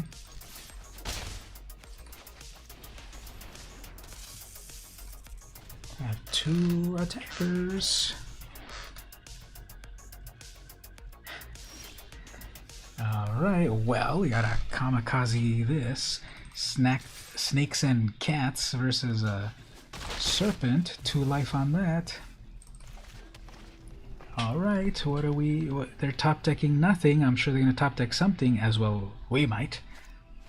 Alright, that's a big old 3-2 that kills the cat because it's a token. GG, opponent. Bakayaro. So, yep, let's claim our prizes and see what came out of this. I think there's some gems. Claim those prizes. 250 plus 2 packs. That's nice. Let's open up some of those packs. Yeah, in a land-focused deck, right? Isn't that amazing to draw lands? Screenshots. What happened under screenshots? Can I read that? Let me zoom in on that. VM Campos 69225. Let me check right here.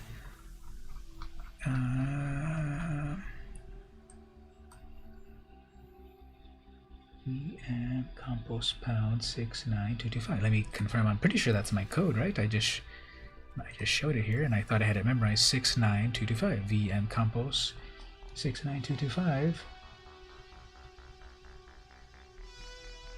69225. How about you put yours in the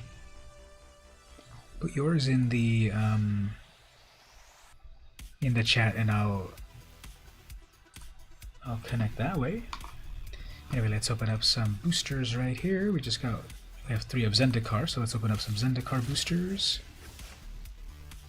Cleric of Life's Blood. Song Mad Treachery. Gain control of target creature. I'm not proud of the things I did, but all I could think about at the time was how to make the noise stop. Yazov, Seagate Expeditionary House. So obviously he cut the cable on their friend. And the rare is a Scourge of the Skyclays. This is that really weird one that if you kick it, everyone loses half their life. Next. So all of these booster packs are courtesy of Wizards of the Coast when they selected me as a featured streamer.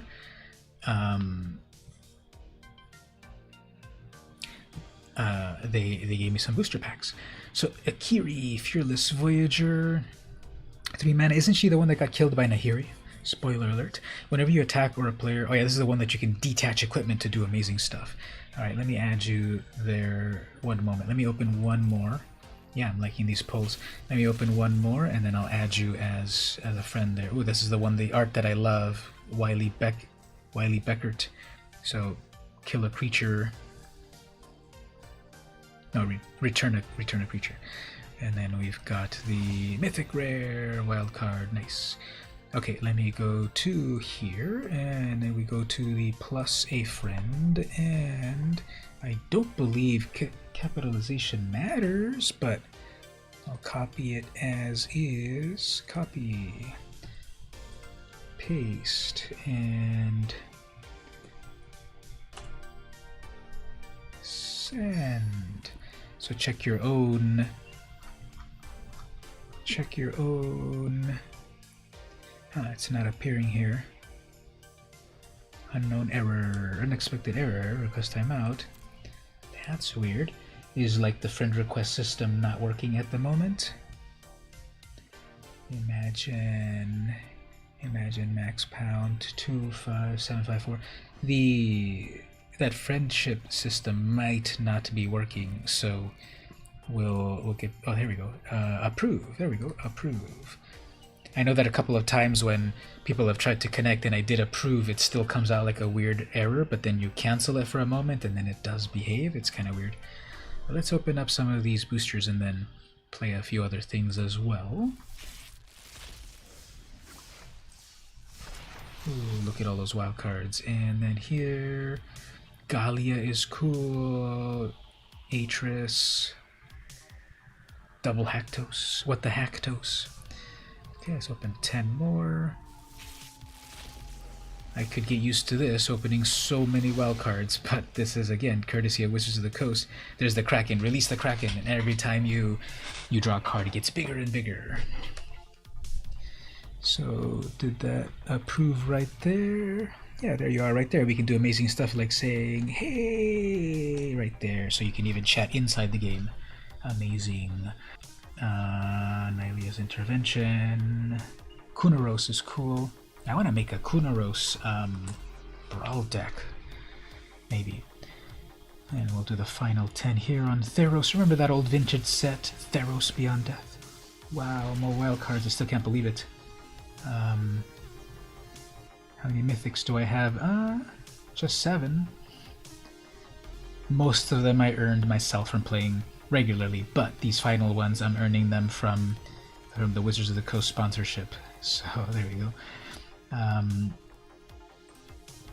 Let's just finish opening all of these to get all of these great wild cards. Snapdax, Spandex, the Apex Hunter.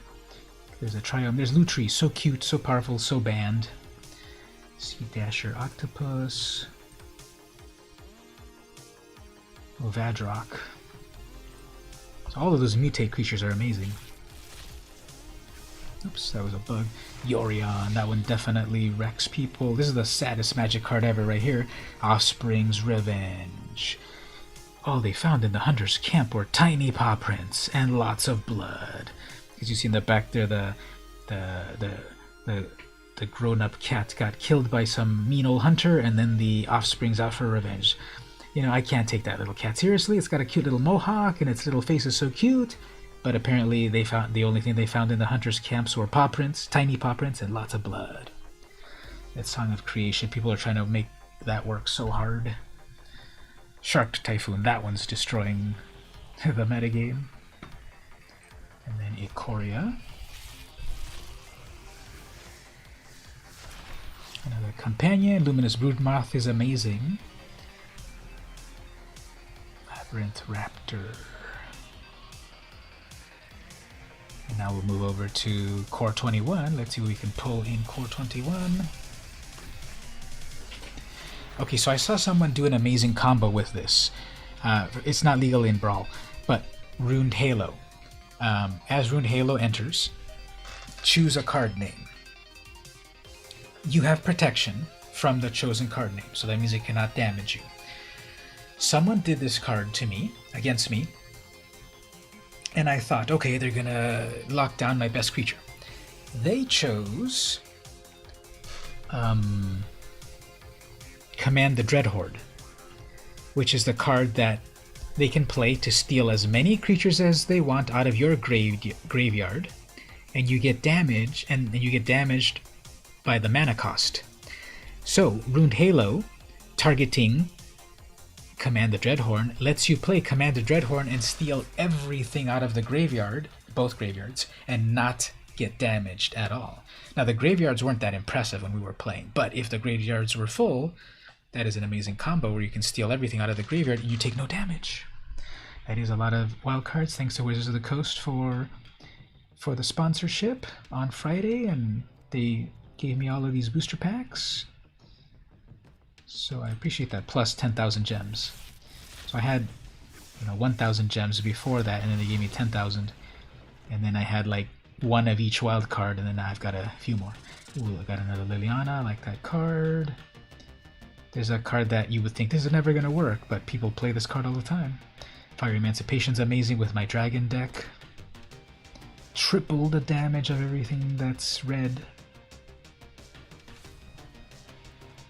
Liliana's new outfit is really cool. I like that sort of shawl sort of thing. Such purple, the cool gloves and everything.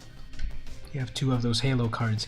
Yeah, if you want to do that pretty cool combo, target your own spell that will damage you.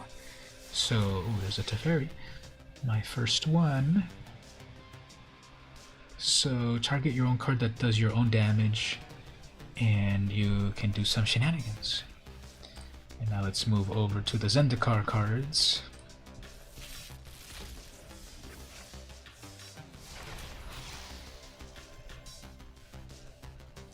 Hey, there's Charex, the card that Dragosi won yesterday. Well, there's that Aspirant that is really cool. Tazri's cool. There's Kazaa Royal Chaser. Is this like the most 90s extreme Magic art ever? Right? Riding a flaming skateboard at the X Games. Valakut Awakening, Alright, that one's good. Oh, Valakut Exploration, that's the one that's really good. Cragplate Baloth, Hexproof with haste for 7 mana, kick it for 3 more. It cannot be countered. Green gets everything. If Cragplate was kicked, it enters with 4. This can be a 10/10 if you cast it for 10, uncounterable with Hexproof and haste. Hilarious. And then we've got the Grakmon. Well, that's the one that it makes a bunch of little hydras. Confounding Cannon. Oh, that's the one that hurts people when they play multiple lands.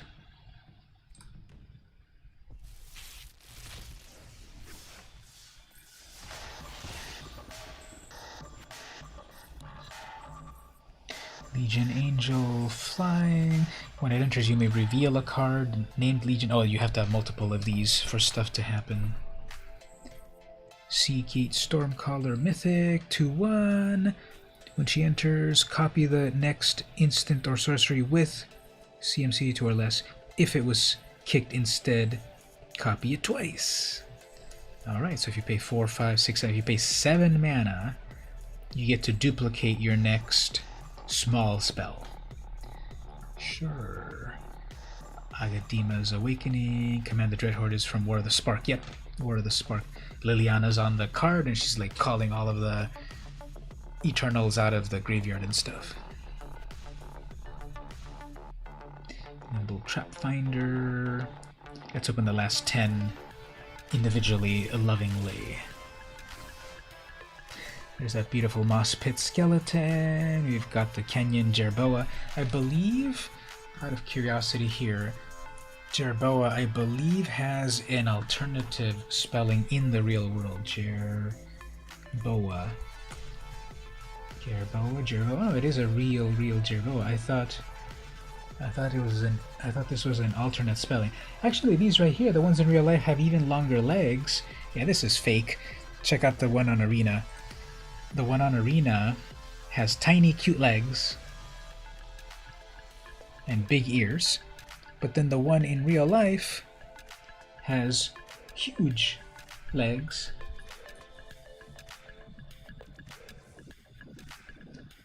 Jerboa Blue, I believe, was the code name for France's first nuclear bomb. Gerbois, that's what I was thinking. Gerbois Blue, which is France's very first nuclear bomb, named after the name. Gerbois is French for jerboa, a desert rodent found in the Sahara. So that's what I was thinking. Gerbois. The color blue, adjunct, is said to come from the first color of the French flag. Oh, sure. So, yep, they named their nuclear bomb after and they tested it in Libya.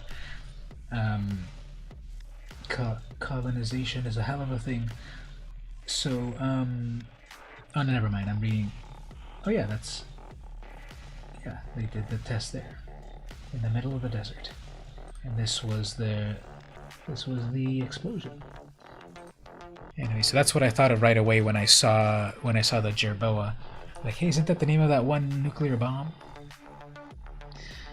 You learned something new, yes. Okay, and then we got the rare over here. We got a wild card, nice. Next booster, we've got pickaxe. There's that packlet. I got 1 million of them now, right? I got 4 in the draft. Why doesn't it give me protection on that? Wildcard protection. Ooh, we got a Nahiri. Cool. I've been meaning to see about making a brawl deck with her. Maybe we'll do that right now. I'll make a note about maybe some sort of brawl Nahiri, because I'm gonna do. Here we go. I'm gonna do I want to do a brawl. Planeswalker deck. I want to do a Planeswalker deck, and there's another Zerath. I'm gonna do a Planeswalker brawl deck, or just a regular Planeswalker deck. They didn't. Oh, I got another drawn. I already had one. Do you know what the stone she had was? I don't believe they revealed it in the story, even though they were revealing a bunch of stories on the Magic website. And then after the debacle with War of the Spark, they said, okay, we're gonna stop releasing stories for a little while. And everyone was like, no, give us back the stories, including me. I was disappointed that they stopped the story, even though they've started to do stories again. There's a new one every Wednesday and Friday. I've only read the first one, even though I was like, yeah, back to the story. So I haven't read what the latest story says, so I'm not sure what that stone is just yet. But for the next several weeks, they're releasing that story. Wednesday is the main story, and Friday is a side story. So that's happening over at dailymtg.com. Right there. I need to catch up on that. I already had that Drana.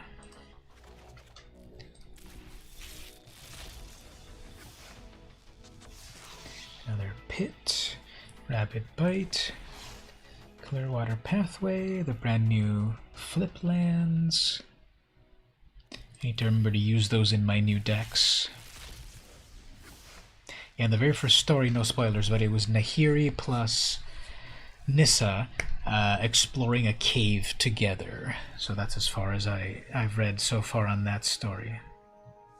I'm not sure if they take place before or after the trailer, because the trailer has that stone that everyone's wondering, what's that stone? I hear it. Just saw that gal on the MTG Arena for the first time. The art graphic. Did you see her as what? The person's avatar, or the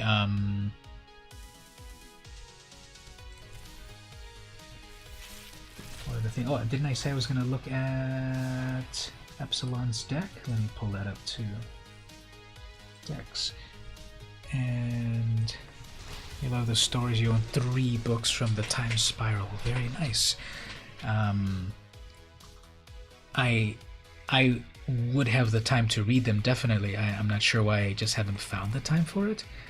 But I want to get back to the stories. I sometimes read them, you know, at bedtime to catch up on them. Ooh, I got the lithoform engine, the one that copies everything. I kind of want to put that into a into every Brawl deck. And the final booster pack. Thank you to Wizards of the Coast for providing me with all these booster packs. I'm gonna miss being able to crack them so easily. She was holding a sword, and the art shows that you can use one of the tabs on MTG.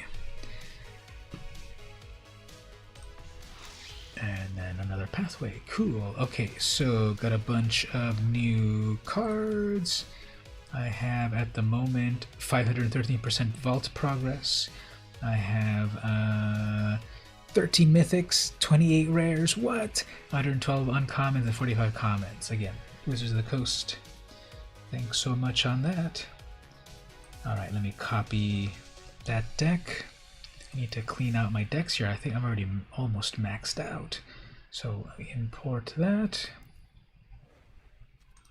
I'll import that as Epsilon.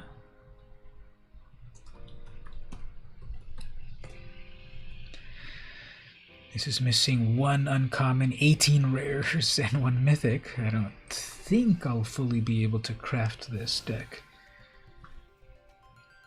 So we're going with a lot of archpriests to try to do a full party sort of thing.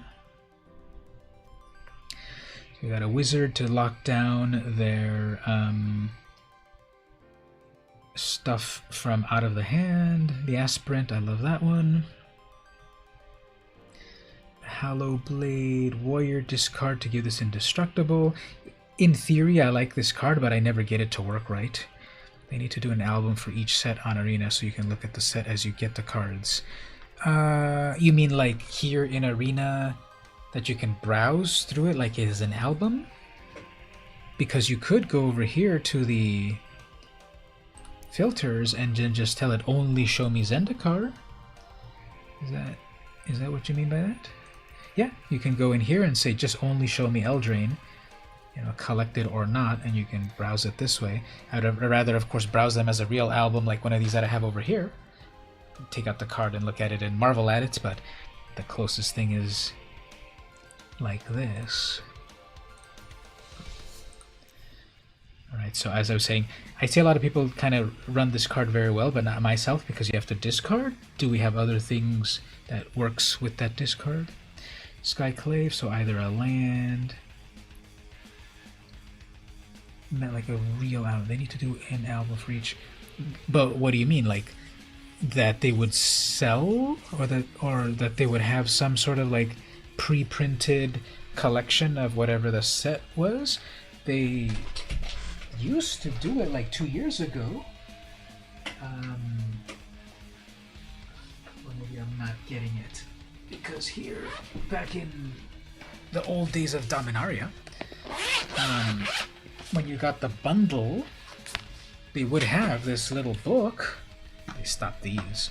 Card cam. Back when you would get the bundle 2 years ago or whatever, they had a little book that does have the complete list of cards. These were cool because they had like a story of they had a little bit of lore as well. And it was like hole punch to put in a notebook, I guess. And they'd have the lore, and they'd explain like, here's a brand new thing called Sagas, and then just some backstory and stuff. And then it would have, there's the Weatherlight, and then it would have the whole set of right there. Know how you have your collection, but in an album on Arena. Okay, we can ask them. We can tweet at Mark Rosewater and then say, hey, put this thing in here to make Magic even better. So hopefully people would listen. Yeah, there's just like so many ways to enjoy things just by looking at the cards, right? Not just playing, but enjoyment. Back to the game. What else do we have in here? So it's a cleric gain 2 life. They have wishes to go tutor for stuff. What would you tutor? What's in the sideboard? Angel Legion. So are we sure we need this one? Fae of Wishes, you may reveal a non-land card you own, a non-creature card from outside the game. So it's a fairy wizard. It's a fairy wizard for 2 mana. Sure, the adventure's never going to do much, I guess. You have the go get more Legion angels. The disruption in the counter spell, the trap finder, rogue. Cannot be blocked if you had another one of these enter at the beginning of combat if you have a full party. Creatures you control gain. Whenever this creature deals combat damage, draw a card. So you could draw a lot of stuff on that. Brazen Borrower. Very good as always. Glass Pool Mimic. You can copy things for 3 mana of your own creature. Got Linvala. If you have a full party, locks things down. Sacrifice Linvala, everything else gets hexproof. Legion, one of the Legion Angels, Squadron Commander. Makes more cores if you've got a full party. Emeria's Call, Mythic, so this one makes a bunch of angels. Plains, Island, and then the Temple. Alright, this seems really fun and cool. I do not have the wild card. I don't. No offense, but I don't want to crack the wild cards for this. This is not my big style of my own gameplay, so thank you for sharing that, but I wouldn't craft this deck. What I would do, though, is out of the cards that are there, I'll keep the ones that are there, and then maybe add to it out of what I do have.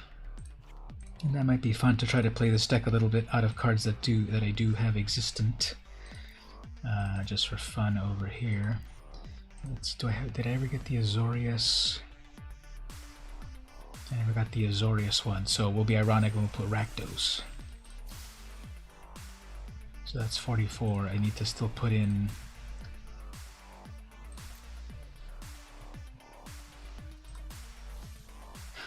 Well, that's some good reminder right there. It was like, if you have the Fae of Wishes, don't forget to put stuff in your sideboard. So how's the removal looking? It's all creatures, isn't it? It's all creatures. So let's put in removal. Swift End, of course. We'll have Nahiri. What's it called? Nahiri's Binding. Put in all the Nahiri's Binding, plus the Banishing Light. That's up to 56 cards. What else? Do I have a Mangara? Mangara's fun, although Mangara is a cleric, so here's another cleric. So we'll mess around with this a little bit. What else would be good in Azorius colors? What about some card draw? Some plain old draw cards, right? I know, we can do that one card that you draw more cards, the more of them that you have. What was that one? Draw a card for every card named whatever in your graveyard. You just won a game with the deck. Very, very nice. Check it out there. You're on track to get more wins, more wild cards, and more decks. No, it's not a draft. It's we're looking at Epsilon's deck, and I'm just gonna play it a little bit for fun here. Was that an instant or a sorcery? Yeah, any tips to make it better? Well, it's very creature focused, so if they do board wipes, that's really bad for the deck, so maybe we could put some indestructibles in here, but what I wanted to do for the moment is... what's that one card? Where are my cards? Reset area thing. Sorceries collected. There's that one. Did it rotate out? There was that one card that it draws you a card. It was in Ikoria, I think. It draws you a card and then it draws you more cards, the more of them that you have. I guess it was an instant. So as I was saying, it's all creature based, which is fun. I like creature based decks, but the algorithm always pairs you up with people that happen to have a bunch of board wipes. So putting into, here it is, frantic inventory, draw a card, then draw cards equal to X. Okay, so that takes me back to 61 cards. But let me edit it a little bit more. So we'll give it a first go. And again, it's not as good as your deck because you have the 4 ofs. But this is 24 creatures, that's good. I have 61 cards. 61 is not so bad, but I will cut it down to 60. I'll just take out one. Out of your deck, I saw that you had the 61. Obviously, I love the symmetry of 4 of everything, but for the moment, I'll take out one Hallowblade. Nothing in the sideboard, but in the sideboard, here's where we'll put the disenchant and stuff. Disenchant. New Nahiri art. We also want to deal with the side. We also want to deal with their graveyard. So right here, I'll put in Tormod's Crypt because that destroys graveyards. I also want to put in the sideboard the Sorcerer's Spyglass because that'll lock down activated abilities of things.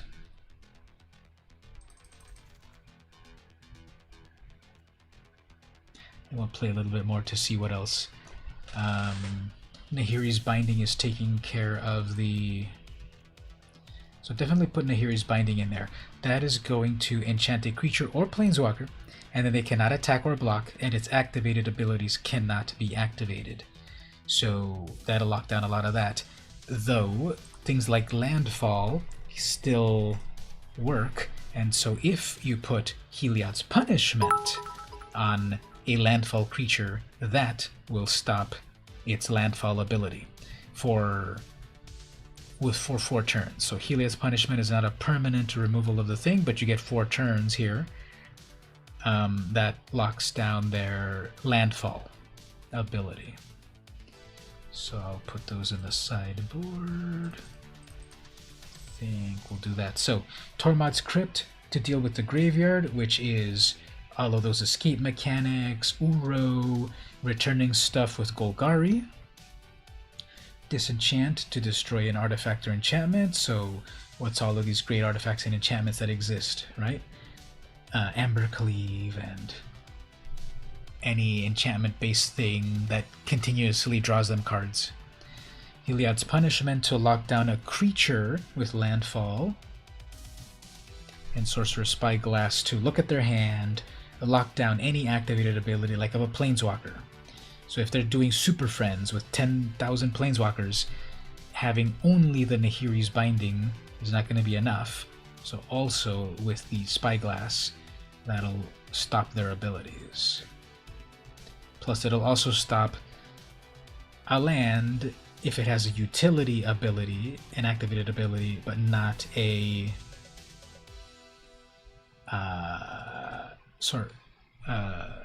land, a mana source ability.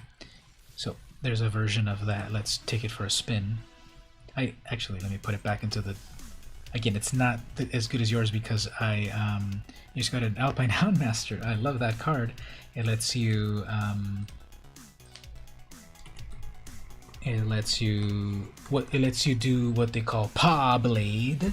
That's the new version of Caw Blade. If anyone was playing back in the day, now they're calling it Paw Blade. Oh, here's another thing that I just saw. You have 19 lands. That's not good. You definitely need the 24 lands. Well, actually, what's your... I forgot to see. What is your mana curve? 2.5. I don't know. I would still keep it at 24 lands. I'm gonna put it at 24 lands and then juggle some things. So...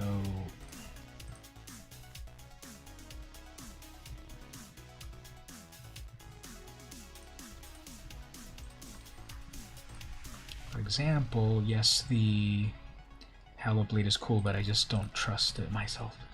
That's 62 cards. You can still do a full party, right? We've got plenty of plenty of clerics. Rogues is 4, warriors is only 2, wizards is 9.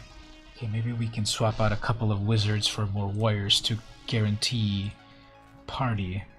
Okay, party mechanic check to even parties. We need a few more warriors. Not warriors. Yeah, is it warriors? Yeah, only 2 warriors. Yeah, so remove a couple of wizards and add more warriors. So, who are my... Okay, that's a warrior, cleric, warrior, wizard, rogue,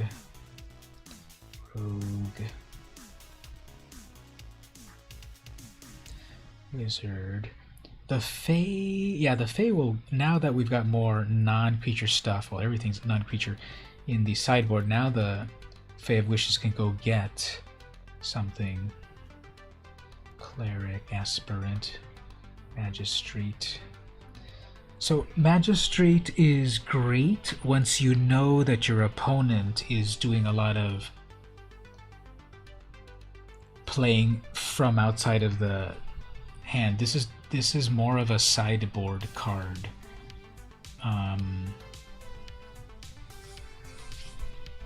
But for the moment, I also have to remove 2 to get down to 60, and still have 7 wizards.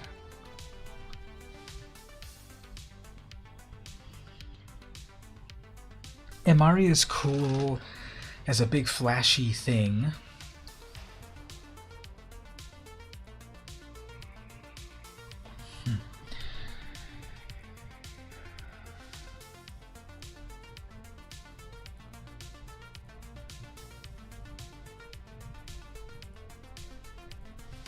Brazen Borrower is good to kind of keep bouncing things back, but if I already have the removal, as in Swift End or Banishing Light, 4 rogues, I'm going to remove 1 Borrower.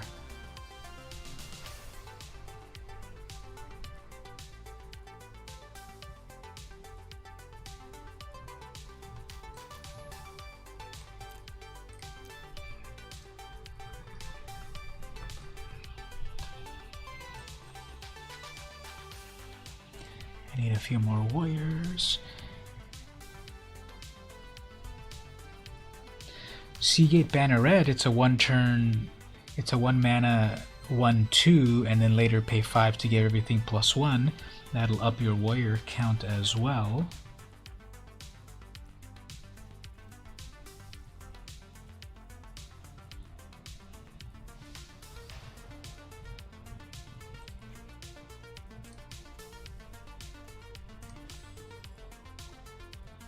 Alright, so it drops down to 18 creatures.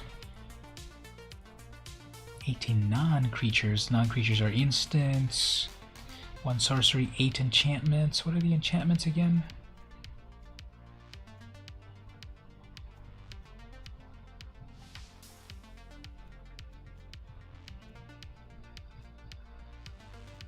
Could remove the frantic inventory and put in more creatures. But that's card draw. Oh yeah, the enchantments are the bindings and such. Okay. Let's just play with it just a little bit here. Tormod Script is awesome. Old school card, definitely. These, let me play one against Sparky just to get a feel for the cards, and then we'll do against the person. But yeah, classic Tormod's Crypt. It wasn't around with Alpha, right? It came out with like Antiquities or something, but very early on, right? Alright, so Amaria's Call right here. I don't think we'll be able to get it. So in the early term here, I would play it right now. And play it as a land. This was a good spot for some practice. Let's be cordial right there. Let it come intact. Second turn, I can start to have Luminarch do her thing. That comes in, actually that comes in as a scry. So if I play that untapped, I can already start bringing that as a +1 creature. They could bounce it back or pacify it. And then that one is a counter spell on that. Let's bring it in this way. Start to pump that up.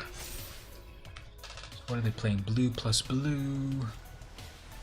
That's a 2/1, sure. Play the Scryland. It's got some life gain as the cleric or a land. Don't quite need that yet. I could bounce something back. So that's the best of, you know, that's the opening hand right there. You want those Luminarchs in your opening hand so that you can. Okay, there's the counter spell on that, because then that's going to decrease casting costs for their flyers.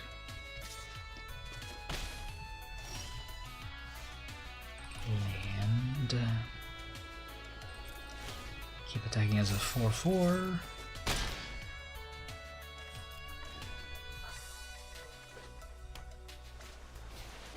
Big old turtle, sure.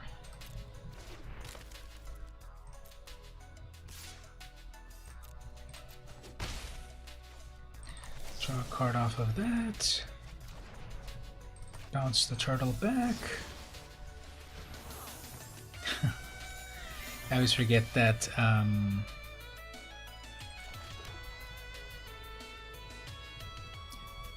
always forget that the AI has better expressions than us. Now right here I think it would have been smarter actually to put the counter on the other creature to spread out the damage, but the AI is not amazing. There's another 2/1 whenever enters with flying, whatever. Okay, speaking of flying, we'll have our own flyer enter. Oops, unsummon. So there we go. That's what I was saying about keeping a lot of counters on the one creature. But that's okay, because when she comes back, she'll already put it on the flyer.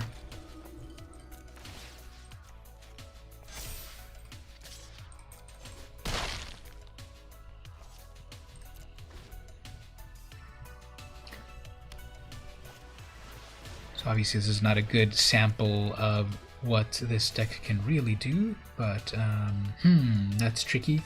You're attacking with a 1/3, I've got a 1/3. Are they going to be able to pump it up and take out my Magistrate? I guess it doesn't even matter if they do. This isn't really doing too much versus them. Sure.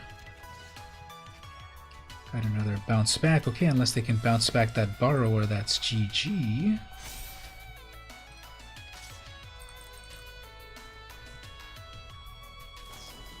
The final unsummon, sure.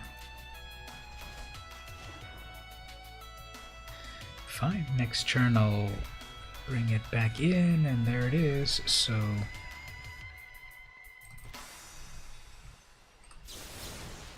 again, this is just the AI attacking with a 0/5.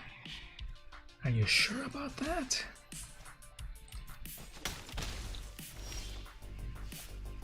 That's not a full party. That's 3 out of 4. But it makes 3 actually. Yeah, because that was Rogue, Cleric. We just needed Warrior. No, that is Warrior. When it enters, what are you missing? Warrior, Rogue, Cleric, Wizard. No, that's the full party. Yeah, that's the full party. At the beginning of combat, if you have the full party, everything gets +1. Okay, yeah. Yeah, we got it. So that's the party. Everything gets a plus. We'll put it in the air for whatever reason. full party. Full party, living the dream. Plus the indestructible. Want to play again? Okay, well, that was Sparky. Let's play against a real person. Bronze tier 1. Oh yeah, because that was the last that I reached on the ladder.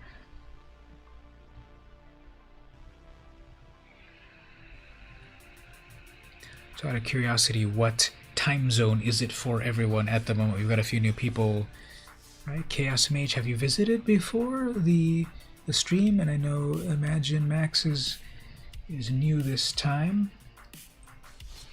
But Epsilon, let's play your deck against a real person. Traditional standard, let's play best of 3 with regular people. First time, yeah, welcome. Don't forget to redeem your points. Let's check right here. What are the top point earners at the moment? There you go, right there. It's 2:59. Okay. So you're at East Coast time in the US, perhaps, or Canada, or South America. South America also is +3. It's 1 a.m. for you there, so I guess Pacific time, right? It's about to be 1 a.m. for me as well. It's 12:59. I'm in California. All right, Simon on Rye. We got our aspirant right there, turn 2, exactly as we wanted. They go first, however. So want to do a little one-on-one battle? Okay, we can do 1v1 in a moment. And also, if you want to add as a friend there, Chaos, you can add me as well if you'd like. Alright, so they fetch landed. They're playing red, so I don't think it's a good idea to bring out the aspirant right away. They're going to torch it. They're definitely going to torch it. So this is going to be an annoying... Okay, so let's already think about the sideboard. How do we deal with an is-it player? They're going to have counter spells. They're going to bounce things. How do we deal with that? We need to lock down their stuff. Okay, so they're going to do the Maze Mind Tome. Of course. We have 1 blue left. That could be their own unsummon. Scry. Okay, so disenchant for that, definitely. There's an opt for that. I'll be able to bind it next turn. So at least we'll lock down that dragon for a little bit.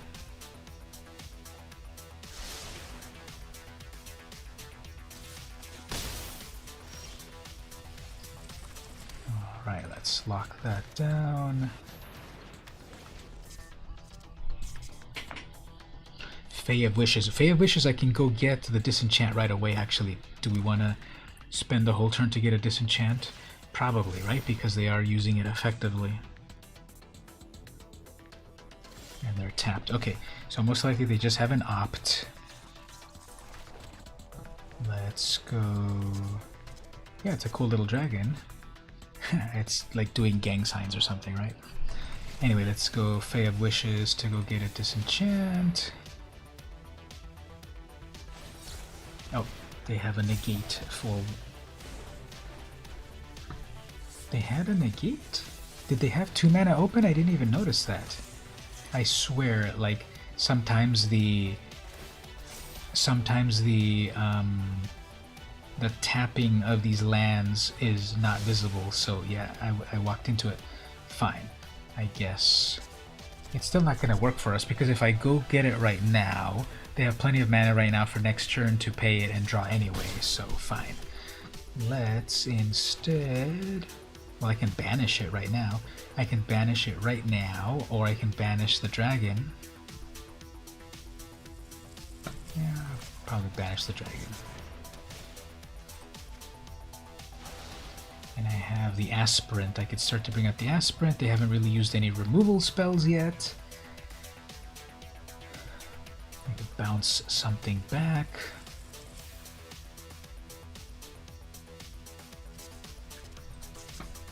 They're gonna have removal, but let's go for it here.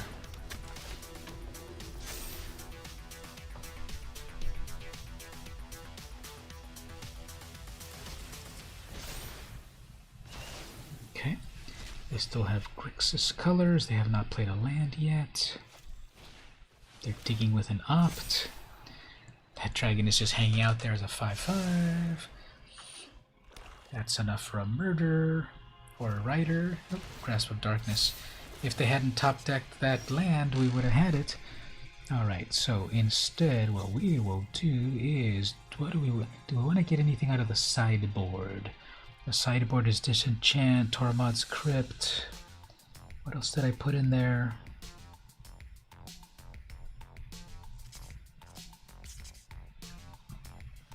Don't remember, but it's a sorcery, so we'll just wait.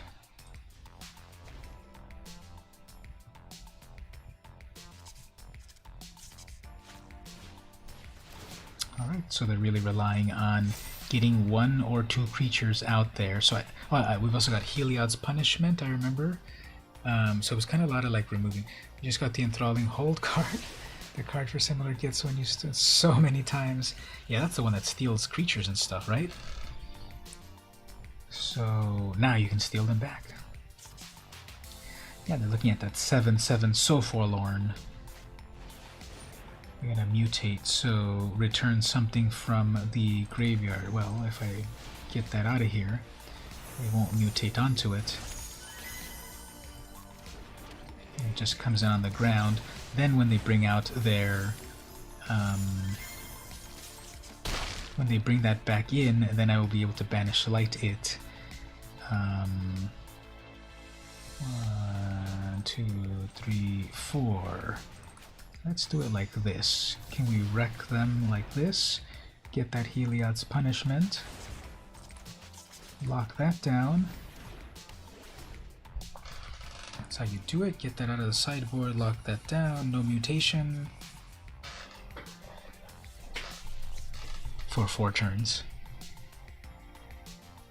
Banishing Light would be more permanent. At least they've only managed to bring out 1 blue mana source at a time, although that double black or even single black is gonna be removal.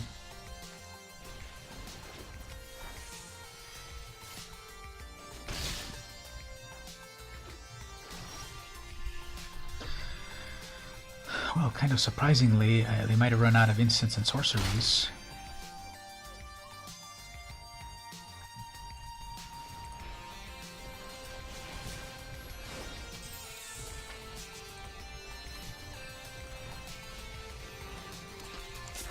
So there's a blocker.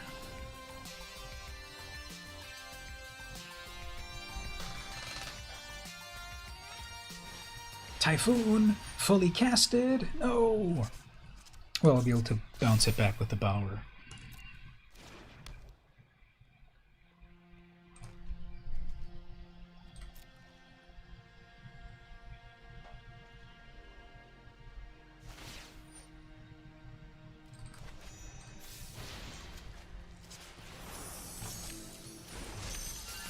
And I can also banish light it. So let's just send some attacks in first.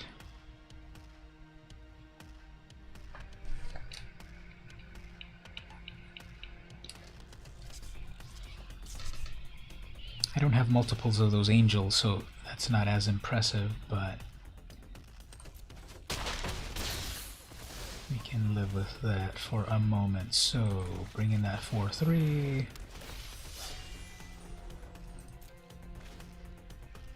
Obviously that's way more impressive when you have multiples. Shark Typhoon. Then I'll banish it. Hopefully they don't pull off a shark off of it. Probably if they bring out the Typhoon and then they aren't able to make a shark off of it, by the time I banish it, they might rage quit. Oop, they're gonna cycle it actually for a 6. So sure, that'll be a thing. And then another punishment. Okay, let's remove that. I'll bring in the Borrower in a moment. Well, I'll bring in the Sea Gate so that I can +1 everything if they don't board wipe or something.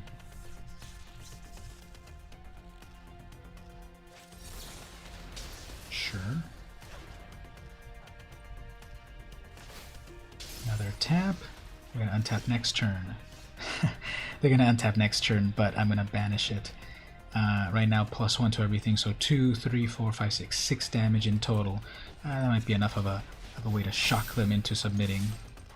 Because if they mutate...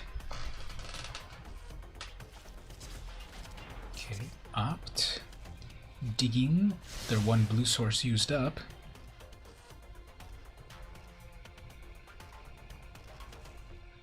Is this Magistrate doing anything to them outside of playing from outside? I don't think so.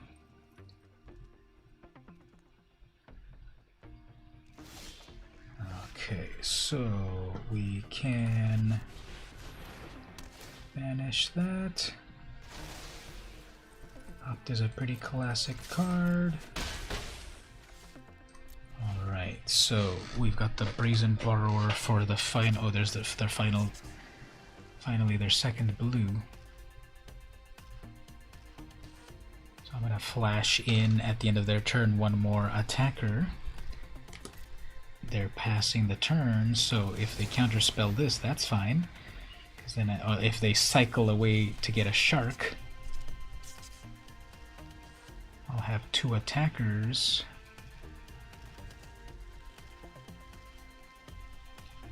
They had a lot. They kept a lot of great cards in hand, didn't they? So that's going to be a counter. That's going to be bounce back. It's going to draw them that. Okay, sure. Let's draw 2 cards off of this. Okay. Then we'll play that. I think I might have been able to, I think that might have been a misplay. I might have been able to cast that Banneret and done the 5 damage already. I mean, and paid the 5 and done the 2 on that. Yeah, that was a misplay. I could have recast the Banneret and paid 5. 3, 4, 5, 6, 8, yeah. Should have played the Banneret, played the 5, given the extra 1 damage to the Fae, and then they were at 1 life, so that's what happens there. Anyway, I've got the Swift Response, we've got Bounce Back, that, sure. They will not attack. They'll bring out a Riddle Form, who cares? They will not attack. Nope, okay. So let's get rid of that Riddle Form. Now what could happen here? Yeah, I'm going to get rid of that Riddle Form because that's a 3/3. So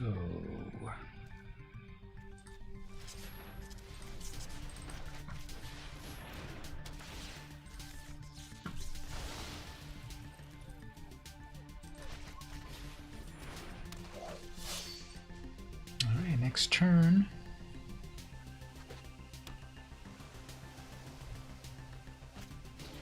Teferi, okay. So that's gonna be annoying. They're gonna phase out one of my creatures. Let's see if they get cocky. No attacks. Okay. And we get a tap land. Great. Okay, so what are we scrying into? Nope. Alright, so we're gonna phase out one of my... Oh, they're drawing discarding. Oh, okay. The borrower cannot block. The borrower cannot block. So they're drawing in. They're drawing in discarding. Oh, not discarding, but anyway. That was a misplay.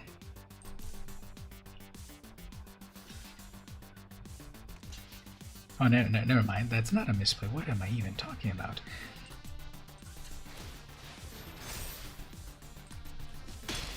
They can only block flyers, that's what I meant. So, okay, they have one more, and they have a Lockmere Serpent.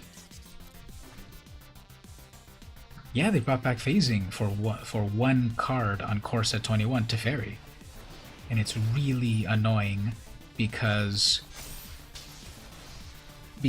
this Teferi can play all of his this can play all of its this Teferi can play all of its abilities instantly. Alright, so they're going to be able to flash in that serpent. That's going to be binding. Okay. What can you phase out? Target creature you don't control phases out. So I could attach the binding to Teferi. That'll be useful. They're going to flash in their 7/7. So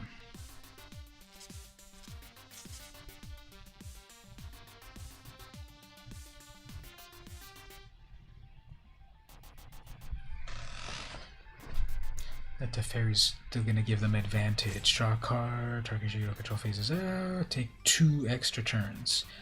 That's at a 5. If I lock down Teferi, they're going to be drawing cards. They need to have a card in order for the card to stick, but they already have 2 copies of the Serpent in the graveyard.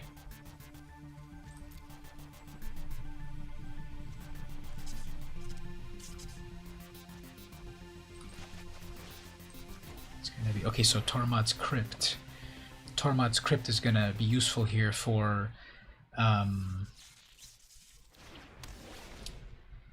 eradicating that graveyard.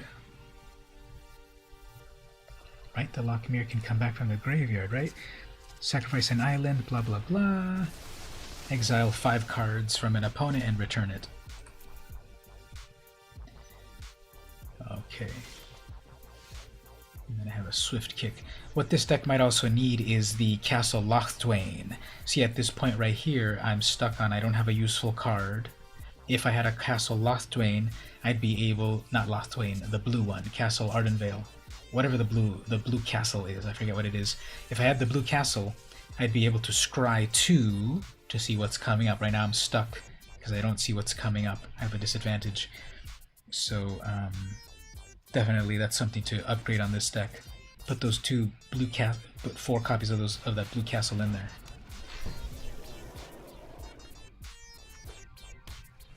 They have a bunch of blue. They have Manjara. Okay, that'll be fun. Blue. 1, 2, 3.